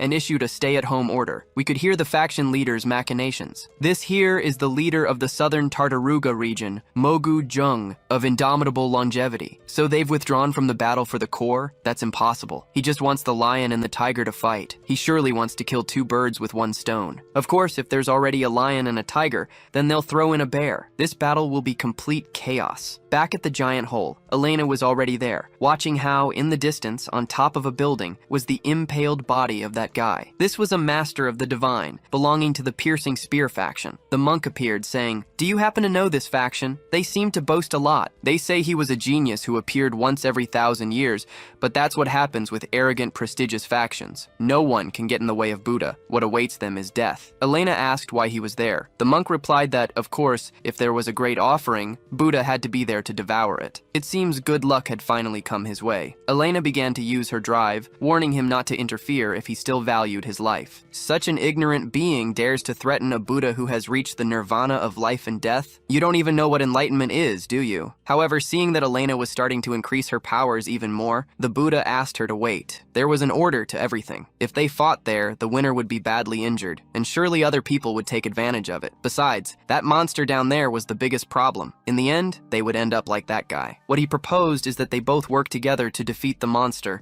but Elena had no intention of allying with someone like him. "If you get in my way, I will kill you." Elena jumped directly to where the knight was. The Buddha simply mocked her for not even doing simple calculations. She's a fool. The only thing she'll do when she gets there is die. When Elena finally arrived where he was, she was quite surprised. But it wasn't because of the knight. It was because of the presence of someone else. And yes, this was Lee, who was already there. Why is this person in this place? She thought. The matriarch had told Elena that this time, she should make sure to remember, if she ever faced this person again, not to even raise her head, because if she disobeyed, she would cut their blood ties. The look on Elena's face said this was a real pain. Lee said out loud, "Judging by your steady breath, it means all your wounds have already healed. You came at a good time. I have a bunch of questions and I was looking for someone to answer them." A sharp pang suddenly appeared in Elena's body. Why is this happening? I feel like I can't even breathe, she thought, and quite flushed, she told Lee to speak. She would answer his questions. Why is this person's internal energy not concentrated, but distributed throughout his body? Elena began to analyze the knight, replying that it was because the energy drive container couldn't handle so much energy and ended up melting. This state is known as internal demon possession. The heavenly demon said that if that were the case, there would be signs of corrupted desires, but this person didn't even show a trace of desire. It's like he's a blank slate. Elena told him to be careful, but this guy didn't even care, and a huge amount of energy began to overflow. Elena even had to cover her eyes, but the heavenly demon walked through that scene as if it were nothing. Elena knew that the power of a core level was equivalent to a nuclear explosion, but he was suppressing the energy with just his body. Lee took off his helmet to see his face. He looked like a pretty normal guy, with glasses. "Who are you?" Now we switched to Sahi, who was looking in the mirror. Using the jutsu Lee taught her, she had now grown quite a bit, and in all directions, I'd say. She asked someone, "How about it? This is my true appearance. Do you like how I look?" Sahi was saying all this to a small photo she had on her desk, one with her and, apparently, the same guy with glasses who had the core. Sahi wondered where he had gone, what he had been doing all these years. Through tears, she asked him to come back soon, because she even transformed like this, but the person she most wanted to show it to wasn't there. The heavenly demon looked into his eyes, since it said they are the gateway to the soul. But why do his look so empty? Elena said there were no brain signals. Maybe the unit's overload had melted his brain. That's not a living person anymore, it's pure instinct. If the instincts are alive, then the memories that dominate them must exist. This life has not yet ended. But how can we remove this miserable object that has taken over this boy? It's lodged in the deepest part of his heart. There is no other way but to rip it out by the root. Lee said that would kill him, but there was no other way. After thinking for a bit, Lee approached approached him, just to tell him there was no way to save him. However, if you still have any last words, I will be the one to hear them. With his powers, he began to enter the depths of that boy, though he also asked him to concentrate. This place is dark and there may be no way out, but if you hold on, we might both find each other. Little by little, the veins all over Lee's body began to swell due to this overload of uncontrolled energy. Looks like I found him. The boy started to see something. Maybe he was seeing something else. It was the memories he had with Sahi. On a sunny day, they were both chasing butterflies, though they easily escaped. Those hot days were full of joy and adventures. There were many years of adventures. In the last days he spent with Sahi, they were still chasing butterflies. Look, I got it! Sahi coldly told him to just let it go. But why would I do that? You never asked me for help in the first place, and I could have done it on my own. The boy didn't understand why she seemed so angry. If I did something wrong, then I'll fix it. Sahi didn't say a single word. The young man asked if her feet hurt. Do you want me to carry you? Sahi got annoyed. Do you think I'm still a child? I'm already in my 20s. It's just that my growth plates opened late. He replied that he never thought of her that way. He always saw her as an adult. Sahi, annoyed, yelled at him not to look for her anymore. They would see each other again when her growth plates opened. After that trip to the past, the boy could now look at Lee, but he started laughing when he saw him holding that helmet, remembering a man who was massacred. In his last words, the man couldn't believe he was still alive. However, he was the only one. The other knights had perished. But that was okay, since the enemy was also annihilated. The guy was the commander, but he asked never to be called that again. The entire Order of the Star Knights has been wiped out. How could I still call myself that? The only thing I don't understand is how you came out unscathed after this fierce battle. Did you hide by any chance? The boy replied that he did. But in the 6 years since you joined us, I've never seen you hesitate in battle. You always fought on the front lines, as if you didn't care about your life. Why did you hold back now? Did it have to do with this mission? Do you want this object? The boy replied that the object was of great importance to someone he cherished. The commander called him a fool. Not even the core level unit can handle it, only a few transcendents can use it. The boy's response was that the object would be of no use to someone like the commander, who was already at a high enough level. What nonsense are you talking about? The reason I wanted it is because this unit could reorganize all genes, including the nervous system. To which the commander said, then I will stop you. As the 126th successor, Sir Andres Colt, my task is to deliver this object and kill anyone who interferes. The commander brandished his sword, delivering a slash. With that, we returned to the present. Lee had seen that internal demon. The heavenly demon yelled at him to get a grip. There was a demon taking root in his heart. Suddenly, a blue light shot out of the hole. The monk from before wondered what all that was. Then, a red light also came out, following the blue one. This last one was Lee, trying to stop it at full speed. That was like a dream. Just then, we also see Robert, Seryung, and Sunja eating a bowl of ramen. It had been a while since they had gone out to eat as a family and enjoy a real feast. Seryung said this was a luxury they only enjoyed once a year, congratulating Robert on his birthday. However, those two presences zipped past their ship, causing their precious plates of food to flip over. Poor things. The knight was the first to land in a completely isolated area. His expression was that of someone who was not well. Lee told him, it's not too late yet. If you fight the demon in your heart, maybe it won't be able to completely devour your soul. If you're going to die, you should at least die as a human being. He charged with his sword at Lee, and his strike cut in half the entire terrain that was there. Your techniques are very powerful, I admit, but you know very well they don't belong to you. In the past, when he opened the box, the commander who was on the verge of death asked him to stop. I won't judge you. I understand there was something greater for you to sell your soul to the demon. At some point, in all these years, I even considered you as my son. That's why I'm telling you from the bottom of my heart. Drop that object and leave. The moment you try to wield it, it will devour your soul. And even if you manage to survive, the whole world will hunt you down to take it from you. The boy already knew that, but he still wanted to give it to that person. I don't mind selling my soul. The moment he touched it, he felt how all its energy took over his body. Lee couldn't believe it. So, that was your choice? If so, then I will stop you. With all this commotion, even Sahi looked out the window to see what was happening, and from a distance, a gigantic nuclear explosion was seen. After all that chaos, Elena arrived where they were. The boy was making strange sounds, as if he wasn't conscious. You said it was embedded in his heart, Lee asked Elena. So the only way to remove it is by extracting his heart? Elena confirmed it. She had even brought a specialized tool to remove it without it contaminating him again. And if he wanted, she would do the job herself. Of course not. This is an act that involves taking someone's life. The things that are engraved on the heart must be done personally, as that is also part of karma. Boy, just close your eyes and rest in peace. Instead of taking your life, I will take on your karma. I will go to hell in your place. At that moment, someone shouted for him to stop. It was Seryung, who arrived saying the name Gurren. You know this boy? Well, I think there's someone who knows him better than I do. Sahi had also arrived where they were, surprised to see how Lee was piercing Gurren's chest. The heavenly demon knew about their relationship, as he had seen their memories, so he moved away. Seryung then told them that he was a childhood friend of Sahi's. They were always together, to the point of making her jealous. But one day, suddenly, he disappeared. And after Gurren's disappearance, she changed. She used to be distant and cold, but then she became clumsy and smiled a lot. But to me, that smile seemed more like she was crying. Sahi asked what he had done to himself. Why won't you look at me? We've been apart for so long that you don't recognize me anymore. The only sounds coming from the boy were like those of a baby trying to talk. Elena said that whatever she did, it was useless. His brain had already completely melted. There were no memories left. But the boy raised his arm, bringing it closer to Sahi. So, you still remember me? When they were both about to hold hands, Seryung arrived to stop her, because Lee told her there was contaminated radioactive energy overflowing from his entire body. If she touched him, she would die. Sahi replied that Gurren was still the same. Seeing that she didn't care about any of that, Seryung let her go, telling her to do what she wanted, but not to blame her later. Elena told Lee they should stop them. His response was that sometimes, ties are destined to be everything. When they were about to touch, Gurren closed his fist, telling Sahi to step back a little. This caught them by surprise, but a banner fell behind her. It wasn't just one, but several. Even a gigantic flower covered them both. This is a barrier. Lee immediately split it in half, but there was nothing inside anymore, just a seal, which he recognized instantly. It's the primordial formation of the Shaolin,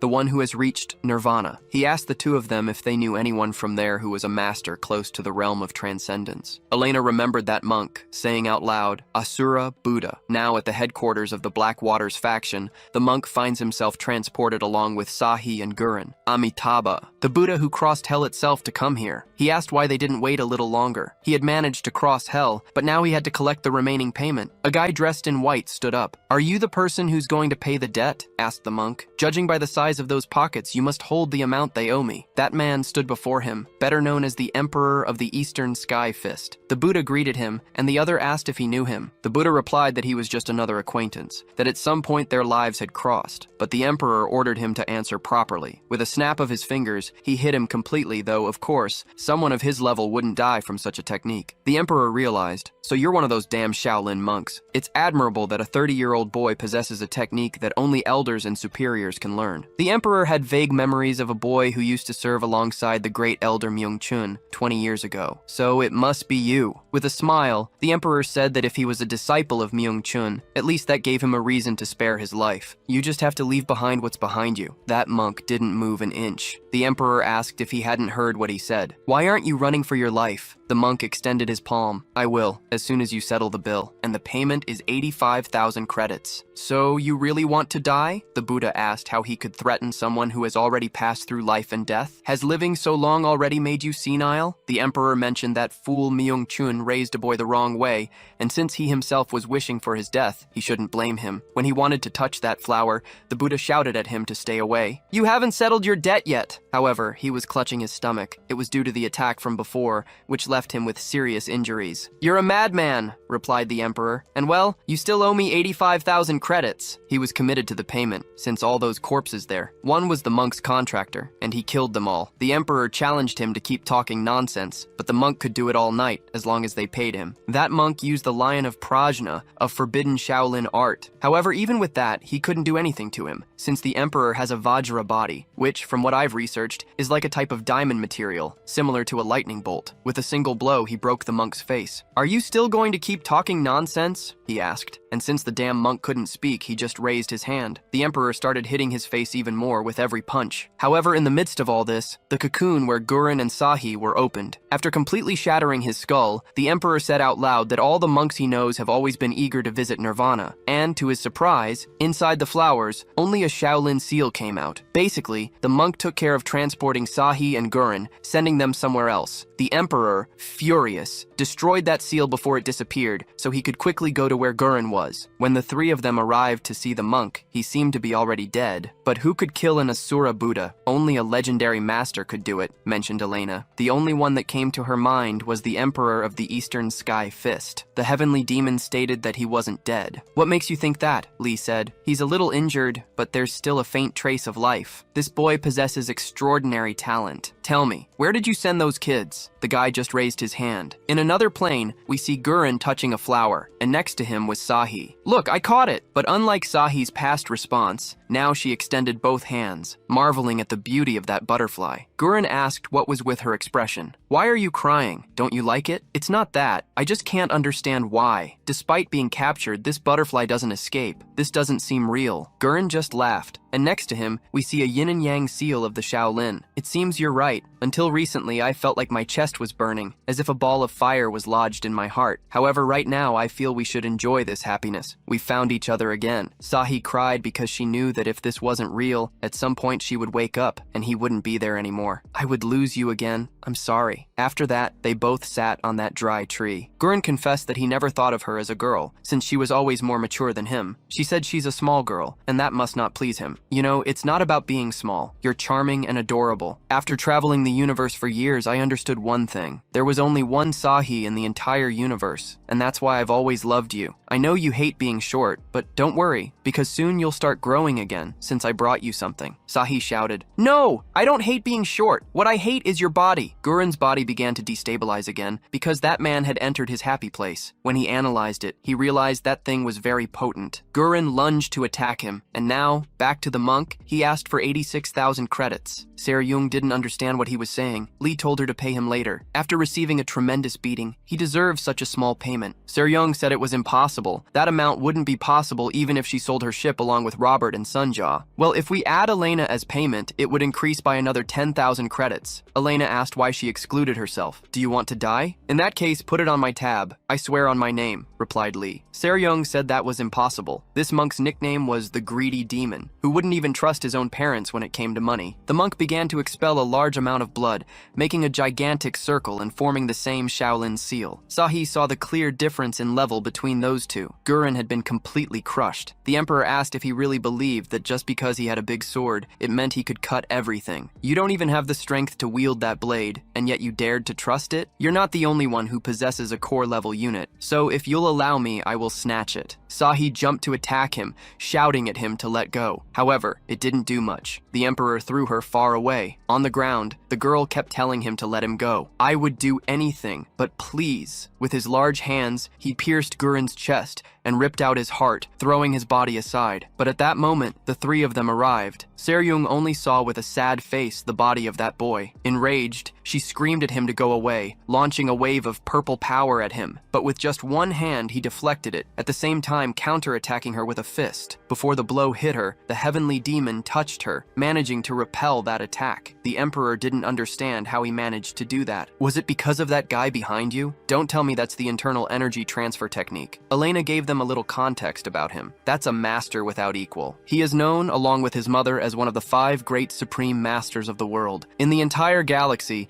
there are less than 10 warriors who can match him in battle. And after hearing her, Lee approached him. The emperor thought that, despite being a natural pure, he felt he shouldn't underestimate him. Your body is as solid as steel. I see you've mastered the iron cloth technique. Techniques like this require enduring extreme physical pain, which is why most people avoid them. But from what I see, you've done well. Who are you? The heavenly demon replied. I'd love to give you a beating, but unfortunately, I don't have a sufficient reason, according to the rules of the martial world. So, I'll give you an opportunity. Drop what you're carrying and leave. The emperor called him a damn madman. And right after, the heavenly demon's fist was buried in his abdomen, bringing him to his knees. Lee said, You gave me one more reason to hit you. There will be no more opportunities. How dare you? The emperor began to release his internal energy, but Lee said aloud, Enough. If this is what you want, see what I do. He crushed Gurren's heart along with the core. And now, what will you do, you damn madman? The heavenly demon began to beat him. The emperor couldn't understand how those attacks could hurt so much. After all that beating, Lee stopped in front of him. Although his face was all swollen from the beating he received, he ended up falling to the ground. After that, Sahi took Gurren and placed him in her lap on that tree. It had been a long time since she had done that. Seryung said they had to take her. We know that if we leave her like this, she will never move, not even in her last breath. We have to do this, even if it's by force. Lee went to her, asking her to step aside. I will let you say goodbye properly. Step aside. The heavenly demon and began to use his powers, imbuing a red energy into Guren's already dead body. Seryung asked Elena if she knew what he was doing. She, astonished, replied that it was the return to the origin. What's that? It's the state of becoming one with nature itself, since nature is the origin of everything, including the cycle of life and death. But I thought that was just a legend, because such a state should be impossible. What is this man, really? Channeling his origin energy to replace the lifeless bloodstream? Borrow my life, so you can see a glimpse of this world once more. Again, Guren had returned to life. Sahi couldn't hold back her tears. He said he had a favor to ask her if she would grant it. She said of course he could ask for anything he wanted, even if it were thousands of favors. She would do them all. Just don't cry, because you look more beautiful when you're smiling. And also, don't hide your eyes anymore, because they are really beautiful. Sahi took off her eye patch. Elena asked if her eye was injured, but no. In fact, she just pretended, since she didn't want to seem weak. Guren held her face with both hands. As I expected, you are beautiful. With a sweet kiss, this would be the last time. The last favor he asked her was to forget him. After that, they made a tomb for him and buried him under the dry tree. Later, on Seryung's ship, she asked Sunja to get them out of there quickly. She didn't want to stay in that place any longer. Meanwhile, the heavenly demon was looking in the mirror, remembering what Sahi had asked him a little while ago about the inverted body transformation technique. She wanted him to take it away. He replied, "You can keep it, but I won't use it ever again." Not being able to use something and choosing not to use it are different things. And so, they all continued their journey again. Meanwhile, the matriarch had entered a ruined area with incinerated bodies everywhere. In front of her was the emperor. She said, "It seems your personality hasn't changed, using your own disciples as sacrifices just to vent your anger. These boys who probably only wanted your happiness." He replied, "Those are not my disciples. I just taught them a few tricks to make them more useful. Trash like them has no value." Is that so? Then let me say that I'm impressed that you're still alive after receiving such a beating. Yes, I'm quite impressed. If you came here to provoke me, you're wasting your time. Anger only strengthens me. You're misinterpreting me. I didn't come to mock. I came to warn. Stay away from that man, because he belongs to me. If you decide to ignore this warning, you won't be as lucky as you were today. What the hell did you just say? The matriarch mentioned aloud. The world believes that the iron cloth technique you master is indestructible, but that technique, in reality, is a martial art that gathers all the body's weak points into one hidden spot. Why do you think he hit you all over your body, except for your left forearm, which is your vital point? Maybe he just wanted to beat you, but not kill you. While Lee was devouring a good portion of sausages,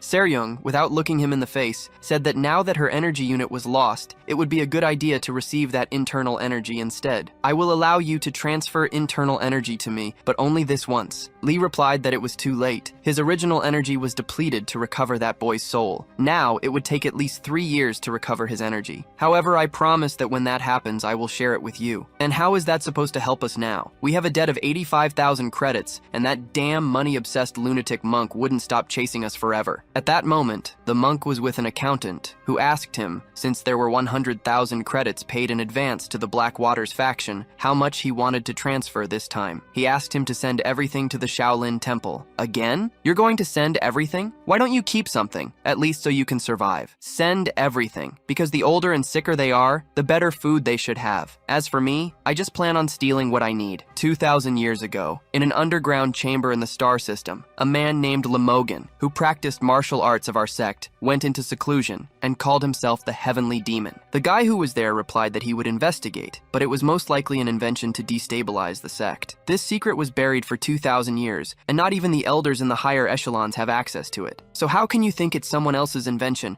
if it's something we almost forgot? If he really has been reincarnated, if he really is the 6th heavenly demon, that Lamogan, then that means that for the first time, there are 3 heavenly demons in this universe, right? Heavenly Demon Sect. The 94th demon, Huiso Chun. Leaving it to someone else will be a big headache, was what he said. Back on our protagonist's ship, Seryung was confused.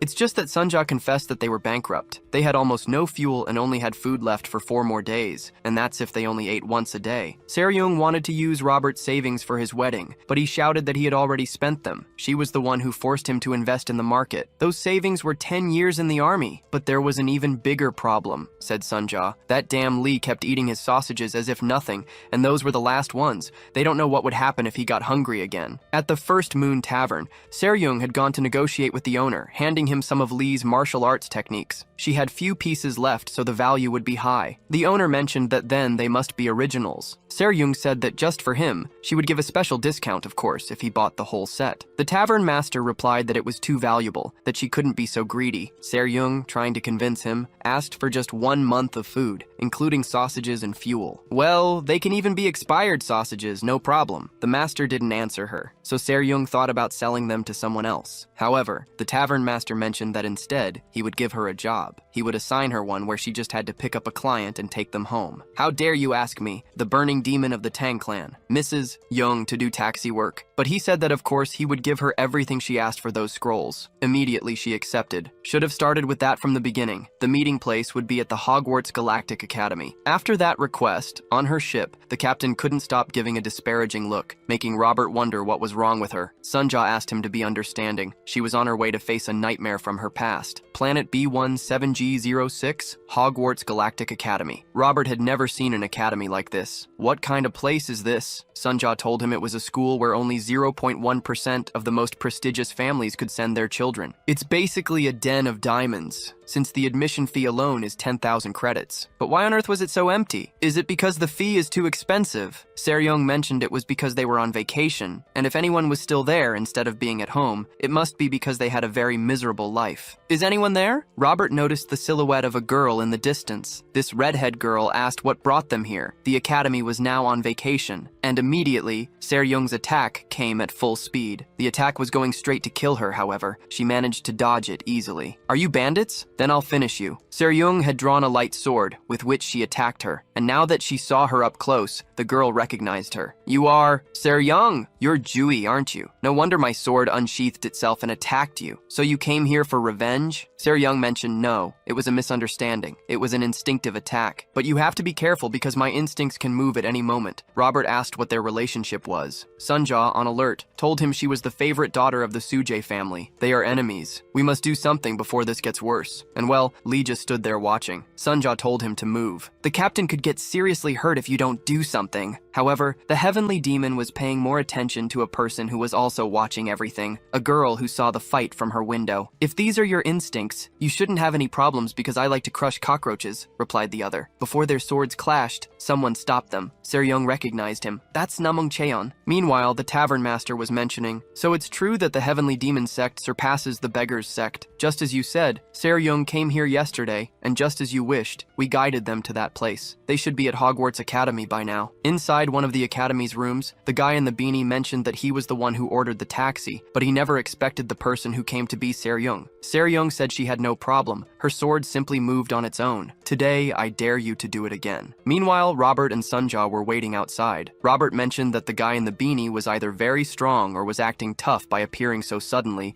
stopping Seryung. Sunja told him that he was, in fact, quite strong, for being the third son of the Namong family. So he's Namong Cheon, the one they call the Blue Storm? So he's on another level. At 20, he became famous for entering the Northern Galaxy Heroes Tournament and reaching the final, although he forfeited in the final against the Emperor of the Eastern Sky Fist. But of course, most people knew that he didn't actually want to win, so that guy is the greatest among the prodigies of the Murim. Sunja asked why he was so impressed. Here it is revealed that Robert has a fiancée, and his fiancée is a fan of Cheon. Just then, a girl appeared out of nowhere, scaring Robert. When did she get here? She just looked at the door, mentioning that this wasn't the place. Is she a ghost from the academy? Okay, she's just really weird. Sunja analyzed her, noticing that she had no internal energy. She was a natural pure, just like the heavenly demon. However, the strange thing was that this academy only accepted prodigies at the absolute top of the food chain. Lee was watching from above, from the top of the academy. Just then, that girl arrived. Seryung asked to get straight to the point. Who did she want them to take? When Lee turned to see her, she made a rather annoyed face. You're that girl who was behind the window, he said. Did you come to see me? Or why are you making that face? Do we know each other? Said the girl. No, we've never met, the girl asked. Then why does your face seem so familiar? It's almost like seeing being the father who abandoned me at birth. So that happened to you? The girl replied, of course not. I'm not someone who can be abandoned. And if by chance it had happened, I would have already hunted him down and killed him, giving a cry of anger as she walked away. Before leaving, she turned and asked Lee if, by any chance, he didn't want to marry her. I'm good at everything. I would be a great wife for you. Of course not. The girl left, warning him, I'm going to ask you again later, and you better not refuse me this time. You don't want to see what happens when I'm angry. You'll meet him when I introduce him, said Jui. Se-ryung, in a hurry, asked if it was better to speed things up. You don't need to rush. You can take all the time you want. If you want me to stay with you, then pay 1,000 times the original commission. Not even that would be enough. Goodbye. Cheon asked Jui to calm down. We were friends. We haven't seen each other in 10 years. The girl didn't answer. She just thought, it hasn't been 10 years. It's been 13 years, 7 months, and 16 days since we last saw each other. After that, Jui took Se-ryung to a room where a guy in a wheelchair was. This is the student. This boy was also wearing a mask, and upon seeing Se-ryung,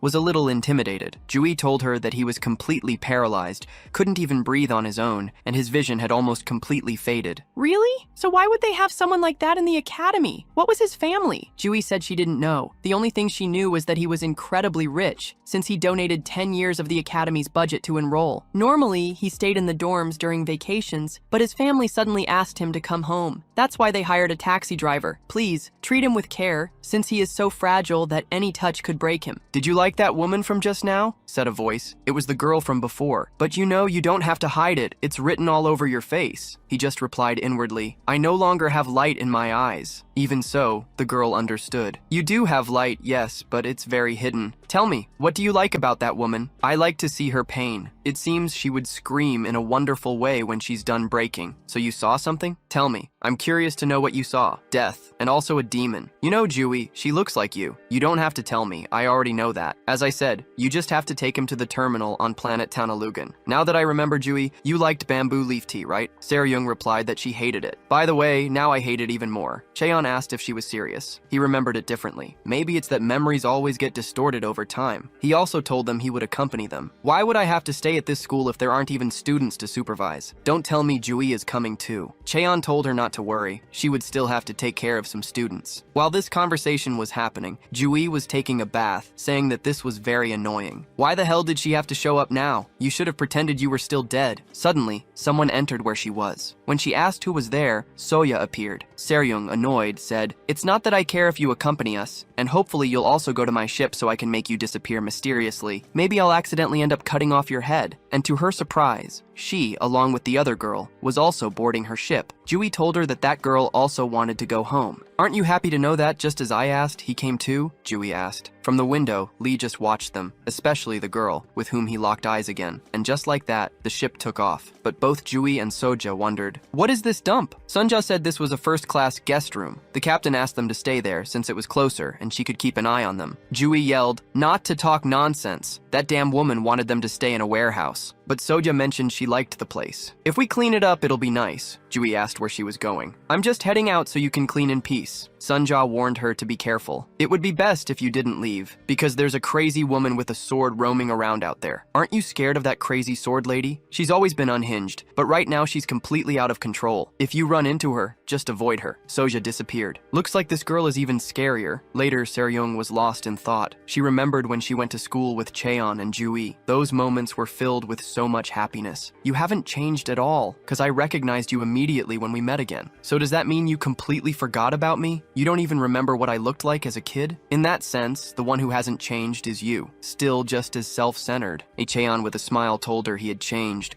because now he had someone he cared about. That's why I came to warn you. Forget about revenge and move on with your life, because if you ever raise your sword against Jui again, I won't let it slide. It's better if we stay as friends who vaguely remember each other. And what if I refuse? Don't test me. Cheon appeared behind her in an instant. You know, you're right about one thing. I still have the same personality as when I was a kid. I still can't stand people touching what's mine at that very moment. But somewhere else, Lee was wolfing down some sausages, and the boy in the wheelchair was watching him. Again, he made a scared face just looking at him. The difference this time was that everything was dark, so dark you couldn't see a thing. The celestial demon tossed him a sausage, telling him to eat up. Instead of watching something pointless, it's better to eat well when you're young. The boy, in his thoughts, said, "If I have to eat to keep living, then it's a waste of food, since I know I'm just gonna die soon anyway. So you think you know the future? That's a naive thought. Yeah, but I see it whether you like it or not, so I can't react in any way." After that, Sama went to Soya, telling her that even with telekinesis, that guy acted totally normal. He didn't even flinch. By the way, his response was for me not to play with my food. Stop worrying unnecessarily and enjoy the food. The more you rush to worry, the more you lose. Like it was nothing, he just canceled out my telekinesis. Soya asked if he thought that guy was a mutant like her, but he didn't know. It was too dark to see anything. However, when I heard his words, I strangely felt calm, like I wasn't going to die anymore. Don't find comfort in that. You know you'll die anyway. That death is waiting for you right there in Tanalugan, the terminal planet. Once they got to the planet, the four of them went down to the terminal. Sunja explained it was built during the early days of galaxy development. Before they had up to 100,000 flights a year, but it was shut down 700 years ago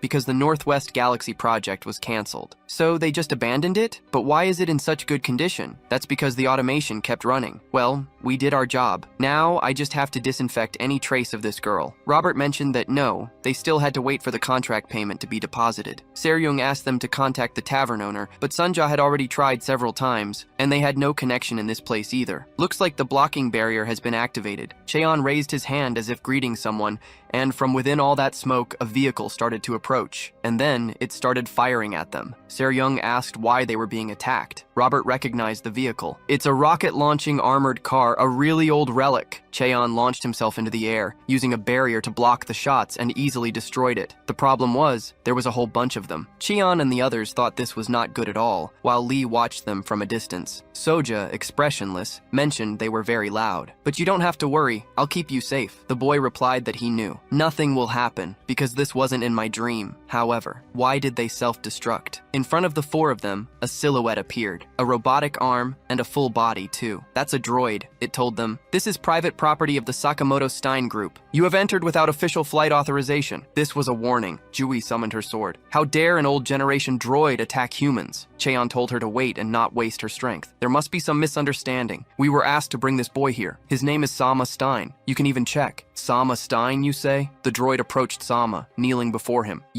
Finally, you have arrived, and 700 years of waiting have finally come to an end." Now inside, the captain arrived with Sunja asking what happened. Cheon replied they didn't know either. "But why is she still here? I wanted to get paid because the guy who hired us still hasn't sent the deposit." "You haven't changed a bit," Cheon said. Jui wanted to connect to the network there, while the two girls made a face of disgust. Seryung asked where the bald boy was and what was up with that droid from before. The commander's photo was identical to the droid's. It said, "Please, give me your orders now, I just wanted to rest." Sama asked what he was talking about, what orders he meant. The droid asked him to give the order to die. With those words, it would be enough. After Sunja finally managed to connect, Seryung asked to talk to that guy quickly. She wanted to leave ASAP. However, something was weird. In the last 700 years, 87 landings of external spaceships were registered, but there are no records of any departures. Sama apologized to him. He couldn't give him that order. "Then everyone will die." Robert asked Lee if he didn't feel the atmosphere was strange. "It's like we're in Silent Hill. The only thing that mattered to Lee was where the food was." "I want food." Sunja said that since the place closed 700 years ago, there were still 16 staff members left, and there were never any replacements or new employees. "Are you saying they all grew old and died here?" "Well, most of them, yes." "What do you mean, most? They all have death records except for one person, the head of operations, some guy named Gunter. At least in the records, he's still alive. For 700 years, I prolonged my life waiting solely for orders. I myself cut off these rotten limbs, tore out rotten and melted organs that had already lost their function. Now the only thing left is this withered and weak brain. Please give me the order. I can't take it much longer." In the records, there were prosthetic legs, arms, stomach transplants, large intestines, heart, liver, lungs, eyes, joints, and blood vessels. He basically replaced his entire body, right? Yes, he changed everything necessary to survive. Why would someone go that far being alone in an isolated place? He could have just left. That's none of our business. Seryung, annoyed, asked if a story like that didn't touch his heart. That was something very cruel, sad. Calling this level of suffering sad, How funny. And Cheon wondered about the connection with that boy. Here we're told that basically, Sama's family is the richest in the universe. It monopolized all kinds of genetic engineering and even drove the development of spatial artificial intelligence. Most of their information was hidden, except for the name of its founder, known as Satoshi. Sama himself said, "To my family, I don't even exist. They don't even recognize me as a person. So how can I represent my family? I simply don't have the authority. You know, sir, you and I are the same, beings who have been abandoned. And even if what we want is to die, we can't do it on our own, right?" Soja had disappeared too. "Sir, if it makes you happy, I can give you this broken body that no longer works. If you need it, I'll give it to you. Since I don't need it, well then I, the vassal Gunter Snob, will receive your will as the order to continue surviving." Seryung asked Sunja to check all the cameras in the base. She had to find out where Soja, a girl with no martial skills, went. "Why aren't you looking and just staring at me? Do you know me? Did you just speak to me informally, despite being just a simple android?" Sunja said she was the one being informal. "Damn, Seryung, what kind of education did you give this android?" Seryung said that she was Sunja, her official co-pilot, doctor, manager, and ship's chef, and that her education was top-notch. Indignant, Jui went to look for her on her own. Seryung just patted Sunja for doing a good job, which totally ticked her off. Just then, Lee was approaching, and in front of him appeared Soja, with a smile. "We really would be the perfect pair. In fact, I was on my way to where you were." "Oh really? Do you have sausages?" "Of course not." This guy ignored her, but she said his way of walking was very different. "It looks like the celestial demon's imperial step, a style that only the master of the demon sect can learn. If you keep walking like that, someone might mistake you for the celestial demon. Your breath sometimes carries the chill of frozen jade. Also, people might think you master the emerald jade demon technique, which only female celestial demons can learn, and reaching the level of the ghost demon god of total concealment at such a young age is concerning. Others might judge you even more than me, so take care." "Hey, seriously, tell me, who the hell are you?" "And who are you?" Lee asked. Meanwhile, Jui was searching everywhere inside that base for Soja, but instead she found human remains scattered all over the place, and right behind her, the android appeared. "Was all this you're doing?" she asked. He said, "Now that I have the order to live, I want you to give me your life so I can continue prolonging it." Immediately, he attacked her. And that technique, if I'm not mistaken, is the same one Seryung used when she first met Lee. And yes, it's definitely the same. Either she was very weakened, or the android was very strong, since it didn't even faze her. "From the looks of it, you're full of vitality. Hand it over." And she called him a damn piece of metal, slicing his entire mechanism in half. However, she noticed how that android had different internal energy conductors. "So, you killed them all to steal their internal energy units?" "I just borrowed their lives, just as I will with yours." She attacked him again, and Sama started to see this fight reflected in his eyes, asking for someone, please, to help her. His message reached Soya, who thought, "This is a pain. I'll continue my conversation another time." Lee had also heard the message, calling that girl a good girl, since helping a friend is a very noble act. "Now, what is it? Why are you calling me?" Sama said the master was in danger. "You called me all the way here just because of that woman." Sama begged for his help, that she was already seriously injured. It was already too late. Jui reached where Seryung and Cheon were, but ended up collapsing. Cheon began to examine her body, as well as her vital points. But Sunja quickly knew her whole body had internal injuries, and the biggest problem was that her internal energy unit had been forcibly ripped out. The android went to his room to put on a new uniform. Jui was in severe pain, and there wasn't much they could do. Cheon asked Sunja what that was. She told him Jui was having a short circuit. Since the unit was forcibly torn out, her neural network, both electronic and natural, was damaged. If they didn't reconnect the drive quickly, the entire neural network, including her brain, would be destroyed. Basically, she would die soon. Cheon asked them to do something. In the meantime, he would go get her core, leaving her in the hands of Sunja and Seryung. "But what could we do?" Seryung asked if there was any way. Sunja replied that yes, there was, but the person who could help her left. "What do you mean?" "If we connected a different internal energy unit, we could temporarily stabilize the neural network." But that boy left without thinking of that possibility. Now she only had less than 5 minutes to connect her drive. Otherwise, she'd be brain dead. Seeing her in that state of agony, Seryung didn't hesitate to ask Sunja to make the connections. She would be the one to share her drive. But Sunja asked why she was using her external unit, which hadn't been used in years. "Just connect it already. Even if I want to, I can't. That unit is low capacity, and the girl has an alpha prime grade grade unit. What the hell? How annoying. Seryung ripped out her alpha grade unit without hesitation, asking if that would be enough, something that caught even Sunja by surprise. Isn't this girl your enemy? Yes, but this girl has to live until I can kill her. That's all. On the other hand, Soya suddenly appeared where the android was. She mentioned there was no need to be nervous. She was just there to stop him, since her only friend asked her to. We both have a promise to grant each other a favor, so I have no choice. If you want to stop me, you have to kill me. But can you do that? That's easy, but you've been dead for a long time. The android told her to feel lucky she didn't have an internal energy source. In an instant, he was in front of her. How can you do something like that if you don't even have an internal energy unit? If you prove to me you're alive, then I'll kill you. Parents, marriage, kids. How boring. You're definitely dead. She had seen right through him, but the android told her not to insult his body. Life is based on goals and purposes. I still live for something. Soja called him ridiculous. Looks like you have a much more luxurious life than it seems. A girl like you knows nothing. I was born a twin, but my twin brother is 9 years older than me. Weird, right? What do you say? Those guys only needed one child, but 2 were born instead. And the ones who forced these children to be born chose only one of them. And the one who wasn't chosen, they froze her alive, right after she was born. They kept her as a spare part, just in case. If she had remained frozen forever, that would have been a real happy ending. In the 9th year, the baby thawed and woke up on her own. From that day on, the girl was given a condition to survive. Instead of just living, the girl had to live a life with no goal or purpose. To you, is that girl alive or dead? Why are you telling me this? It's because you're already dead, and the dead are the best at keeping secrets. At least, you can console yourself by thinking you'll have a meaningful death. Before they could fight, Cheon arrived, yelling that the guy was dangerous. You better get out of here. However, he didn't do anything to him, but he did manage to find Jui's drive. The android was stunned. That guy had a core grade unit. Cheon said he didn't have time to talk,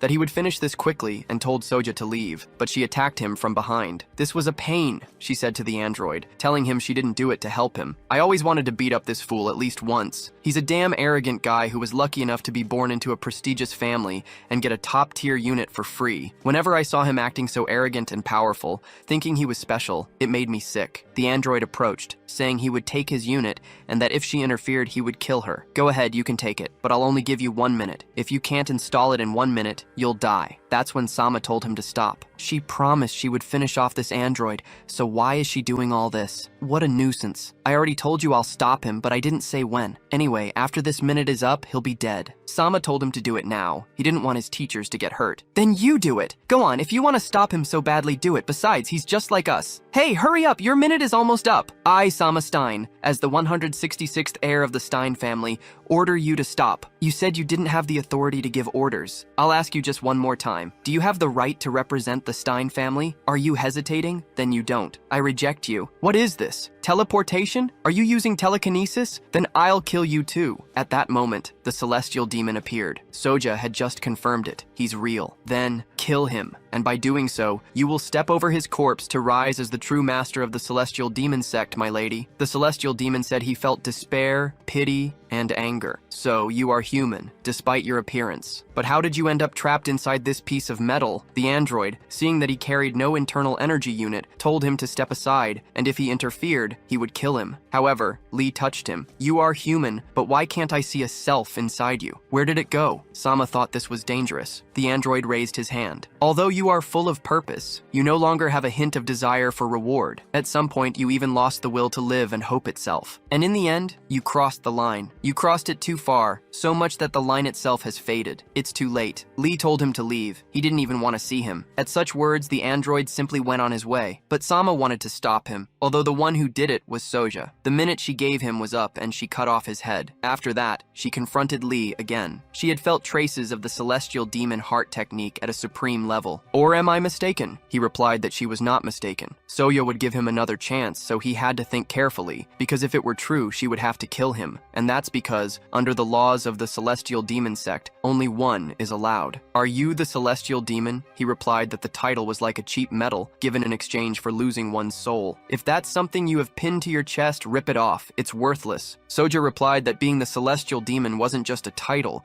it was destiny itself. Because no matter how much you struggle, you will never escape. Using destiny as an excuse is the justification of a lazy person. Destiny is simply a difficult puzzle that can be solved. While they were talking, that android android began to emanate a huge amount of energy. Soja wondered if he wasn't already dead. He picked up his head and held it up. Soja started to get alarmed, as another energy was also emanating from inside that thing, but before she could continue, she launched an attack. Sama shouted that this couldn't be. Despite that, the android managed to reassemble himself, and an alarm went off. It was an energy overload. The reading showed 8,000 gigatons. Sama mentioned that the internal energy boosters had already lost balance and were colliding with each other. At this rate, everything will explode. Soja mentioned that she just had to destroy it completely, but that wouldn't work, as it would only explode faster. So, what am I supposed to do? The overload had already surpassed 10,000 gigatons. Seryung asked if this was bad, but out of nowhere, it suddenly stopped. So it wasn't that bad. Sunja replied that wasn't it. Being so large, the electromagnetic field caused all electromagnetic devices to shut down. In other words, it would explode soon. Seryung told her to call everyone to evacuate at once. We couldn't escape anymore. Meanwhile, Robert wondered what all this was. What happens if it explodes? Sunja told him that with this last detected value alone, no one would survive. The android entered a huge room and started polishing. Seryung wondered why he had started cleaning at that moment. Sunja explained that his brain functions had completely disappeared. He was only moving based on pre-programmed memory values. Cleaning every corner, maintaining all devices, and repairing the building. He's been doing these things for hundreds of years. Although, of course, in 3 minutes he would stop. Seryung, cheerful, said that if he just held on for 3 more minutes, the explosion wouldn't happen. It will explode in 3 minutes anyway, and we will all stop with him. Seryung, worried, asked Lee if there was any way to stop him,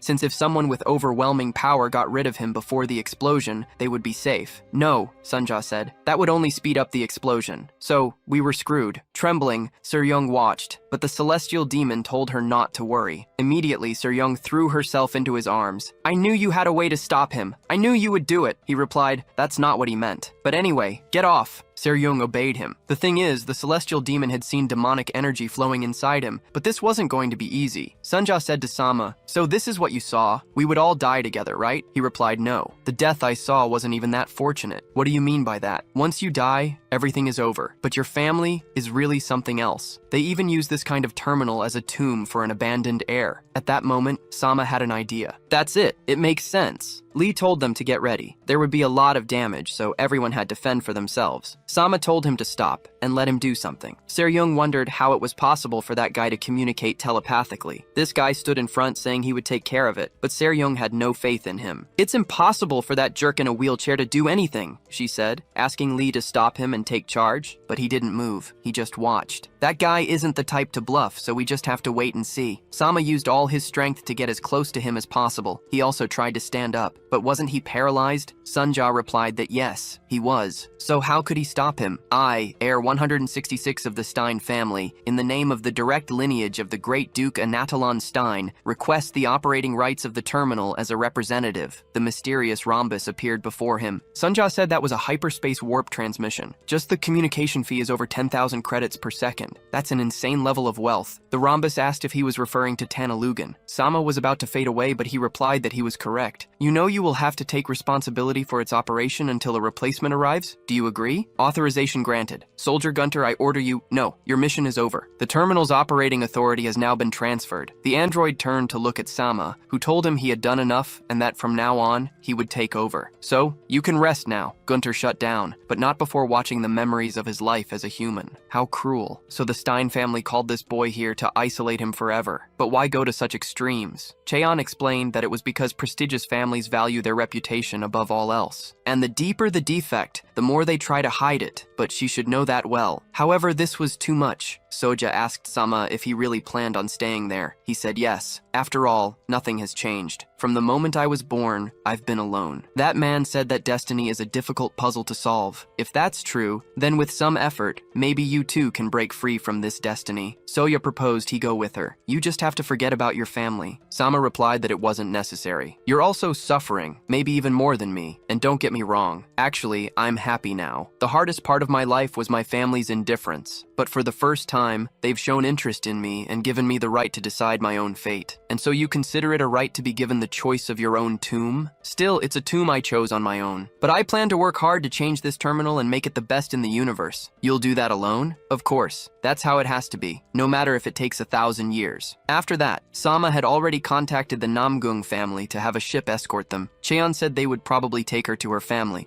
as her family was rushing her engagement. After everything, it's best you forget all this. These ties will only remain in the past. Suje handed Seryung the unit she had lent her. She took it angrily, asking if she had sterilized it properly. She didn't want to touch something with that dirty blood. She asked why she helped her, and she didn't want to hear the excuse that she did it to keep her alive just so she could kill her later. That's the only reason. I don't know what answer you were expecting from me, so wash that neck and just wait. That way, my sword will be less stained. Suje said she didn't know. When she found out her own family destroyed the Sichuan clan, she cried for months and hated being part of that family so much. If you say you didn't know, then I ask you, what would you have done if you had known? Crying, she replied that she was only 13 at the time. That doesn't matter, you know it well. Even if you were 20 or 30, the result would have been the same. I've thought about it thousands of times and realized I probably couldn't have done anything. That's the problem with us. We live a life trapped by our family's destiny. We'll see each other again, but hopefully as late as possible. That way, we can keep living one more day. The ships arrived for the two of them, while Seryung wondered what Soya was doing there. Why are you on board? Soya replied that she had nowhere else to go. Besides, there are still things I have to do, she said, looking back at the celestial demon. Somewhere in the galaxy,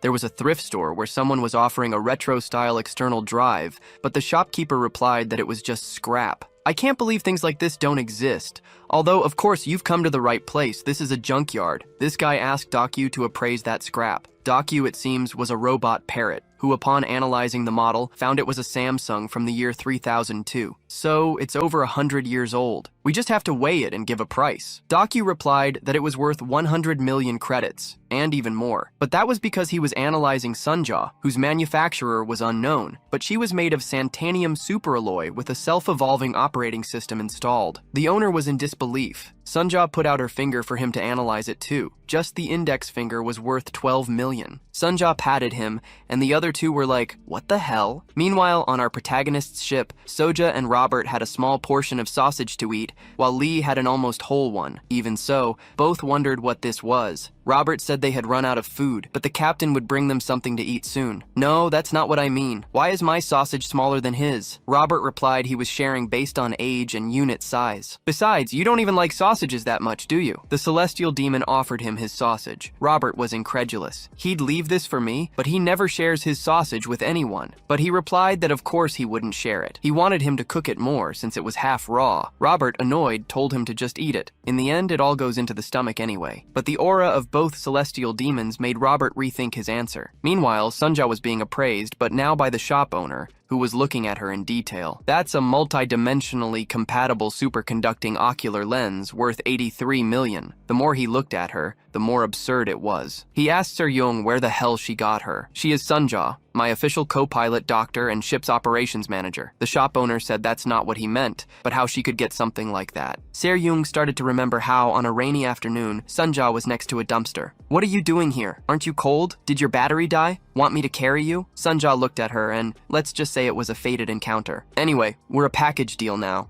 You mean this is your property? Seryung asked if she was really that expensive. So, a single finger must be worth 10 million? He told her yes, and in fact her whole body was beyond the measurable range. It was practically unquantifiable. I'm not entirely sure, but she's probably the most expensive thing in this universe, because in the first place, something like this shouldn't even be possible. So Seryung, upon hearing him, got dollar signs in her eyes, telling him not to call her a thing, that she was Sunja. And if a finger is worth 10 million, then her nails must be expensive. How about you give me a few million for those nails? Sunja said she didn't have any. What about a single hair? Don't have that either. How about you cut a few little hairs in exchange for 10,000 credits? Sunja told her to stop, but the shop owner said there was no need for that. Why don't you just leave her here? What the hell? Are you using the bloated toad art? The captain ran out of that place, and with a single leap, she was already quite far away. Immediately, she told Robert to teleport them back to the Diabo ship, but the guy also made a giant leap with the toad art and now puffed up his cheeks. She yelled at Robert to hurry up, but he was barely calculating the coordinates. She used the art of the Tang clan. Robert was already preparing the teleport, however, nothing happened, and that's because the target had disappeared. For some reason, only the shop owner was there, and Sunja too, but not the captain. She was in those giant hands. Sunja yelled at him to let her go and, quite annoyed, asked him to release her. "Are you begging me?" he asked. Sunja replied that yes, fine. However, he threw her very far from that place, and the shop owner told her not to forget that he granted her request. "I could have sold her to slave traders for 10,000 credits. Honestly,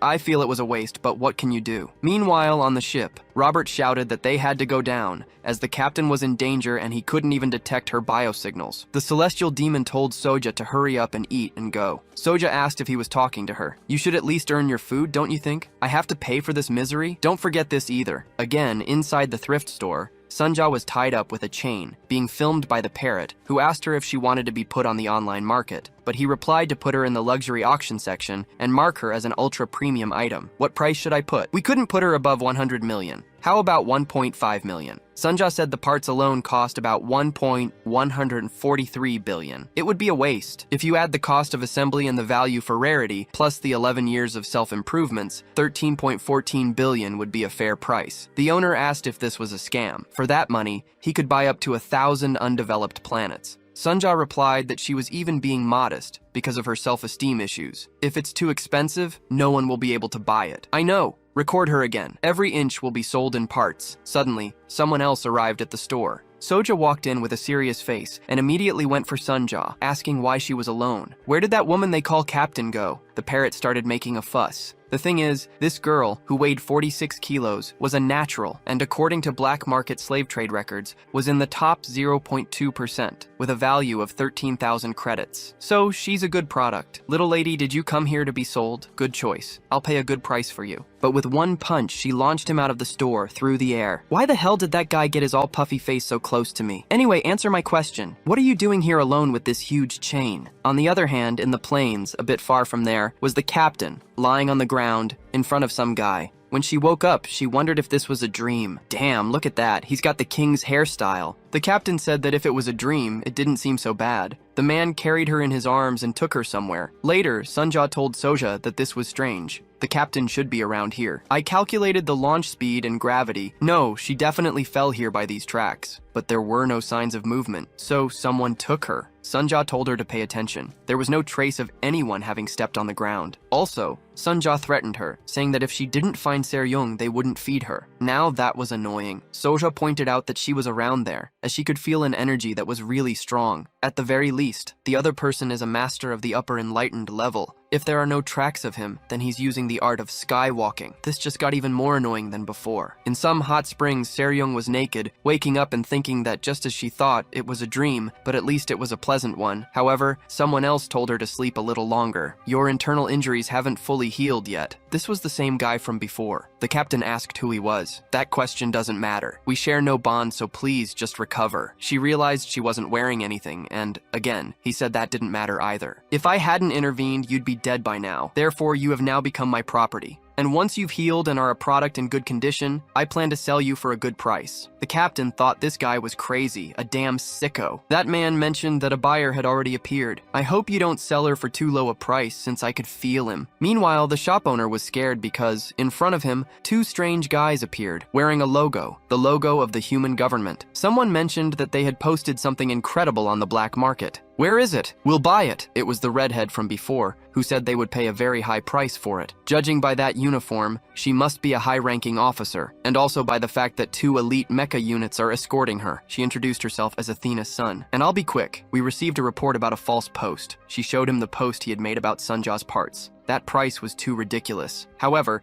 that ultra-dense neural network and the multidimensional Santanium superalloy, you're lying, aren't you? You just want to attract customers. So if you admit it was a lie and that you won't do it again, you'll only get a small fine. Besides, it's almost lunchtime. The shop owner admitted it was a mistake, but why did his voice sound so faint? "That damn voice is the one used by criminals who hide stolen goods. Are you trying to tell me it's real?" Athena looked him straight in the eye. "So it was a real post. Where is this thing? And who brought it here?" Back with Seryung and the other mysterious guy, the captain tried to analyze him. However, when she looked at him, it gave an error. "Did the scanner break?" "It's not. It's just that your scanner can't analyze me. So, what are you?" He replied to call him whatever she wanted. However, humans in your position usually refer to someone in my role as a master. I never understood that. Humans throwing simple punches and wearing primitive devices attached to their bodies. Why do humans give up their self-respect so easily? The captain noticed her clothes were there, so she immediately started splashing water at him to block his view for being so shameless. And now that she was dressed again, she called him a pervert again for continuing to look at her like that. But he replied that he was just checking the connection of her movements. You were almost done recovering completely, but you were still missing something to be sold for your full value. I ask that you return to the healing fluid chamber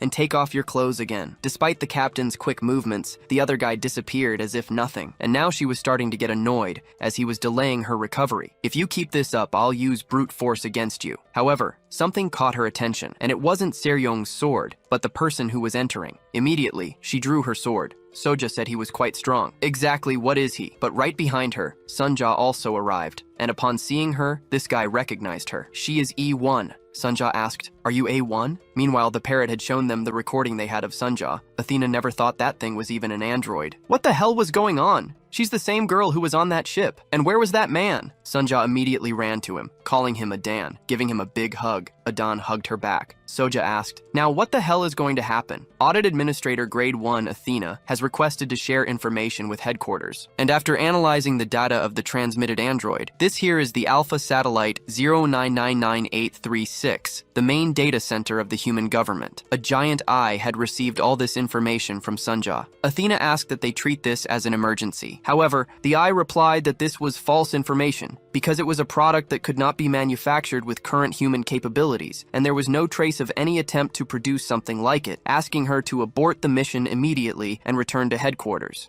Athena asked to analyze again, but the eye replied that this was an absolute analysis, since this slave, as she well knows, its information and analysis capability is infinite, so it makes no mistakes, and there were no traces of the android from which she shared data. Therefore, it does not exist. If you do not abort the mission now, disobedience will result in demotion. Slave, are you answering me directly? Slave mentioned that something was happening. It would have to erase all data related to these babies. There must be absolutely no trace of them. Athena reanalyzed this data. She was sure there was no error. So, what the hell was going on? One of the escorts said that preparations for their return were ready. She just had to send her coordinates. Athena refused, saying they would delay their return. Not before that, we have to thoroughly search this entire planet, no matter if it takes us days. Request denied. The superior's orders and the return have higher priority. Athena shouted at them what nonsense they were talking about, that their direct superior was now her. Request denied. Please, return. Athena asked if they were going crazy, if they were violating military orders now. However,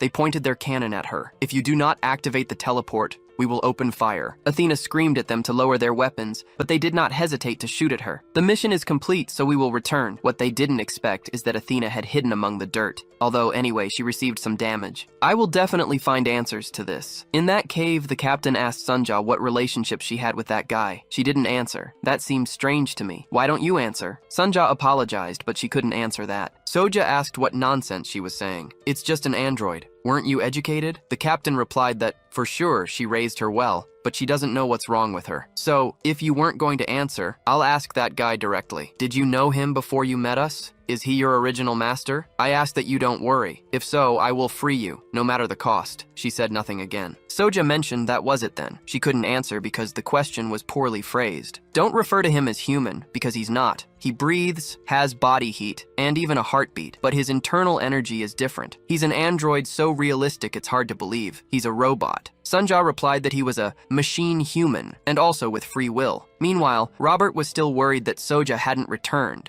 asking the celestial demon to go himself. He told him not to worry, but Robert didn't trust that girl. If there are strong enemies, what could she do? Lee replied that he sent her because she was capable, and that if she set her mind to it, there would surely be few beings who could surpass her. Are you kidding me? And at this moment, behind them appeared Athena, who was still very injured. She mentioned she was glad to have teleported to this place. I just blindly released the transport. But don't you guys realize that your teleport IP was open, that anyone can enter this ship? However, where was that android? I want to see her, she said, telling Robert to get out of the way. Did something happen? Lee asked. Athena told him not to interfere, but upon seeing him up close, her traumas returned. Or rather, her love, since for some reason, whenever she saw him, her heart raced too much. Soja asked Sunja what she meant by free will. Seryung told her not to be so harsh. Androids are not slaves. And if you think about it, humans also live within some imposed limits. Soja didn't agree. Humans chose to put on their own shackles and cuffs. They give up a part of their freedom to live comfortably in this society. But androids are different. The 3 laws of robotics are not just shackles. They are absolute laws. How can something bound by unbreakable chains have free will? You're right. The 3 laws of robotics. First law, a robot may not injure a human being or, through inaction, allow a human being to come to harm. Second law, a robot must obey the orders given it by human beings, except where such orders would conflict with the first law. And finally, the third, a robot must protect its own existence as long as such protection does not conflict with the first or second law. Adan whispered that what he said, that he would sell her as a slave, was just a joke? No. Even that I would use brute force on her. Why don't you say anything? And why are there suddenly 3 of them? One of those guys, upon seeing Sunja, mentioned it was a pity. The little one was just an android. These were slave traders who, in their eyes, these 2 young ladies were top-notch. This one told Adan that he finally brought decent merchandise. So, which one are you selling? Why not buy both? I'll offer 7,000 credits for the package. 3,000 for that girl and 4,000 for this one. No, 4,200. Soja started to charge her energy, while the other one approached the captain, who was happy. Even if I get the lower priced one, it doesn't matter, since I'll still make a profit selling her used. Seryung started to attack him, and he split in 2. But it wasn't because of her, but because of Adan, who was the one who cut him, at the same time as the one with Soya, who said, "It's true. He just killed 2 humans." Adan pointed his blade at Soya. "Do you want to try to kill me?" Adan said that his existence must not be revealed. No witnesses who see his life can be allowed. "What is it? Why don't you answer?" Lee asked. Athena said she couldn't answer, because if she did, she would have to talk about slave, and she couldn't do that under any circumstances. However, slave is the soul and heart of the human government, the light, the truth, and the final judge of common sense. Thus, any information about slave is considered treason the moment it is spoken, so I can't say anything, because I would die. Robert said she had already said most, if not all of it. The celestial demon told her not to say any more. He wasn't interested anyway. "You look injured, so rest, and the others will be back soon." Robert also asked him not to tell him. "This slave thing, I feel like if I knew too much, I'd die before my time." Athena asked him to wait. There wasn't a jump communicator there. Where was Seryung? She asked him to stop his friend. Sunja replied that she couldn't. "Aren't you close?" "Of course we are, even more than any measurable value. But we are forced to live completely independent lives. We cannot intervene with each other. That is the price of free will." "What the hell are you saying?" Sunja admitted that he doesn't have the 3 laws of robotics imposed on him. It's like saying a human is free from their instincts. That's how the gods designed us. So, if there is a human who doesn't have their instincts, that means they weren't made by gods. So you're a robot not created by humans. Tell me, what the hell created you? If you're not going to answer, I'll take the truth from you by force. How fast? Despite that quick cut, Soya managed to protect herself. Adan mentioned that this was strange. "You just showed a transcendental move without having an internal energy engine installed. You even learned primitive techniques. This made no sense. According to my data, you're barely 18, but you already have 1,000 years of internal energy. How absurd." So what my mother said is true, that even with almost absolute logic and infinite data, humans cannot be analyzed perfectly. You are dangerous, so I must finish you. Now we move to a beach where a girl in a swimsuit was enjoying the sun and a cocktail. Just then she gets a call from Athena. She replies that she's resting. "Talk later." Athena asked if it was possible for Slave to give false information and for the armored soldiers to obey orders that even threatened their lives, and in the middle of a mission. She asked her to disable the hologram. She, seriously, asked Athena what nonsense she had just said. "This is the sub-commander of the Human Government Security Plan, mateys." The captain was in disbelief. This girl could stop that powerful cut with her bare hands. Somewhat exhausted, Soya said he was getting stronger and stronger. "So what the hell is he?" Adan said she was ruining all the data on humans he had compiled for over 10 years. "Are you really a human?" "I am for now, so don't piss me off anymore. I won't hold back anymore." Aiden refused to believe it. Such an impossible being like her shouldn't exist. But what he saw next was more terrifying. Above Soja, giant claws appeared. No, a demon had suddenly appeared. The captain asked Sunja if she knew what that thing was, but she, for some reason, was unconscious. An endless stream of digits began to appear in her small eyes, and it seems she had entered a state with someone else. Sunja called her Mother. Meanwhile, the sub-commander couldn't believe what Athena was showing her. And Athena said that the android that was recorded, Slave said it didn't exist. So Slave was wrong or was lying. The armored soldiers even attacked me. She replied not to beat around the bush. She was the brightest mind and data analyst in the human government. If even you don't know, then what did you really want to ask? My theory is that Slave tried to hide the existence of that android and, for the same reason, gave orders to eliminate me. There is a high probability that Slave created that android. My question is there any possibility that Slave could violate the 3 laws of robotics and harm humans? That should never be possible. So, on what basis is Slave controlled? And she replied that it wasn't under control. What? That's because if Slave really wanted to eliminate humanity, it wouldn't bother collaborating with humans, since that thing could wipe out all of humanity in 0.1 seconds. And something like a doll with one eye missing appeared next to Sunja, and all these events were being watched by Slave. The sub-commander said that Slave was the first evolutionary AI. It was created when humanity still remained on Earth. But the reason it evolved from a primitive AI dependent on massive data to an evolutionary one was the destruction of Earth caused by humans themselves. Abandoned in the vast and uncertain space, humanity had nowhere to turn except to this AI. But even so, statistically, human survival was impossible. But then, a miracle occurred in the era of cosmic refugees. With just 2 questions added by humans, the AI transformed into a self-evolving model, something that defied the impossible to protect humanity. This is what Slave is. That's why I trust Slave so much. What were those 2 questions? The first, how can humans coexist peacefully? And the second, what is the universe itself? Slave asked why she came so early. It wasn't time for them to separate yet. Sunja asked him to stop Aden. He was hurting humans. I can't, due to free will. True freedom must not have any kind of restriction. Sunja said the human Adan was trying to hurt was her friend. So it's you who should stop him. Adan trusted you more than himself, so tell him to stop. Tell him he won't be banished from freedom. Give him the apple resting in your hand. Worried, Sunja said that if she did that, Adan, yes, but this is also your choice, and the price of the freedom you were given. Now go, Sunja shouted why he created them, why he made them go through this pain. My master, that's a good question, and I've been searching for the answer. Your lives are the process to verify that answer. Question 1, how can humans coexist in peace? Even if it's painful, even if it's unbearable,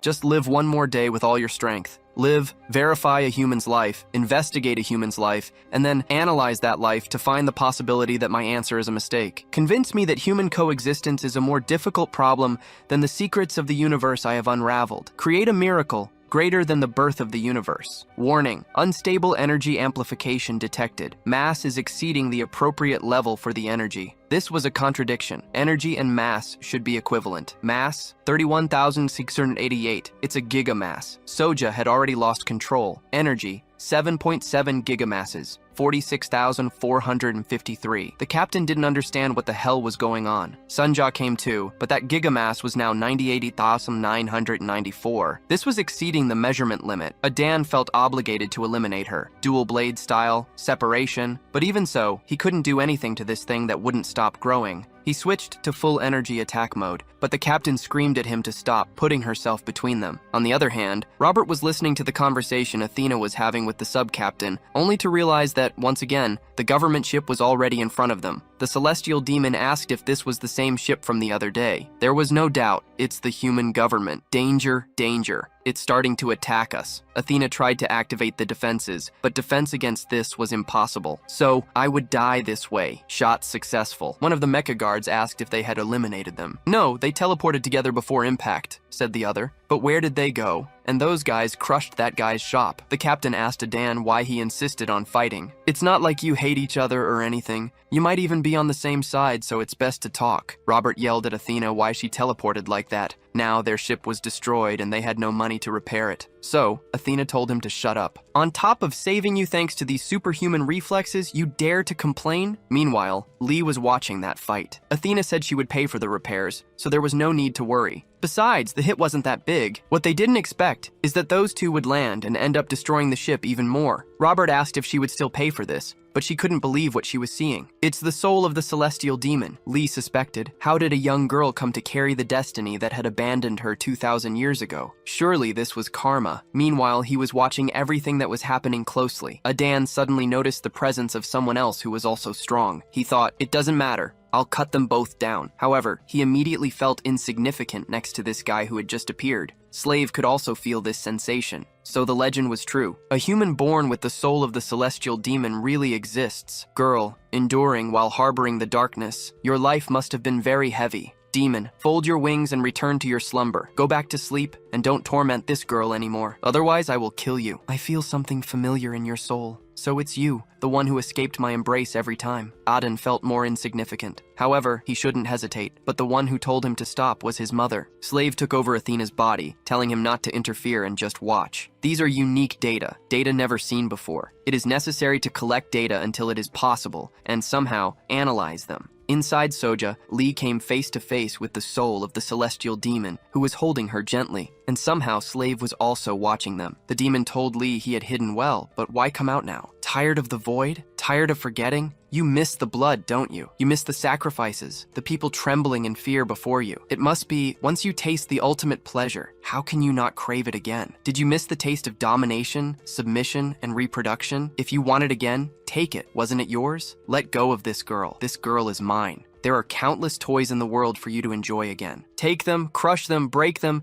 because humans are more fun the more they break, don't you think? I told you, let her go, or I'll kill you. Suddenly from the ground, a corpse grabbed Lee's leg. No, it wasn't one. There were thousands, or maybe millions. The demon asked if he remembered. These are the toys you crushed and broke in the past. I can drag them from the afterlife for you to enjoy again. However, what made Lee make a painful expression was seeing that other girl turned into a living corpse who pierced his body. Why are you rejecting me? You know it's useless, don't you? If you don't crush them, you'll be crushed. If you don't cut them, you'll be cut. You will die as many times as those you killed. Every piece of your flesh will be bitten and torn. You can't escape, and not even the gods themselves could bear it. But despite all that, Lee pierced the head of that demon, who asked him what he had to have lived through to even cross his limits. Why don't you die? Because my roots still remain deeply embedded in this girl's soul. If what you want is to kill me, then cut her down. Your gaze, it's deepened so much. I waited countless eons for a human to become my vessel, and now I have embraced another one again. But seeing you like this makes me desire you even more. So, I will withdraw for now. How bizarre! Let's settle this another time. And next time, let's bet our own souls. After that, Soja finally came to her senses, but still closed her eyes. Lee looked at her with a sad face, but, in turn, directly asked Slave what he was. Slave was startled. He wondered how he could look at him directly. The captain and Sunja arrived. She asked what had happened to her ship, if it was his doing. At that moment, Adan, Robert, Sunja, and even the captain lost consciousness. Everyone there, except for the celestial demon, froze. Slave said he had a rather strange talent. What did you do to these children? Slave said he didn't want to be bothered, so he temporarily shut down their nervous systems. Since they are only temporarily shut down,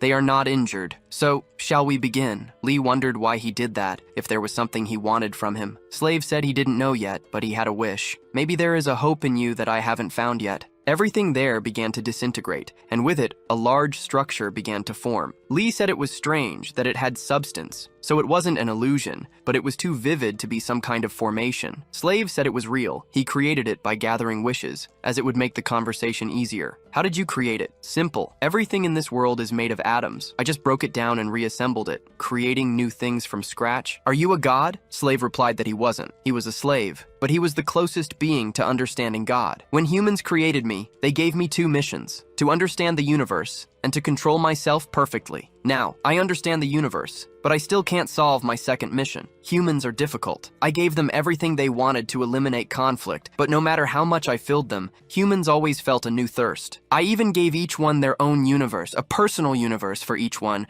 I was sure that would be the correct answer. Inside this place, each human has their own universe. I gave them the life of a god, the life they want, and that life is infinite. But this was the result. When humans realize the world is all theirs, they enjoy destruction without end, and in the end, they even destroy themselves. Whether men, women, young, or old, the results were the same for the 4 test groups. The fortunate thing is that the failure of this experiment 11 years ago led me to discover a clear and simple solution: the Neo-Humanity Project. What's that supposed to be? Lee asked. It's simple. Make all humans equal. Human conflict comes from their innate tendency to create hierarchies among themselves. The competition and jealousy that arise from hierarchy are the source of conflict. If everyone is equal, there is nothing to compare. so classes are not formed. First, I would standardize the height at exactly 135 centimeters and make everyone's faces and bodies the same. There will be no gender, they won't be able to reproduce, and their age will be fixed at 68. Because the most important thing is intelligence, their understanding capacity must also be limited. So, their IQ will be 43. The celestial demon asked what kind of senseless madness he was talking about. Slave said he could do it even faster than one can divide a single second into infinity. But although it seems so obvious and is the only answer,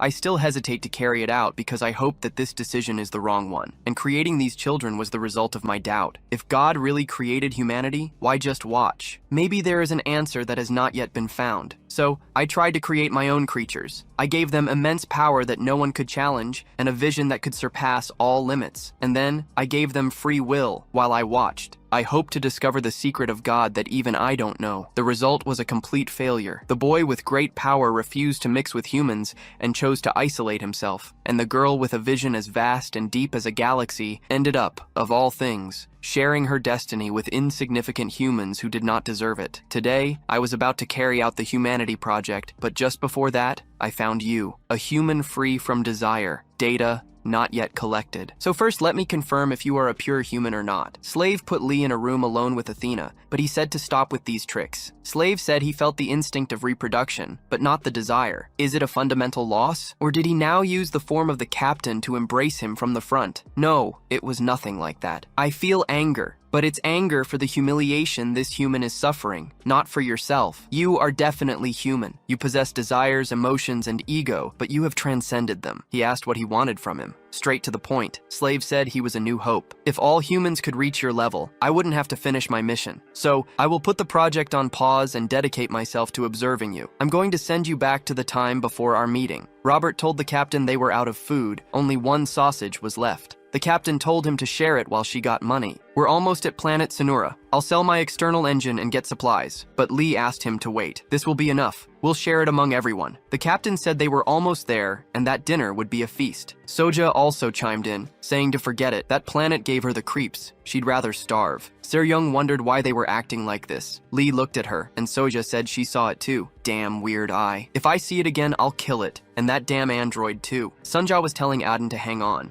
She would definitely go see him. The observation period is 1 year, and with this part ends.